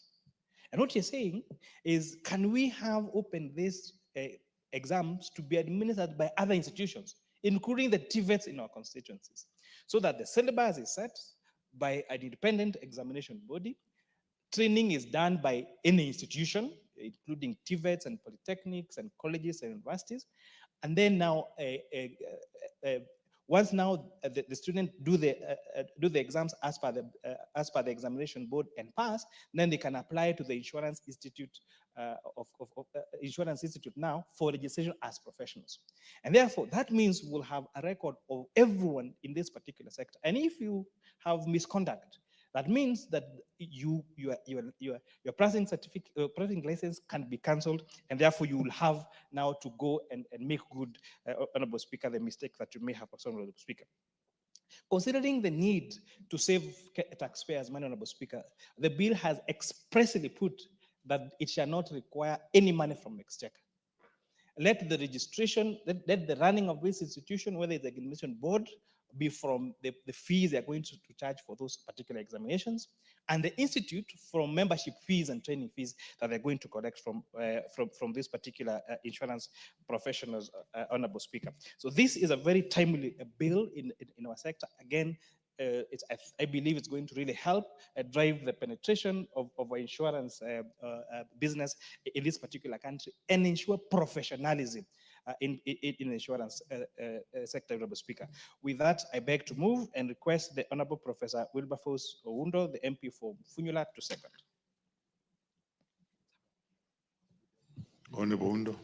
Thank you, Honorable Speaker. Looking at the time, I would have done a lot of justice, but in the interest of time and in public interest, let me first of all, on the onset, stand to second the Insurance Professional Bill, National Assembly Bill number 13 of 2024. Honorable Speaker, insurance, historically and academically, is a risk transfer mechanism where a person transfers a peril to another party or to another organ that has got the competence to compensate or to make good the peril or the sufferer in the event of a loss. Honorable Speaker, on that score alone, it behooves the society and the country to make sure that all those who practice insurance, in whichever form, be they agents, be they insurance underwriters, be they assessors, and actually the insurance companies themselves, to exhibit some level of professionalism that indeed assures the general public that if I give you instructions, you will execute in such a way, in the event of untimely accidental event happens, I will be fully compensated and ensure I'm put back to the position I was before the accident or peril happened. Honorable Speaker, for many years, this country has literally worked or managed by quacks, let me use the word quacks, in the insurance sector, because there has been no process of holding them accountable. There has been no process of holding them professionally accountable for any mistakes that they do or they make. I know over the years, Honorable Speaker, we have made tremendous efforts. Honorable Speaker, made tremendous efforts to amend the Insurance Act and related legislation to make sure we protect the general public. So therefore, this particular bill, Honorable Speaker, now brings the entire spectrum into some kind of professional organization. Honorable Speaker, indeed the bill is progressive and good, but Honorable Speaker, it contains some provisions from the basic reading that might amount to duplications and unnecessarily bureaucracy that's being introduced. Honorable Speaker, it talks about Professional Examination Board, Registration Committee, Examination something, I would want to urge the committee, and if they allow, at the committee of the whole house, we truly rationalize the bill to make sure that it's less cumbersome and costly. Because by establishing all these sub-organs, subcommittees, offices, Honorable Speaker, it becomes expensive to the insurance professional because they have to pay to sustain all these structures being established here. And as the chair has moved, they will not require any money from the National Treasury or the Exchequer. So it means it becomes a burden to the very people who practice it.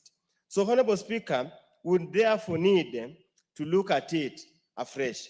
Honorable Speaker, as a typical professional organization, they have established a disciplinary committee. Honorable Speaker, a disciplinary committee, those of us who have been here for many years, brings us back to the Kano Disciplinary Committee under the dreaded Okika Mayo, where people would face. These are professional practice. With the proper training, some of the envisaged ills or mistakes being purported here can actually be addressed. So Honorable Party 7 requires a lot of panel beating, Honorable Speaker, to make sure that we deal with the issues at hand. Honorable Speaker, I want again, as I conclude, to sincerely commend the committee, but the committee needs to be magnanimous enough and allow us, at the committee of the whole house, to make suggestions. Some of us having some limited experience in this matter and having taught some of the risk management at the university. And Honorable Speaker, my master's degree was about risk management in real estate. So I have a lot of background information on this matter. With those very many remarks, I second the bill. Thank you, Honorable Speaker.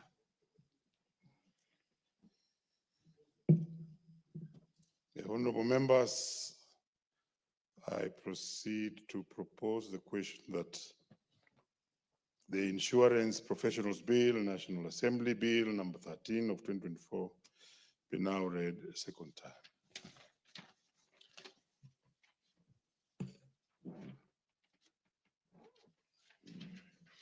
And further, honorable members, because of time, let's be upstanding and also instruct that the debates on the said bill, the Insurance and Professional Bill, shall resume in the next sitting. Honorable members, and the time being 7 p.m., this House stands adjourned until Tuesday, 25th February 2025 at 2:30 p.m.